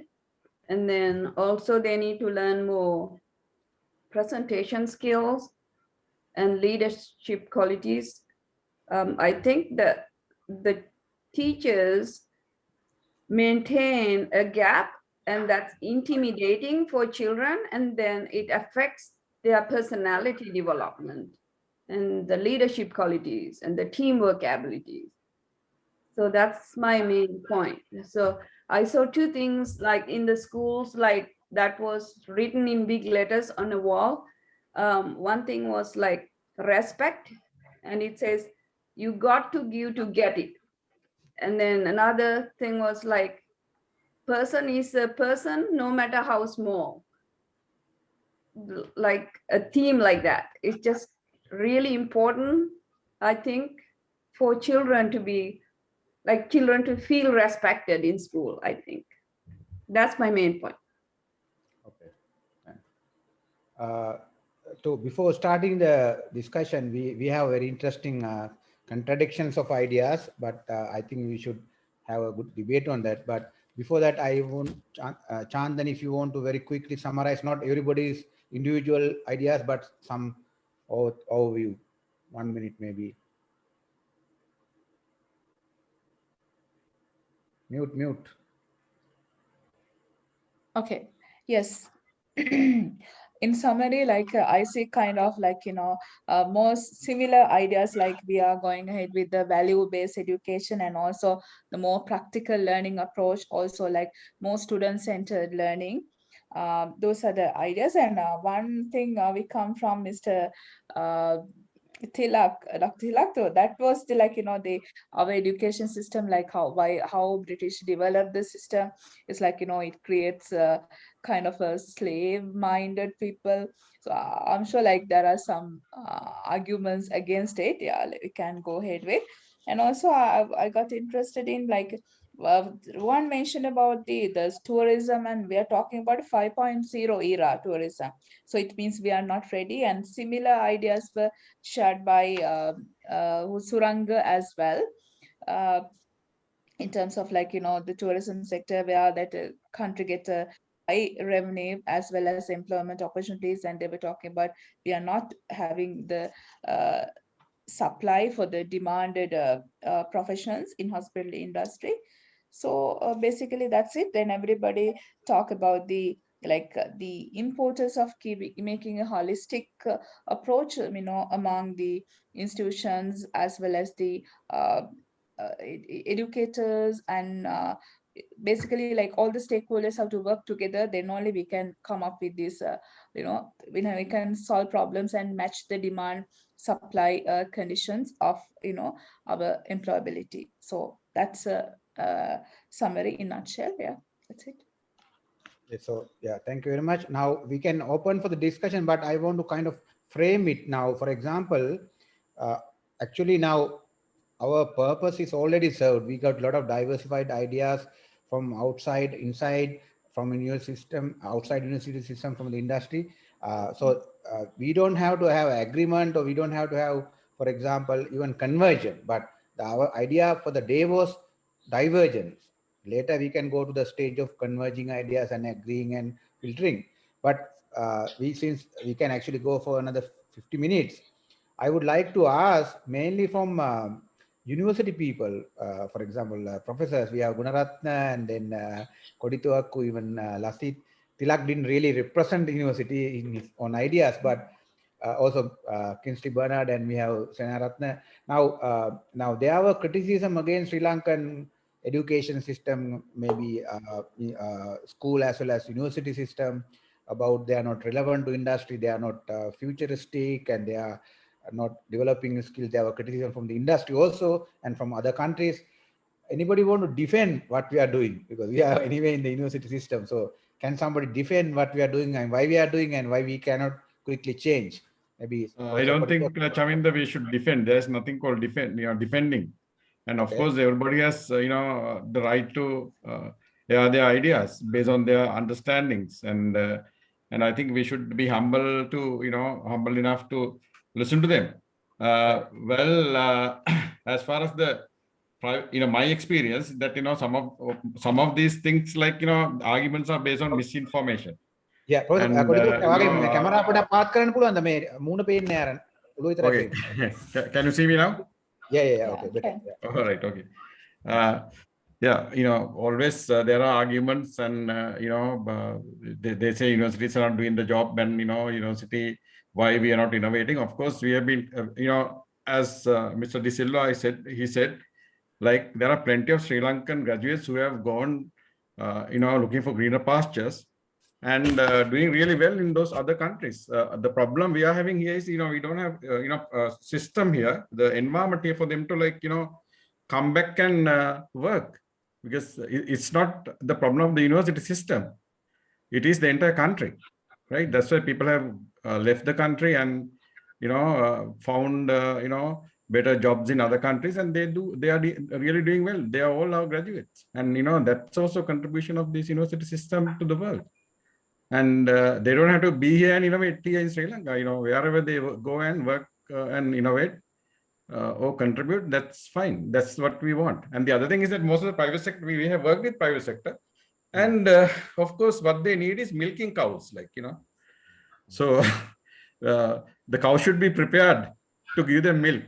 And they never want to feed and, because prepare them to, get milk. Understand what I say, Chaminda? And for example, they are more product oriented, more process oriented. They want us to create graduates to solve their problems. And of course, at the moment, we are doing our curriculum revision. And most of the private sector people, they say is that they want, one-stop buy, right? One student should be able to do all the technical stuff for them, right? And, I think we are creating graduates who will have the mindset to learn more and contribute more, right? We are creating the genotype and the potential, right? When they're exposed to the environment, they will start showing their, potential. I think private sector companies also have a responsibility to give them the right environment and to get what they want from them and to develop them, right? So we can't just, create people who will go and start performing all the functions that they need. And that's what I think. Yeah, okay. Thank you, Professor Kodituaku. Professor Gunaratna, you want to be saying something, because you are also like a main policymaker in the sector. Are you there? Lasit? Yeah, well, I see two sides of the story here. When it comes to the ICT sector, for example, there's a growing trend among certain organizations to hire, for example, undergraduates who are not in the state university system, which they could hire to work maybe 5 weekdays, and then they top up the degree on the weekend. In other words, it's a degree program which they fund, especially in private universities, where 5 days they work, and then the weekend they they work 5 days at the industry and then go back on the weekend. I really don't know whether they will produce graduates who are, I would say, in terms of their long-term vision or lifelong capabilities. So I agree with what Professor Koditok mentioned in that the industry does sometimes look into narrow-minded expectations of graduates to just fill their problems. But I do see a concern that there is a growing trend that for example, in Sri Lanka, we feel that, okay, today degree is important in the case of context of securing jobs, but at least in the ICT industry, that is not not so much a concern. It is for certain sectors jobs, but there is a higher demand for people with non-degrees. So in other words, when students go out with a degree, they have to not just compete against others who carry the same qualification, which is really doesn't matter as long as you have the right attitudes. So that's a trend, I would say. Okay, Professor Gunaratna, මට දැන් අහන්න ඕන දැන් ඔයාගේ සාමාන්‍ය presentation එකේ දිගටම කතා කරේ එම්ප්ලොයබිලිටි ගැනනේ. දැන් ඒතර මෙතෙන්දී අදහස් කීපයක් ආවා අර අපේ এডুকেෂන් සිස්ටම් එක වැලියුස් ගැන එච්චර සෙන්සිටිව් නෑ. දැන් අන්තිමට චිත්‍රා කිව්වෙත් කොහොමද ළමයි ඉඳන් පොඩි කාලේ ඉඳන් මේ එම්පවර් කරන්නේ, ඒගොල්ලන්ව රෙකග්නයිස් කරන්නේ. දැන් මම හිතන්නේ මේක ඩොක්ටර් බර්නාඩ්ටයි also ජයසුන්දර නෑ කවුද අපේ සේනාරත්න ඩොක්ටර්ටයි ඒගොල්ලන්ට අදහස් දෙන්න පුළුවන්. Now is it difficult, or do we really care about having people values or liberal arts, not critical thinking? I am talking about broader things. Do we have any effort or need to have such kind of things included in the curriculum, or do we have any such things already done? Professor Gunaratna. And yeah, cannot hear. Professor Gunaratna කියන මහන්නේ mic එක මොකක් හරි වෙලා. පොඩ්ඩක් ඒක fix කරගන්න. Let me see in the gallery view and see him. Where is he? Okay, yeah. Yeah, we should be hearing now. නෑ යාගේ වීඩියෝ මම හිතන මයික් එක වැඩ කරන්න දිගම තියෙනවා. Yeah, his mic. Yeah. The mic problem, right? Right. Dr. Guys, Bernard, is this the Q&A or not? Is this the Q&A session or not? I was okay. It's a discussion time, so I'm kind of, yeah. We first give this underrepresented part of the university. No. I was on and off. I was on other calls. Yeah. So if even Subhasingha can say something, but Dr. Bernard say something what we are doing or what we have been trying to do in addition to employability in our system.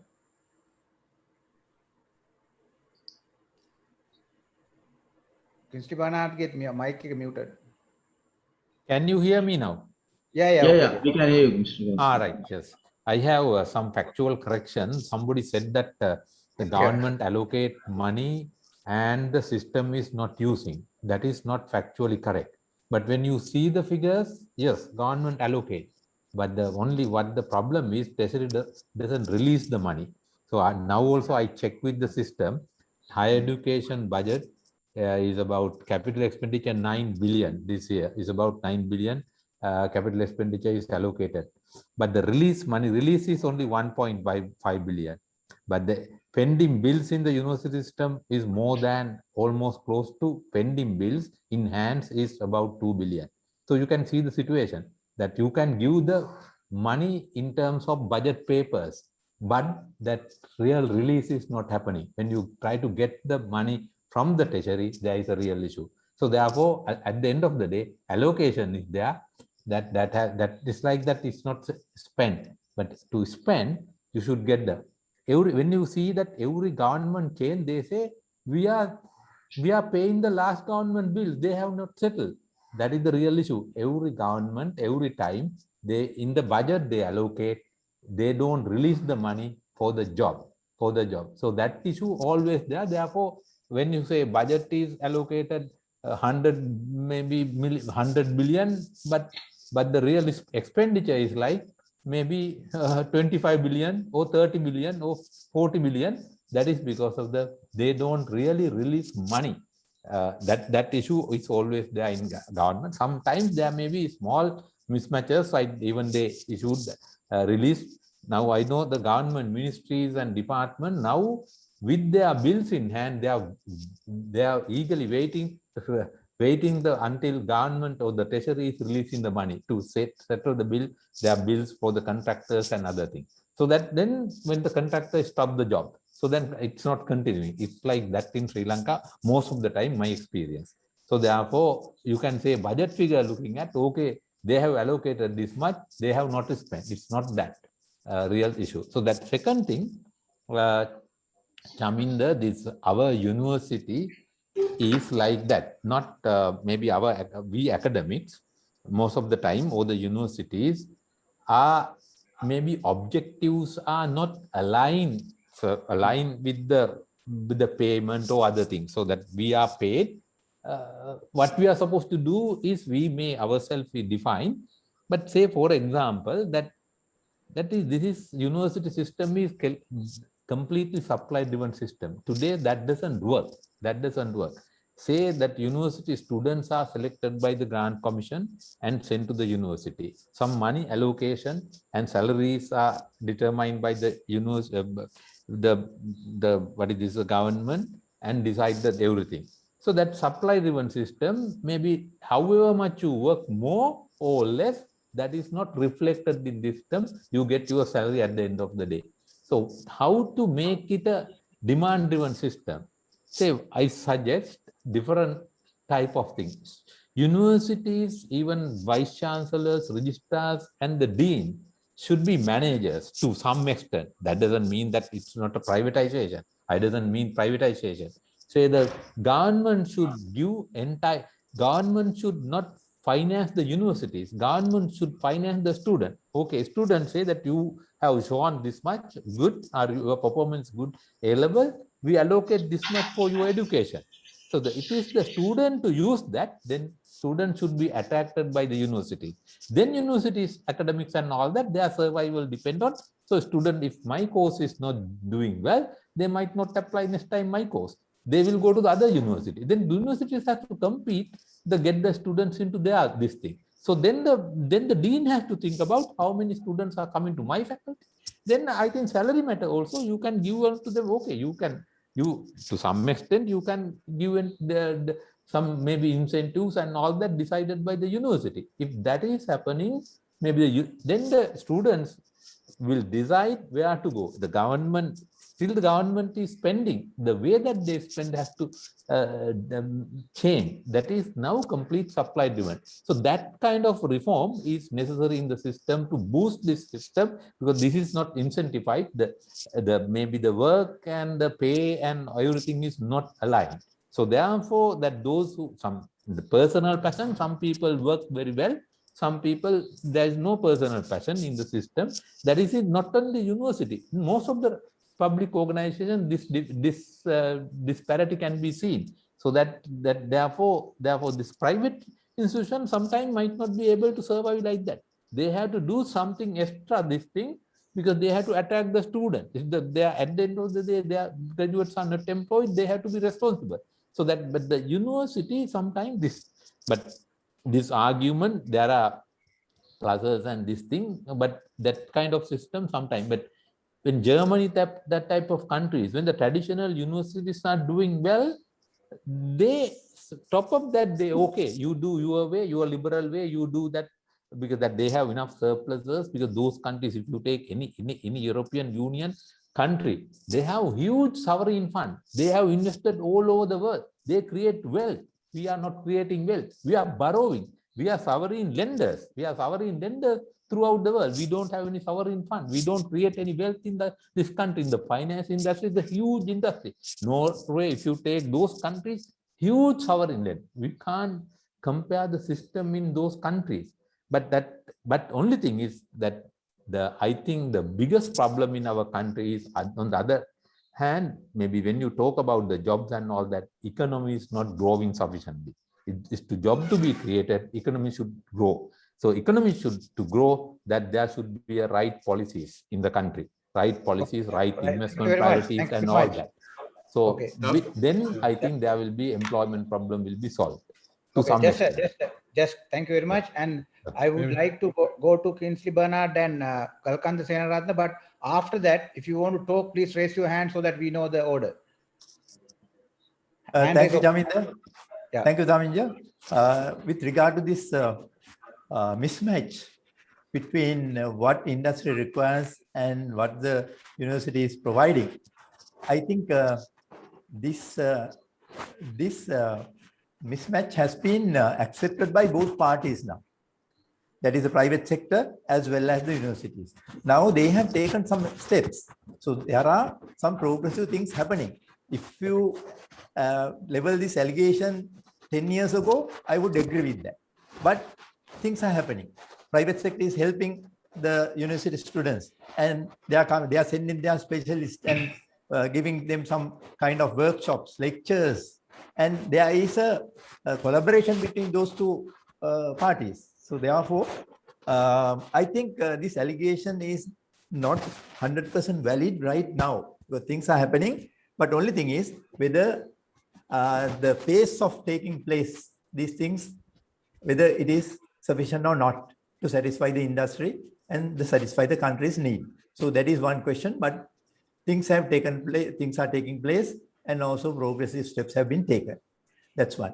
The other one is now when it comes to research, are we concentrating on applied research? So for example, if there is an industry problem, are we going to study that problem and give some kind of relationship or some kind of solution to those problems through our research? That is, I don't know whether that is happening. Sometimes we take the easy path out to do research and then make publications. Now, with regard to the previous statement I made, I really appreciate what Professor Kodizuaku mentioned, and also for a coin there are two sides. So I don't generalize that statement, but there are some concerns about this issue. That is why I raised that issue. So thank you very much. Yeah, Dr. Bernard, now, even though you say collaboration is happening, but that is mainly volunteer based. But for example, as Professor Gunaratna said, in countries like Germany, you have dual system. So it's by design, you have industry, university integration or collaboration, where here, if they want to collaborate, or if a department want to go and they have to negotiate themselves. But in the system, there's not such compulsory requirement. Yeah, agree with you. Yeah. Yeah. Dr. Seranathan, you want to say something before? Yes. Yeah. I also like to add something, because with my experience, I thought to share my experience. See, in about 20 years back, even අපිට ඕන සිංහලෙන් කතා කරන්න පුළුවන් කට්ටිය සිංහලෙන් මේ කට්ටිය ඉන්නේ නමුත් ඕනනම් කොහොමත් එකයි. Even before, university industry came to university to get the research support. Why is that? Because university is very far ahead than the industry. What has happened to now? You know, actually, that even the telecommunication technology or the communication technology, industries are making a lot of things as some.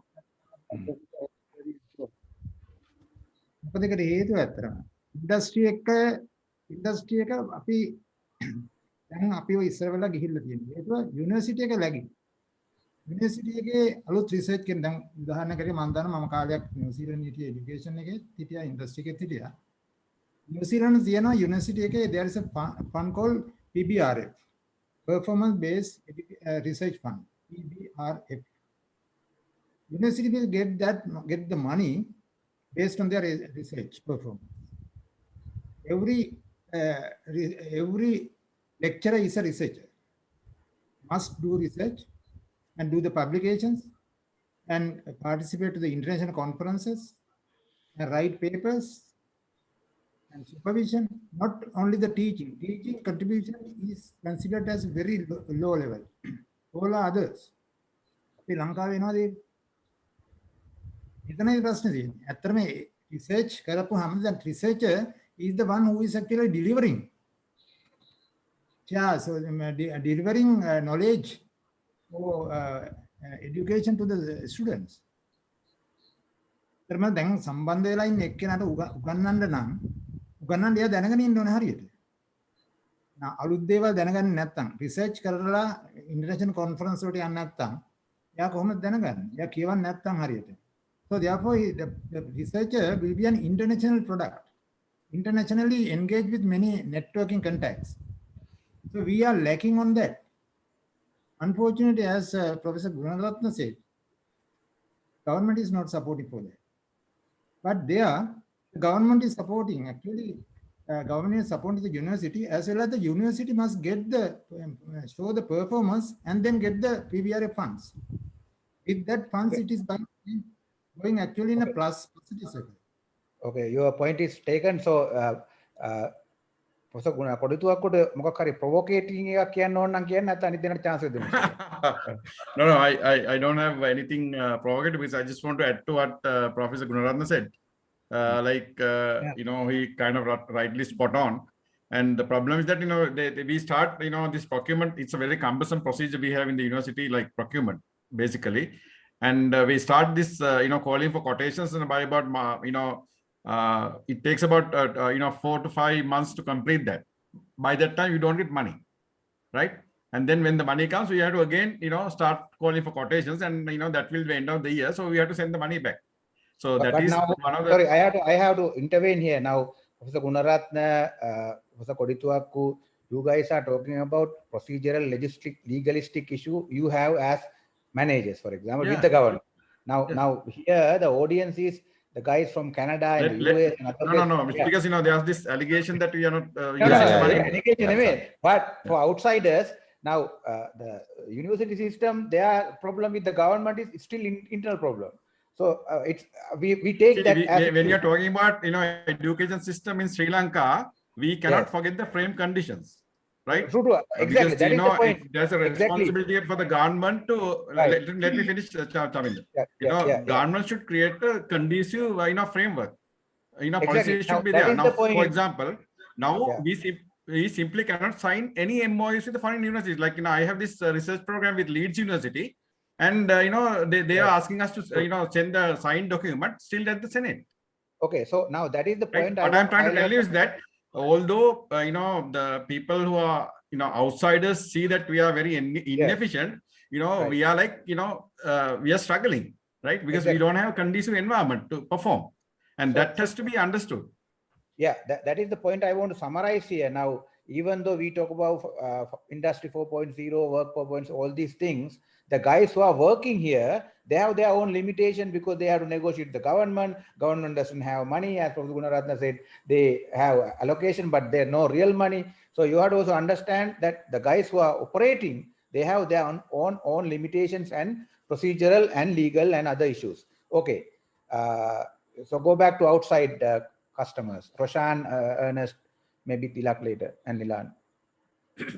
Can I ask a question then? Oh yeah, go ahead, Ernie. I know you were waiting. Go ahead. Yeah, this whole question, you know, like we have been employing people here, right, who are coming from Sri Lanka to my company too, and I can clearly say that if I employ a graduate engineer who came from Sri Lanka here, and then another engineer from even US or from other countries, the mental fortitude, the intelligent fortitude is much higher of Sri Lankans.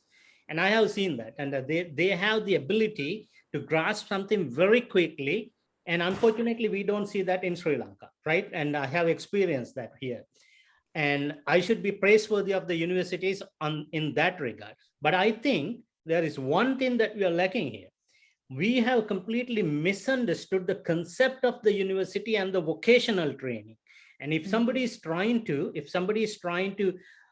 sort of like imply that the universities are basically for the industry, I strongly disagree. Why? Because when I graduated in 94, 95, and when I did communication technology, it was all ISDN lines, and the whole subject was like third year and fourth year was ISDN lines. And then after I graduated, just after 1 year, right? The whole ISDN industry collapsed and the Cisco came up, and then we were at a loss. And so I don't think the university should cater. Universities should cater for the industry, maybe like they should, but not that much. I think the university should still stay with the initial concept of creating people to think and expand the boundaries, and the dreamers, to create the dreamers. And the vocational part of the university should be separate, and that should work with the industry, and that is how it should operate. And what is your view on that? That's my criticism. It's not a criticism, actually. It's a support for the ongoing. No, I fully agree with you. Like, that's what, I'm also telling. I mean, what you said, 100% I agree with you. There's no argument with you. Roshan, you want to say something from New York? Yeah, definitely. So I was just listening to all the speakers. So I just want to let you know that couple of points that I want to talk about. One was what Ernie said.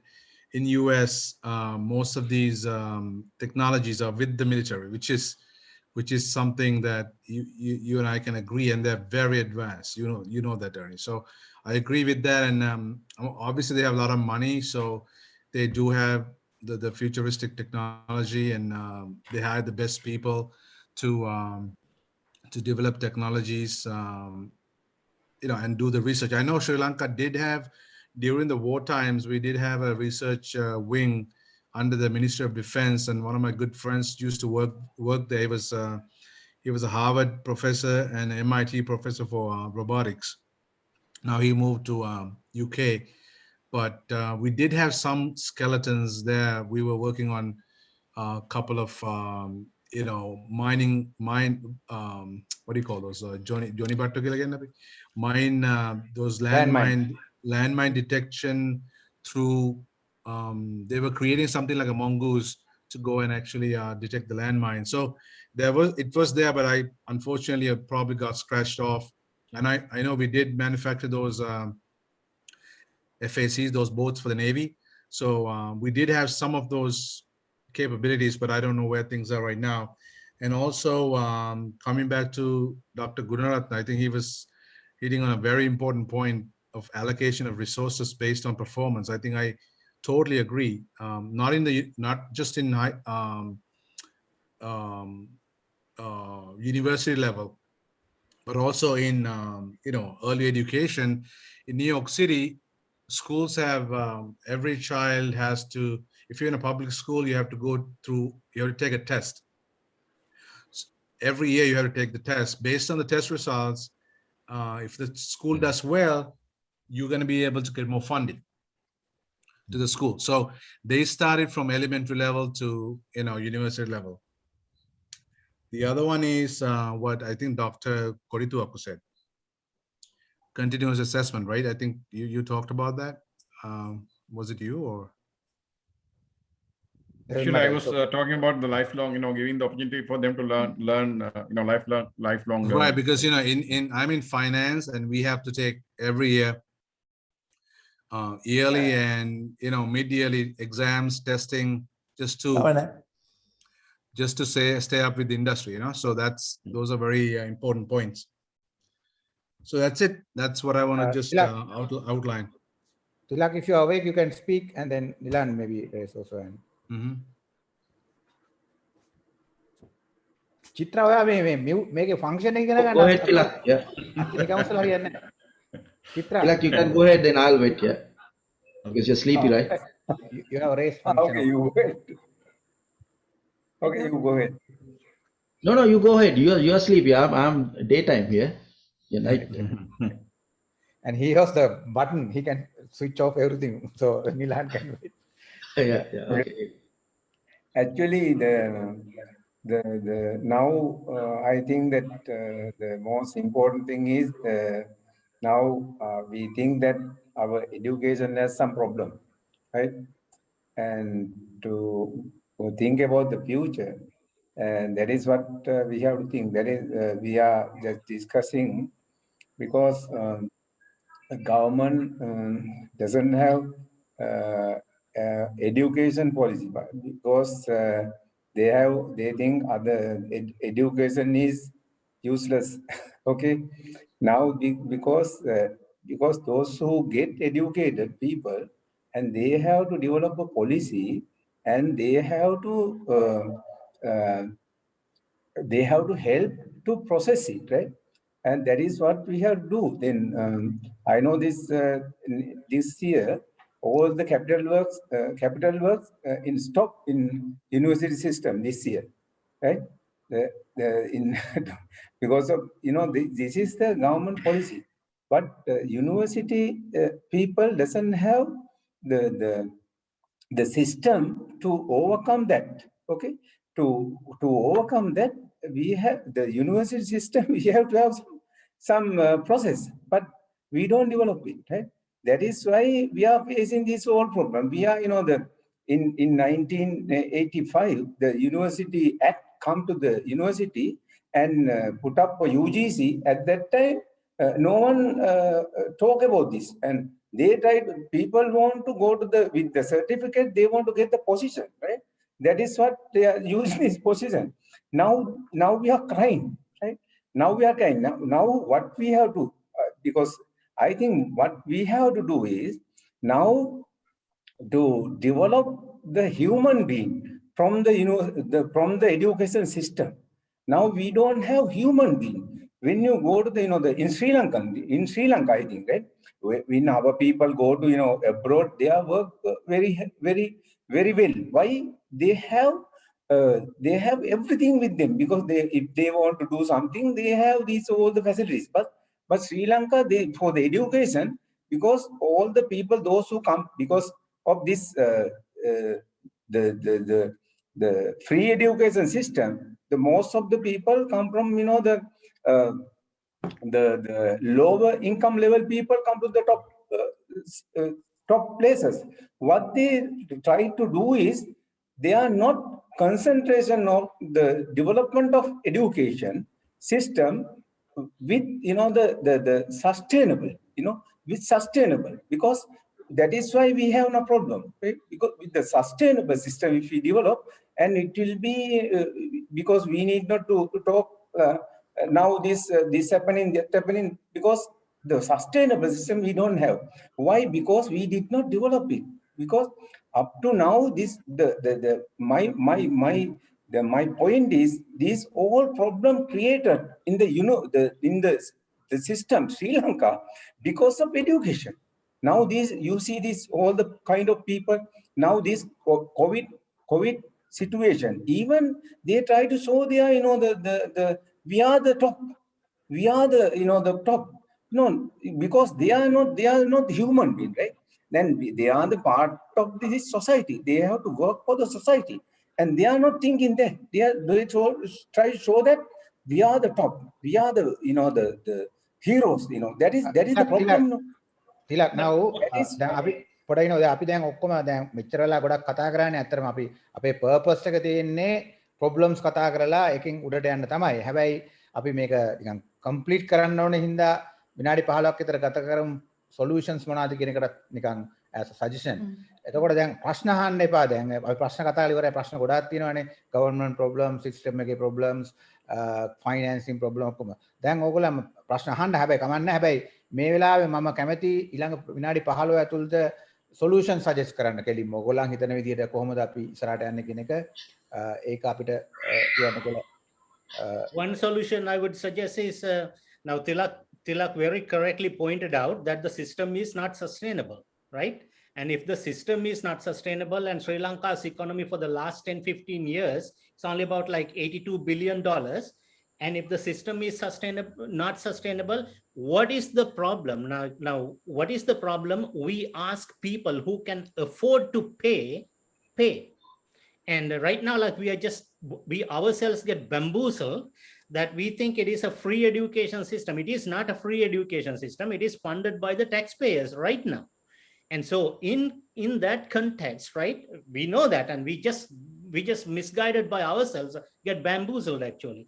And what is the problem if we ask people who can afford to pay, select a certain set of people, right, because of their income level, ask them to pay. what is the problem with that? You mean in the university level or from the school level? At the university level. Okay. Dr. Subodha. Yeah, I totally agree with that. So I think we have misunderstood what this free education means. At least even if you don't ask everyone to pay, everyone who can pay to pay, just still we can just define this as a scholarship, right? We have this number of scholarships from the government for the people who perform well, and others let them pay and learn. So that is one particular solution. And the other thing is like, even though we don't have the support from the government, still we have to be persistent regarding our applied research. For example, now I have stopped doing like pure research once after I come to university, because like about 8 to 10 years ago, when I was in Canada, for one of my pure research, I won the world best award, right? But still I stopped that. I stopped that, and now I'm very persistent on applied research, and I'm working on biomedical research. Even I don't know if you have seen one of my products on TV during the COVID period. We made a robot for patient support, and we are still working on the second version of that.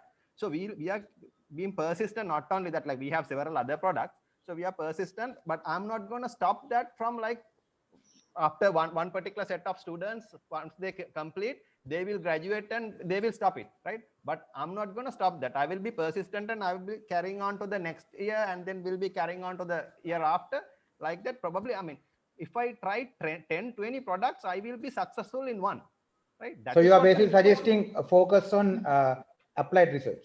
That's applied research and be persistent. Okay. Yeah. Okay. Yeah. The question asked by Ernest was like, whether the students should be, allowed to pay. And what is the, why you are proposing it? What's the problem that it's going to solve? Okay, the problem it's going to solve now, we have been asking every time, like from the government, okay, allocate this much, and now the other professor said it's not happening, right? And but I want to say that I got involved with that a couple of years ago with Rohan's campaign, and there are different issues. What the treasury told us actually, and why even the allocated funds are not utilized, but that's a separate discussion. And why I'm proposing is, okay, if the government is not allocating this money, if you're saying, so what is the problem? There is a segment of people, right, who are rich, like even in Canada, like depending on the income level, right? And my daughter, depending on my income, I'm not getting any subsidies from the government, and I have to pay, and it doesn't matter. Like it may be a free education system, but those who can afford, we can select a certain income level, and they must contribute and they must pay. So what's the? I'm trying to understand what is the problem with it, because all other countries are doing it. No, there's no problem. I would like to take it from there too, because those are my ideas. You guys talk now. That's good. I don't want to repeat that. My first question was the Professor Gunaratna, but his ideas, good points. That was in my the paper too. But I had a question like why that he was the part of the UGC, right? Why you guys couldn't do anything for that? That was my first question. But Professor Kodituaku answered for that what are the barriers. So that's okay. I'm not going to go more than. But those are the places we have to find issues really actually. So anyway. I have a solution to this, like what Ernest said. Rather than asking wait. to pay. Now I have to use the moderator facility. Now we don't have to provide. Now we know the problem with the UGC and the government. We are not going to solve that. Now there's an interesting question. Now Ernest proposed that there should be some kind of payment for some students. Now Professor Kodituaku said, what is the problem we are going to solve, right? Yeah, because it's a I asked that question because I have a solution as well. Right. Okay. Because I want to clarify his point as to what is the problem. What is the problem that he's I was coming there too. I was coming there too with my the way. That's fine. You can go ahead and answer that question. No, I think there are plenty. Professor Gunaratna will tell us, like there are plenty of vacancies. Although we have say for example, faculty of agriculture, we have about 225, but we only get 225, we have, vacancies. Now, why can't we, allow people who have done really well in A levels and who can afford to, get this education to come and, follow the, degree, so that that money is enough for you to fund the rest. I mean, rather than you asking people to pay, and, because, the problem, what's happening is it's a cultural thing, right? My daughter was in Saitam and she's still in the, she has spent there for 8 years. Right now, she's the final year. Why people, it's a cultural issue. Like, the government does not have the backbone to make a decisions and, commit to it and do it. That's the problem, right? So people should have, people who make policies, they should, take policies based on some fair basis and they should stick to it. And they don't do that. But we don't see that voices coming from the faculties, like those who can afford to pay. Hey, we don't see that. No. Let me tell you. Now we have our last, we got a lot of research from foreign grants, and our last year's, interest was 40 million.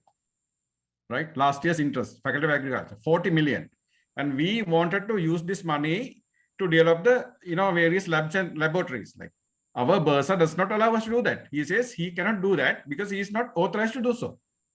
The moment he does it, he'll be in trouble. Of the internal system. Money is also there sometimes. We have earned money. The university is earning money as well, but they are not. No, it may be true for your faculty, but let's ask. No, it's for the entire faculty. The medical faculty is getting, students, foreign students, right? Now we even though we don't agree, but there is a resistance from the society, from the universities in general about charging money from the student. Now we can ask from the Gunaratna, is it true, and are there moves to change again? No, I think that's a great point. Like I just started with a very economic principle, worldwide accepted economic principle, that school education, it is accepted that its benefits goes to the almost all the families. Therefore, even taxpayers' money, school education providing, no losers. In the higher education, whatever even the best country, everybody is not going to university. So that you are trying to educate a section of people out of others' pocket. So that is the higher education. Therefore, then benefits also, the higher education benefits economically argues private benefits more. That I get a pre-medical degree, I will decide to leave the country and get there.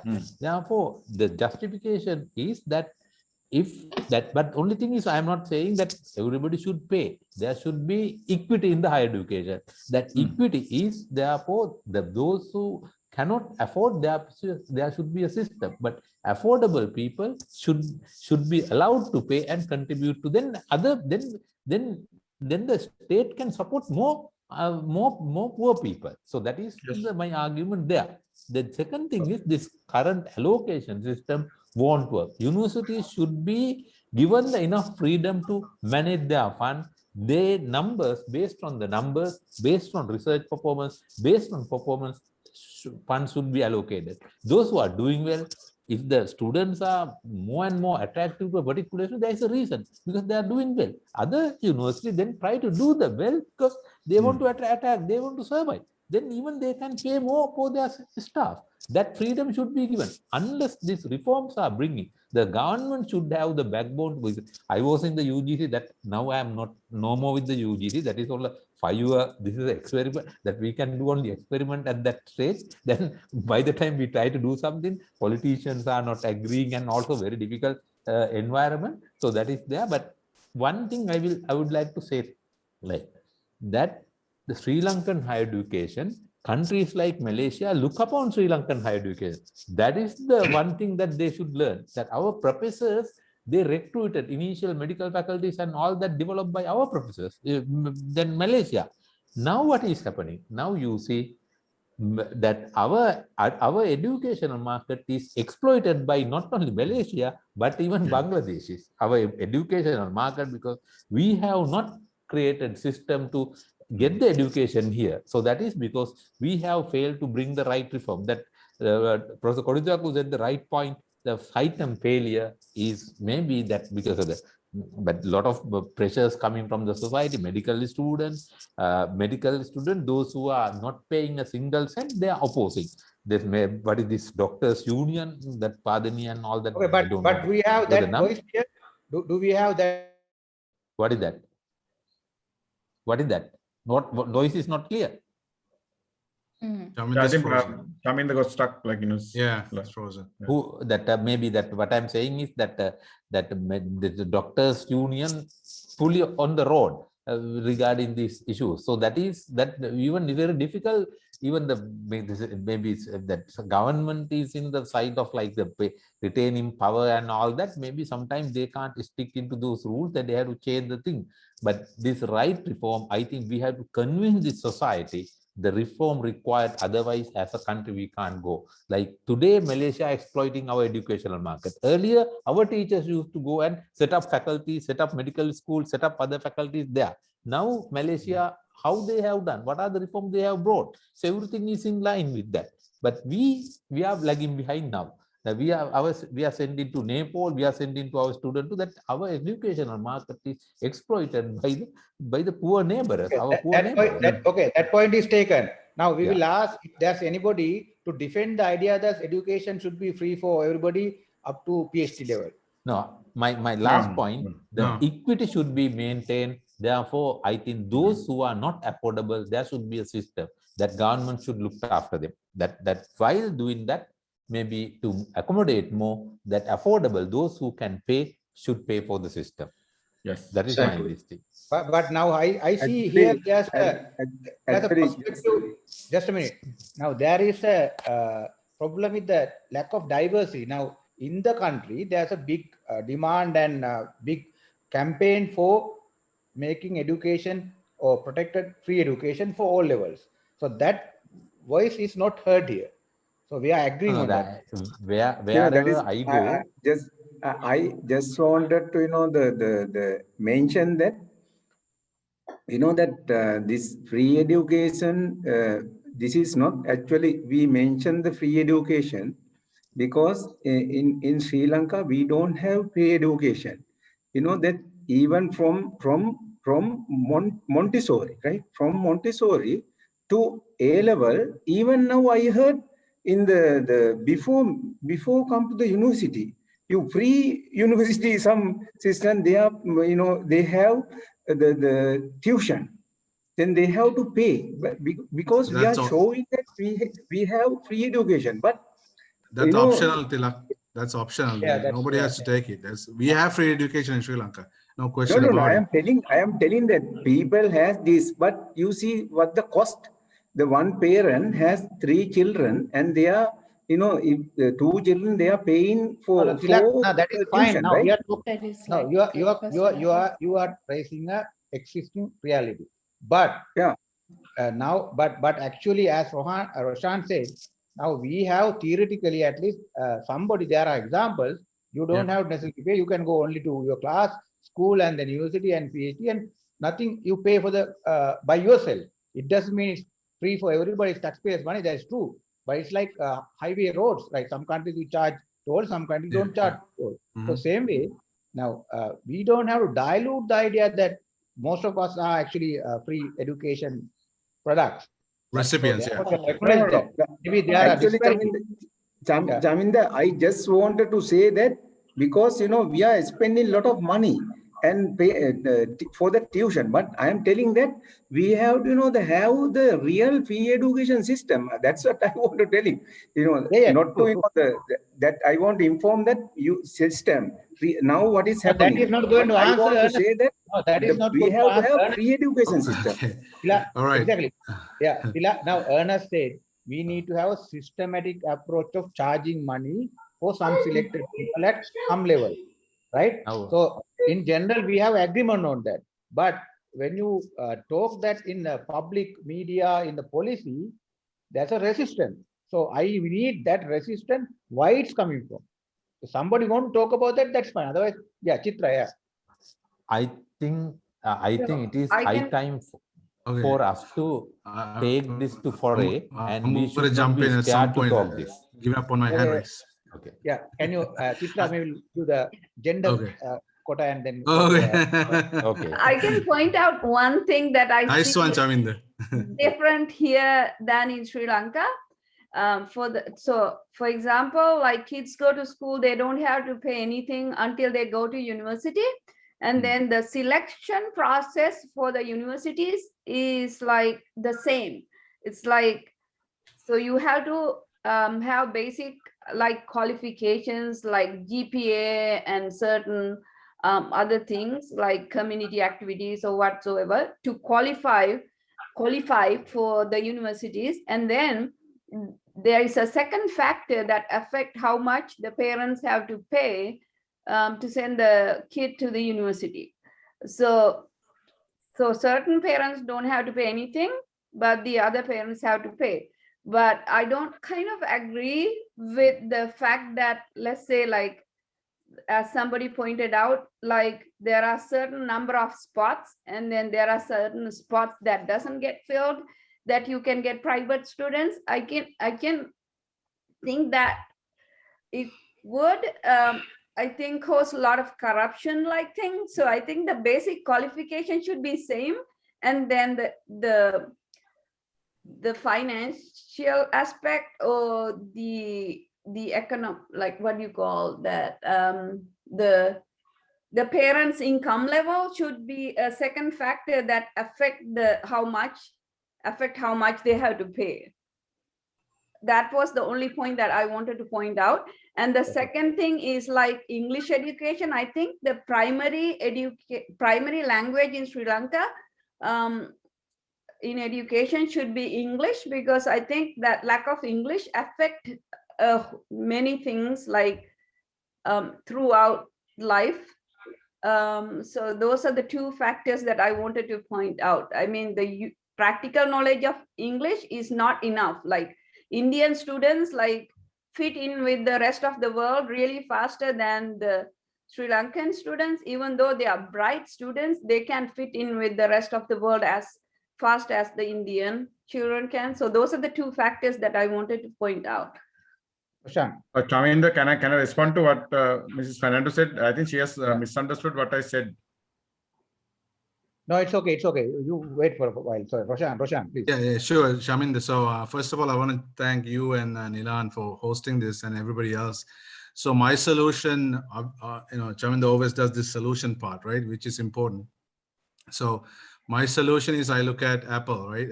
I look at the company is 2.3 trillion, and Sri Lanka is about 100 billion. I think that the difference is what we can do is, maybe I know Lasit is into IT. I know last time he was there on the call, right? I think he's into information technology. So maybe we can do a public-private partnership, kind of like set up a brand new university, and then create these new generation software engineers and software as a service kind of people, and also improve the intellectual property laws in Sri Lanka, because I see a lot of US companies, that's where their bread and butter is, whether it's pharmaceutical, whether it's technology, you name it, it's all in the IP, intellectual property rights, and they're very nicely encapsulated. So if you bring those two together, I mean, like there was a company that does some IT work in the US. It used to be called eRunaway, and then became I'm not sure, Virtusa, yeah, Virtusa. So those guys kind of figured it out, and they actually became a $1.5 billion company. So we can really, if you really, I do some projects in Sri Lanka, some good software guys out there. So you need to kind of bring them together and actually build a value adding kind of value adding part is where we kind of lost it all. Apple doesn't even make the iPhones anymore. iPhones are just part of their revenue. They have a whole ecosystem that charges everything. So you don't really have to be manufacturing anything, to be honest with you. You just have to hold the IP part of it and have that capability. And there's lots of young people that can do this. So I think it's time, like, public and private sites come together and kind of, build a new university or new, program, so that they can participate in this new SAS, software as a service economy. That's my solution. So, I mean, Yeah, it's frustrating to see. It's frustrating to see Apple have 2.3 trillion and Sri Lanka at 100 billion. It's very frustrating. I mean, we have so, smart people. Yeah, in Sri thank you very Lanka. much. Actually, we are like we have finished our official time, but we don't mind going further as far as you are there. Andy, Anurag. All right, so I just want to piggyback on what Kitsiri mentioned about. I think what he's basically mentioning is the economic impact of the cost and benefit impact that we need to look at in education now. This free business is all just a myth. There's nothing free in this world. So I hope from a policy perspective, education is looked at, what best benefit we can bring at what optimal cost. So I hope in the future, as solutions, we can look at not only putting a price on the education for higher putting a price on higher education, but also encourage foreign universities to come into Sri Lanka, foreign investments to come into Sri Lanka with respect to education. That will encourage competition. I was so disgusted to hear when they had to close down. Was it Saitam or some medical school, private school, that they had to close down because of some lobbying?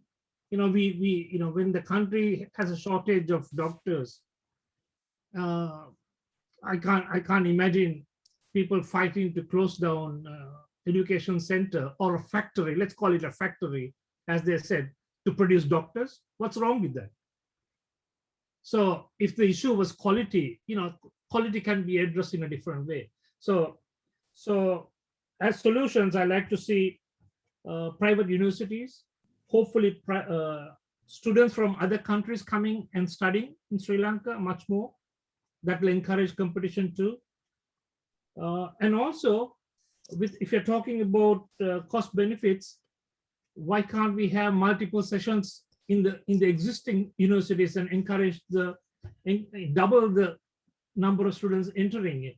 I don't know whether it's just one session that works in the universities today. I'm not sure. If it is, make it 2. If you have 2, make it 3. Because you have the same buildings, if you want to increase the numbers. So in other words, we have to look at it from an economic perspective as well, looking at the cost as well as the benefits that come out of education, because it has tentacles to influence so many other sectors and needs to be given a very serious priority. That's all I have to say. Okay, so I'll maybe go to Ernest now, Okay. but Just to add, just to okay, you go ahead. Just to add a couple of points, in US, right, there are 23 or 24 policies that are funding the research and development, like the companies who are doing research and development, even Apple, Google, they all get government funds because they are doing research and developments and they are attaching university children, and the government funds are coming through tax rebates. And there is a systematic way that the companies are being compensated by the government for doing research and development and getting the involvement with the universities. And I don't think we have thought about this, and I don't know if anything in that context happening in Sri Lanka. Probably one of the professors can clarify. Okay, so just to diversify it into more areas. Now I want to highlight now this group. It's also like North American or Anglo-Saxon bias, because I think Kitsiri also mentioned that it's all every country is charging money. That is not the case. Now European model is funded by the public money. So for example, particularly I know about Germany, also Denmark, not really Denmark, Finland, other I don't know about Japan. So they don't charge money from the citizens for studying in the university. So there Japan are university different charge. Okay. And I think in Scotland as well. Scotland charge or don't charge? Don't charge. No? They don't charge. I think they don't charge. Exactly. Even Sweden, same, right? Sweden also there. Outsiders they But charge. the issue is they have enough money, right? So Yeah, yes, that's what I'm as saying. earlier. No, that's what I'm saying. If it is because we don't have money, then make a solution. But it is not that education should only be chargeable, because there are other models. So if that's what I think I like to ask when Professor Gunnar. I think what Professor Gunnar said is the key word here: equity, right? Exactly. I mean, exactly. That you have to maintain equity. Like so if you don't get that balance, then there will be problems. And also now, if you let's look at possibility of charging. For example, 40% of Sri Lankans are living below $2 per year, $2 per day, right? At least 25 or 30. I think last time it was 35 or 40. So now look at not only education. What about diesel price? We charge diesel price for everybody, and all heavy four-wheel drives are driven by diesel. So implementing that has a lot of equity issue, because we have a culture of education, culture of public good, where people are used to get that as a right. So changing that will have a lot of social implications. So I am not saying it should not be done. I'm not saying it should be done within 1 year, but the point is it's not the only successful model. That's what I'm saying. No, but I have sorry. Chaminda misunderstood one thing is, I didn't mean that we should charge people and get into the university. I meant the selection criteria, whatever they are following right now, they will be following the same selection criteria to the university. But there's a segment of people based on their income, they can pay. So what is the problem? Yeah. But I would suggest I would suggest like Ernie said. Yeah, go ahead, Nila. Go ahead. Yeah, actually, I would suggest a similar thing. Like, you know that right now the university takes certain amount of students to the government universities with the full scholarships, we can say, right, with the bright student. But at the same time, we know that the amount of the students the pass level, right? They are the one who go into the vocational institutes or the international the foreign countries, right? But we can adopt them within the half scholarships according to that, as we talk about that the families income levels, those criteria we can make and take them to the universities. As Professor said, there are some vacancies too in the universities, so something like not addressing properly there. Those are the places we have to see that.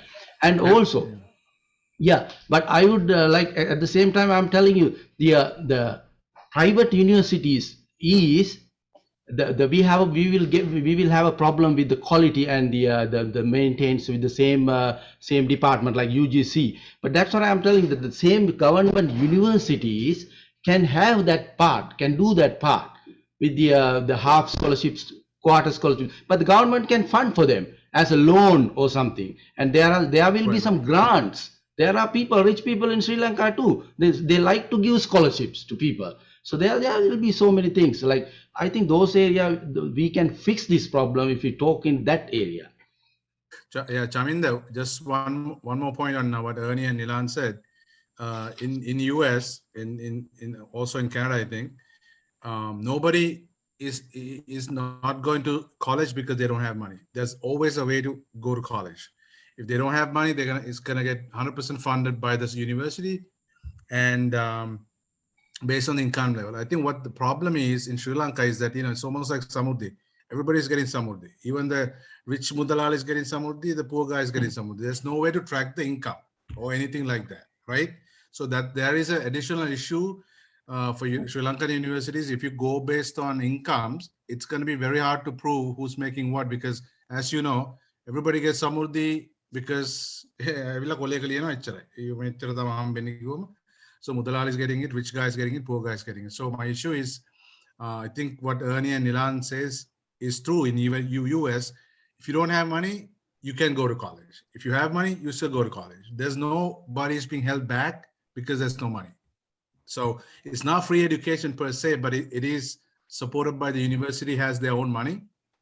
and sometimes the government kicks in, but mostly it's universities covering the scholarships and paying their tuition. So we do have a system, like Ernie said, based on income, and nobody is being kicked out of a university because he couldn't pay. That it hardly happens. I can't even think of one single incident like that. But we also have different terminology now. For example, you say public university and private university. But then in Sri Lanka, you have private university means companies. They want to earn. Now in the US, in other advanced countries, they are the non-profit. So non-profits, their motivation is different. So pricing the education is very good. But the point is, who is going to finance? That is now, equity is a bigger issue in country like Sri Lanka because we have a serious poverty problem among the population. And then second thing is, considering as a right has been a culture of Sri Lankan education. So now, for example, regardless of you being rich or poor, if you are smart, if you get higher grades, you are entitled for that right. So that should change as a policy if it is possible. I don't know how Unaratna and Kodituaku talk about that. And most of the universities, another thing is most of the universities just letting the industry sector down, probably, right? One thing we always notice, for example, say I graduate from the university and I go to the industry and I get just to a company, right? And then I get used to all whatever that company is doing. In the meantime, the whole world is changing in terms of, the standards upgraded and whole bunch of technical upgrades are happening in the world. And that person who is working in that company, there is no means for him to grab that knowledge. And but we are not doing anything for that. And right now, like that's a major issue. So after 10 years, all what you see is not an engineer, just a layman again, because he cannot go and join another company or go to another country because his knowledge is outdated. Then so who is talking about that education? Quality, you mean quality? Not the quality, like keeping the person. I want 30 seconds. I'm not going to waste time. I want 30 seconds. So Lalit, can we agree on a solution somewhere? We can kind of bring kind of a US academic and industrial relationships to Sri Lanka. Can we work on some model? Chaminda, what do you think? I can help on the IT side, IT and IoT, Internet of Things, software as a service. In private level, yes, but in policy level, we have some clarifications. I think there will be certain engineering faculties or IT faculties might grab you it'll be, I think we can talk to people and we can propose. And in fact, Chaminda is from Peradeniya, of course. The Peradeniya University has a really good computing let's work on a model and then actually start something. And then there's Dr. Subodha from Runa, and definitely that will be really good. But the thing is that currently we have a problem in this government policy where they prevent us signing even MOUs with the foreign universities and foreign bodies, like, and I don't know when they're going to, they don't allow us. They don't allow us. Not even to get the research funds, they are not allowing, like, because we are struggling now. That's crazy. Just to share. So I think there is collaboration happening at a micro level, but as Professor Kodituaku mentioned, there are red tape definitely at a higher level. So there, but there is at a micro level there are things happening, but we've also had struggle with MOUs and as Professor Kodituaku mentioned. But definitely we do with open hands welcome collaboration. However, industrial level, industrial and trade level, not research level, because that's where we can actually bring money to the country, Otherwise, you'll be. What's going to be the contribution from the university side? Like it's like universities can come with the IP side, thinking guys who are smart enough to develop new software, build new things. All right, okay. And then we kind of connect here with the industries here, and then kind of like maybe like an incubator, build like an incubator. All right, okay. Right, Chaminda, what do you think? Yeah. Those private level, no? Private? Yeah, yeah. Two people are raising hands. Yeah. Two people are raising hands. We have to give the norms chance. Andy and Now, let me kind of reorient now. Those are all possibilities, and also as Professor Gunaratna's graph shows, engineers, IT guys don't have a problem with employability. The issue is the by the way, we need him masses. too, Dr. Gunaratna. Yeah, masses who study liberal arts and other. So we have problem to solve social problem. In addition to that, the industrial international partnerships are already happening, and we can do it, even though there are some legalities, but we can always go for shortcuts. Yes. Who's next? Chandani. Yes, actually, I want to highlight some facts. We were talking about the states. We all are products of states universities, and the thing is, I have experience of working private universities in country as well as some other countries. So I want to talk about like what is the quality framework we have in order to ensure the quality of the graduates that who are coming out from private universities. No, I know there are like proper university systems like in exist in private, but there are mushroom institutions. I know some institutions even they offer quantity survey programs online. I have seen it. Then how are we going to assure quality? Then when we talk about the the quality, we have to think about state universities as well as the private universities. Another thing is we didn't talk much over here about the vocational based training that is really matching with the demands, and we have to more systemize it, as well as the professional bodies, for example CIMA, then ACCA and all the qualifications. So what do you think about making all making proper framework?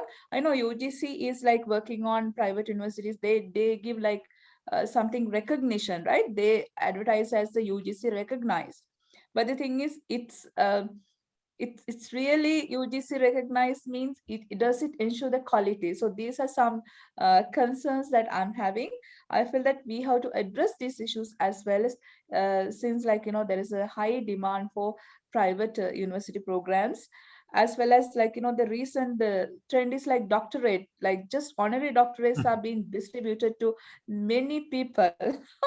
And what's happened to the value of you all are doing research and we are working on what is the value of it? Then I think these are some concerns we have to think as well. So that's it I want to share. Yes. I mean, can I intervene? Yeah, yes. I thought I was expecting. Yeah, a little bit of thing. The quality assurance of private higher educational institution. So that is given, but it is not no more the job of the UGC when one particular minister's time that was taken over to the ministry. Now it is a ministry's job, higher education ministry. Ministry's particular segment is the assurance council by the ministry itself, so that all the maybe locally recognized degrees, they go through a kind of process, and there is a process there. When it comes to the degrees, foreign franchise degrees, really there is no process here. Then what happened? Foreign franchise degrees, with regard to foreign franchise degrees, then the people who graduated from those places, they approach the UGC. For years, UGC has a system. What is that system? If that university, particular university, say Birmingham University of UK, whether that is listed in the Commonwealth University registration, then UGC say this. They don't tell anything about the degree. Degree is recognized degree or nothing. They say this degree is offered by a recognized university. The certificate is offered by the UGC. UGC's role is limited to that much. So they don't talk about the say that there are two university. What is this document? That is the Commonwealth University Yearbook, and there's another document that is World University Yearbook. So that is the university is listed in that university, that yearbook, because our universities are also listed, parallel recognition, so that then if a student approach to the UGC, they issue a certificate saying they have some system of checking with that, and they after checking they say that this degree is awarded by a recognized university, nothing more than that.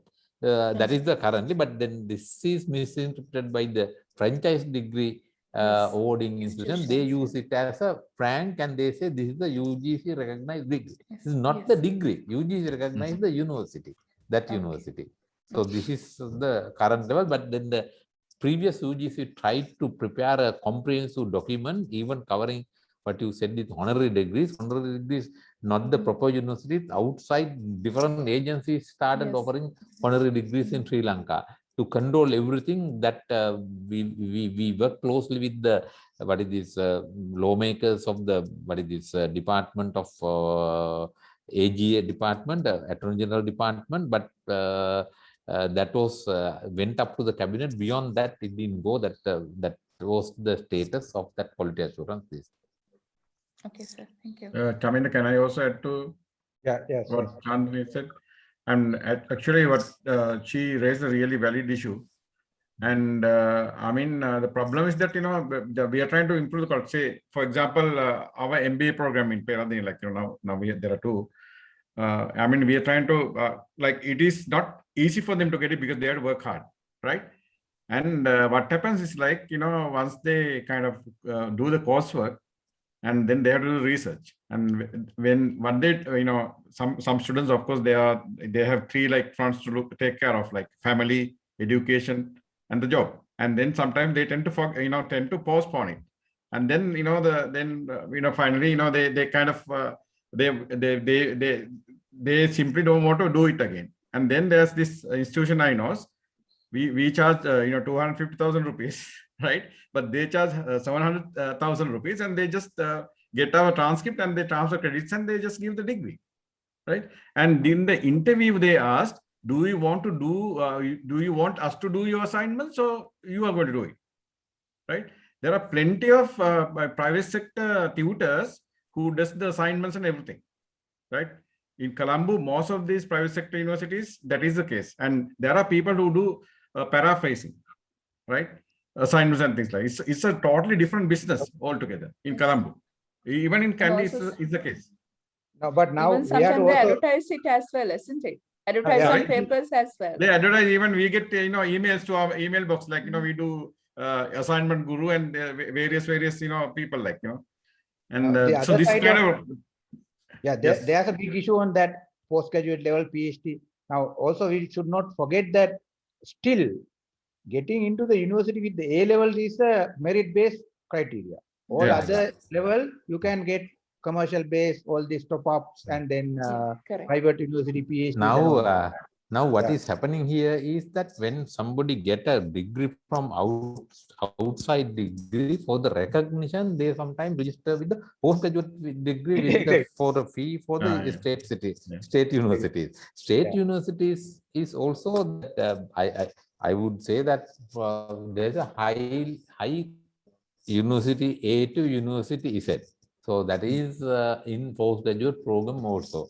Therefore, that is also, there is no big quality maybe thing that maybe that even entry qualification for the same name degree, maybe one university is high, another university is reduced, because that they want to attract some differentiate like that. That is in state sector also that is happening. Selected private degrees from some places and they come for the state universities. Our people also, including Colombo, they don't say no. So they for money thing that I don't know whether which is right or which is wrong.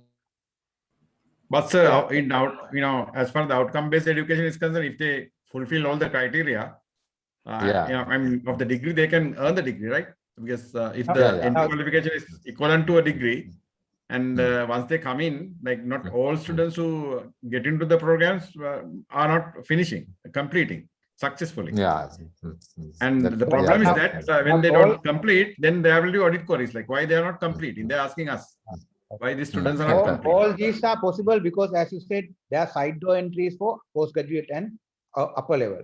Now, still for undergraduate, at least in the government university, A level is the like still national A level. There's no manipulation.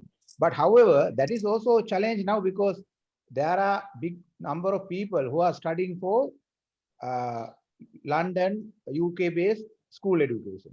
Now, from the grade 1, for example, now they will never be a part of university system in Sri Lanka. So what about them? Now they will never be like assessed through O levels and A levels because they never sit for the local curriculum. No, even London A level is somewhat okay now because what happened? London O level degrees, or not degree, London O level qualification. With that, you can preparatory course in that same tutory that you can join. That you can join the degree later. That is there. So these are like bypass future, the A level. Exactly. Even So we London have A-level. these are going to be future challenges for Sri Lankan education, categorization, and quality assurance. Okay, we have Nilan and Andy want to talk.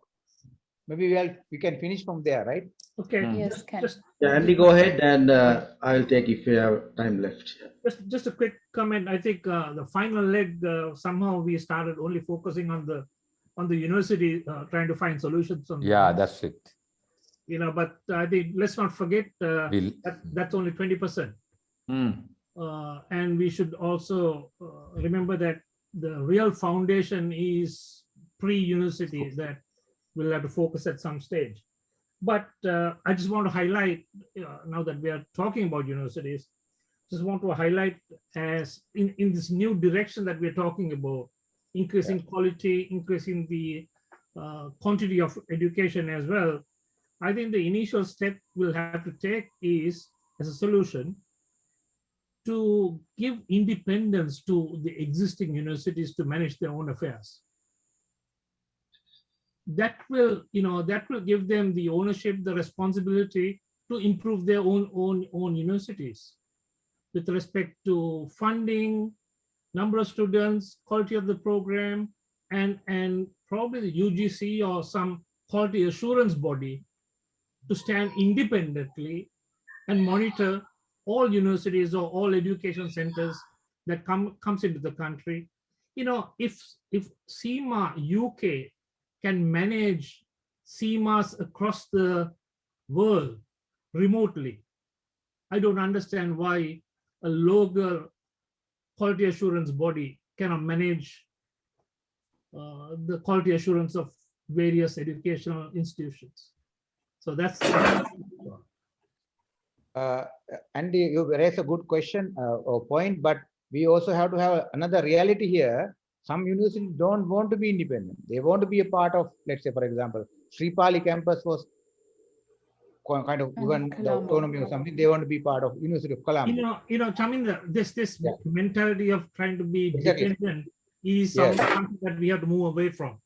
Yeah, that is an institutional problem. That some universities, they want to be like part of the national system. Not now. Even I think I remember Professor Gunaratna. Now World Bank funding were allocated mainly earlier where there are weak universities. They give more money, right? That was the basis. Not people who apply, but new universities, Northern University, Eastern University, like that. So this is like we had a different criteria. We didn't put exactly. So we didn't put all the universities to compete in this.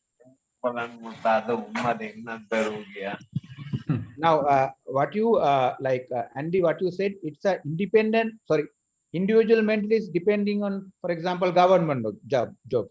Somebody mentioned that. So they give up 100,000 job in the private sector and then go to 30,000 permanent job in government.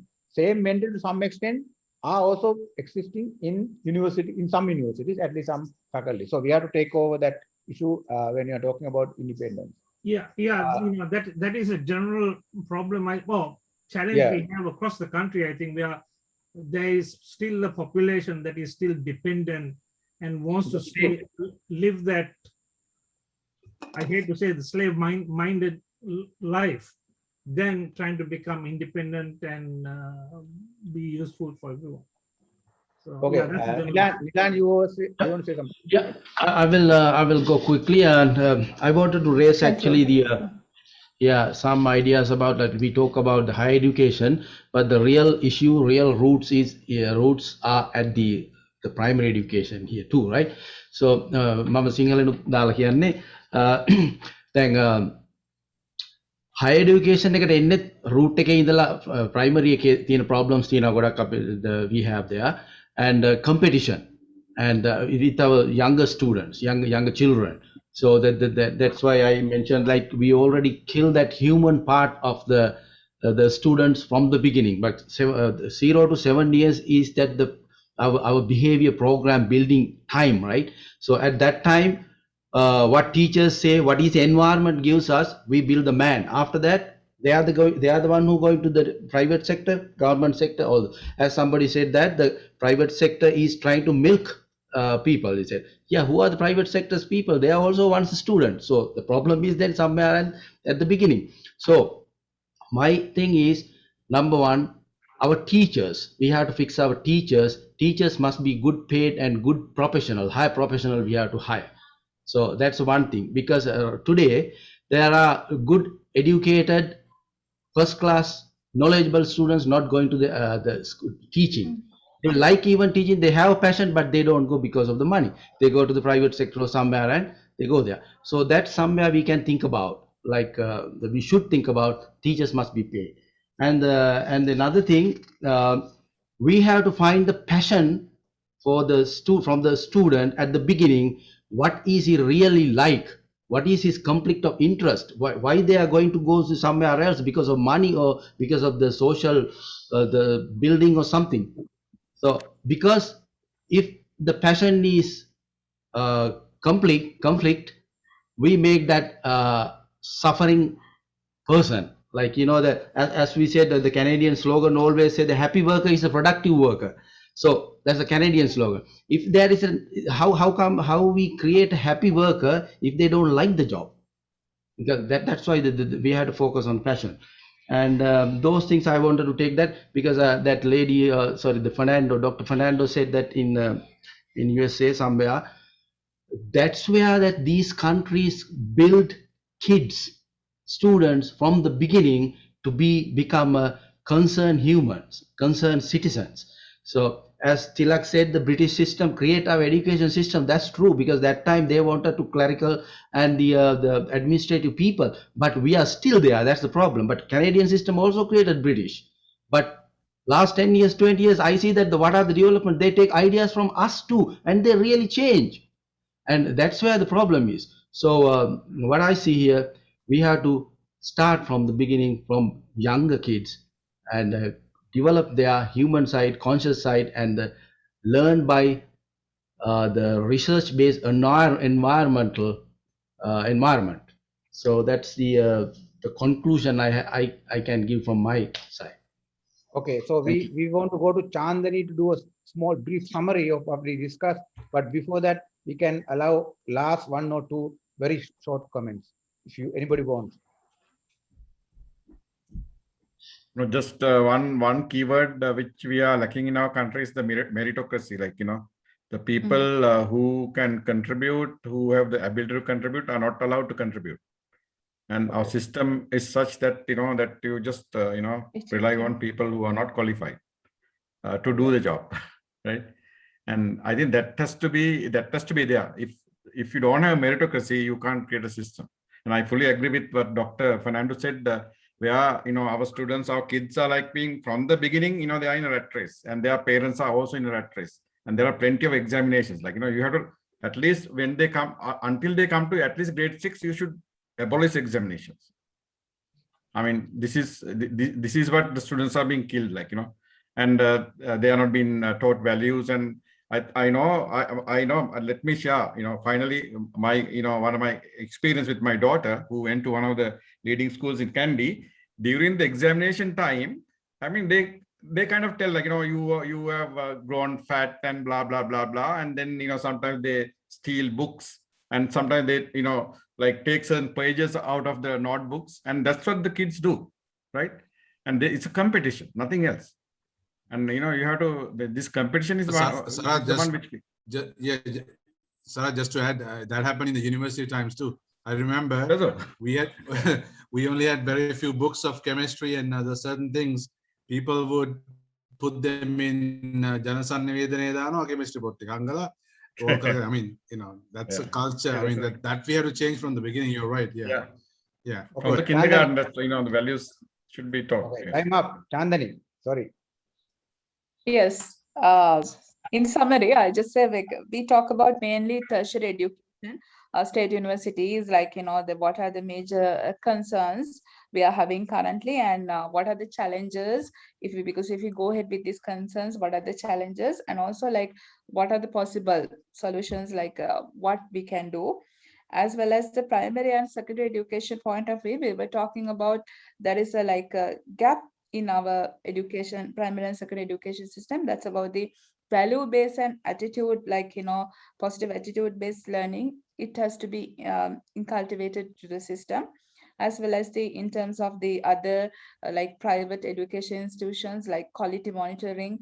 There's can be a kind of a framework in order to monitor all these private institutions as well. So if all work together, then if we can come up with a like kind of a framework, then only all these institutions or the stakeholders in the education sector can work together in order to achieve the expected results, and to where they can produce the graduates who can contribute to the country's development. So that's what we discussed so far. And I will prepare a minute of all the summary of it, and I'll try to forward it to you within 1 week. Yeah. Okay, so thank you very much. Now I just want to conclude, maybe like final words. Now, thank you very much for all of you who have been there more than, I don't know, this is the longest session we had, 5 hours and 40 minutes, but still, you know, we have the enthusiasm and kind of determination. But actually our focus today was just to discuss problems, you know, or current status, with the expectation of looking at how we envision future of education in Sri Lanka.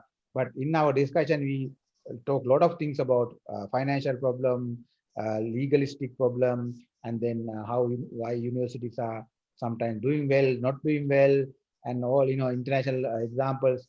Now, one thing maybe we just touched by this girl from Nepal. She talked about some interesting thing which we didn't kind of cover much, but that is how education should be compatible with UN Sustainable Development Goals. Yes, I think that many countries are talking about it. I think in Sri Lanka, even though we discussed that in a bigger level in the universities, I don't know whether there are policies to make compatibility with Sustainable Development Goals.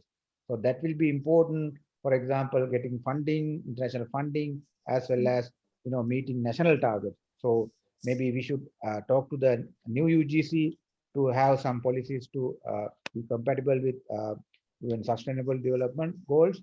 And we actually, as a group, myself and 2 other guys, we are working in introducing Industry 4 technology to Sri Lanka. So we run a different lab, like the girl from Australia mentioned. We have a lab to introduce 3D printing to different groups, including younger kids. Yeah, so we want those kind of things to be in the curriculum at all levels, even though I teach that also as part of my other university courses. But this should be national level of how to prepare for Industry 4, introducing these technologies. But again, we have our own biasnesses. Mainly here, people are from engineering and medicine and management background, but we should not also forget the girl from Candy. She said our liberal, you know, ideas of liberal arts and their value to the society, how to make me more human, and also now I think there we have to include these IT, English skills, soft skills, collaborations, also to liberal arts and science, other arts domains. They need also have these, like for example, 3D printing can be used for science, medical sciences, engineering, as well as arts and design, jewelry, and all these things. So we have to think about cross-cutting technologies, cross-cutting methodologies to encourage all these domain-specific students to work together. There are a lot of other collaborative methods. So, but we will continue, I think, this discussion, because again, I want to highlight our emphasis was not sophistication just with the VIP guys, but everybody. Now, I think somebody mentioned nobody's left behind, right? Who was that? Prashant. That was right? me. That was me. Yeah. Yeah, exactly. No, So we want to have no No child left behind. Yeah. Exactly. No VIPs left behind in this our discussion. We want to have that as a way of doing discussion together, whether it is education, whether it is freedom of speech. I think planning to have a session maybe on tracking of Gotabaya Rajapaksa's vistas for prosperity next month. Look at it in a actually objective manner, how our policy has been implemented, not implemented.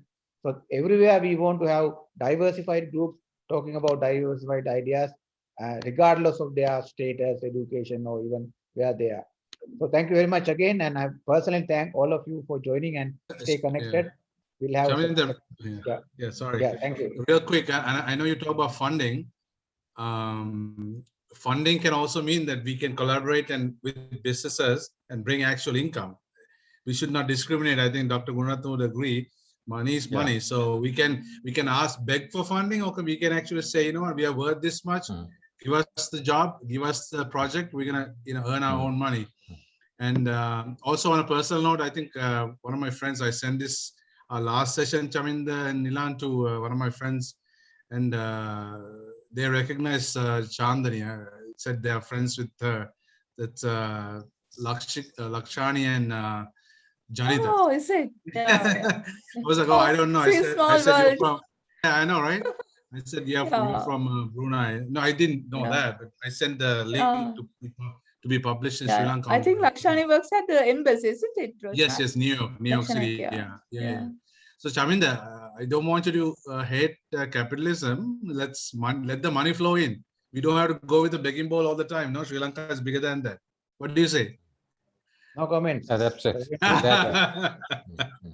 Now we are going to money. You should tell it to the government. I know, right? I am a capitalist. The only thing is I don't have money. That's all right. So that's okay. Money is not all, Dr. Bernard, you want to say something? I think so. Mic is off, sir. Okay. So let me stop recording now so that we can. You have Nilan record now.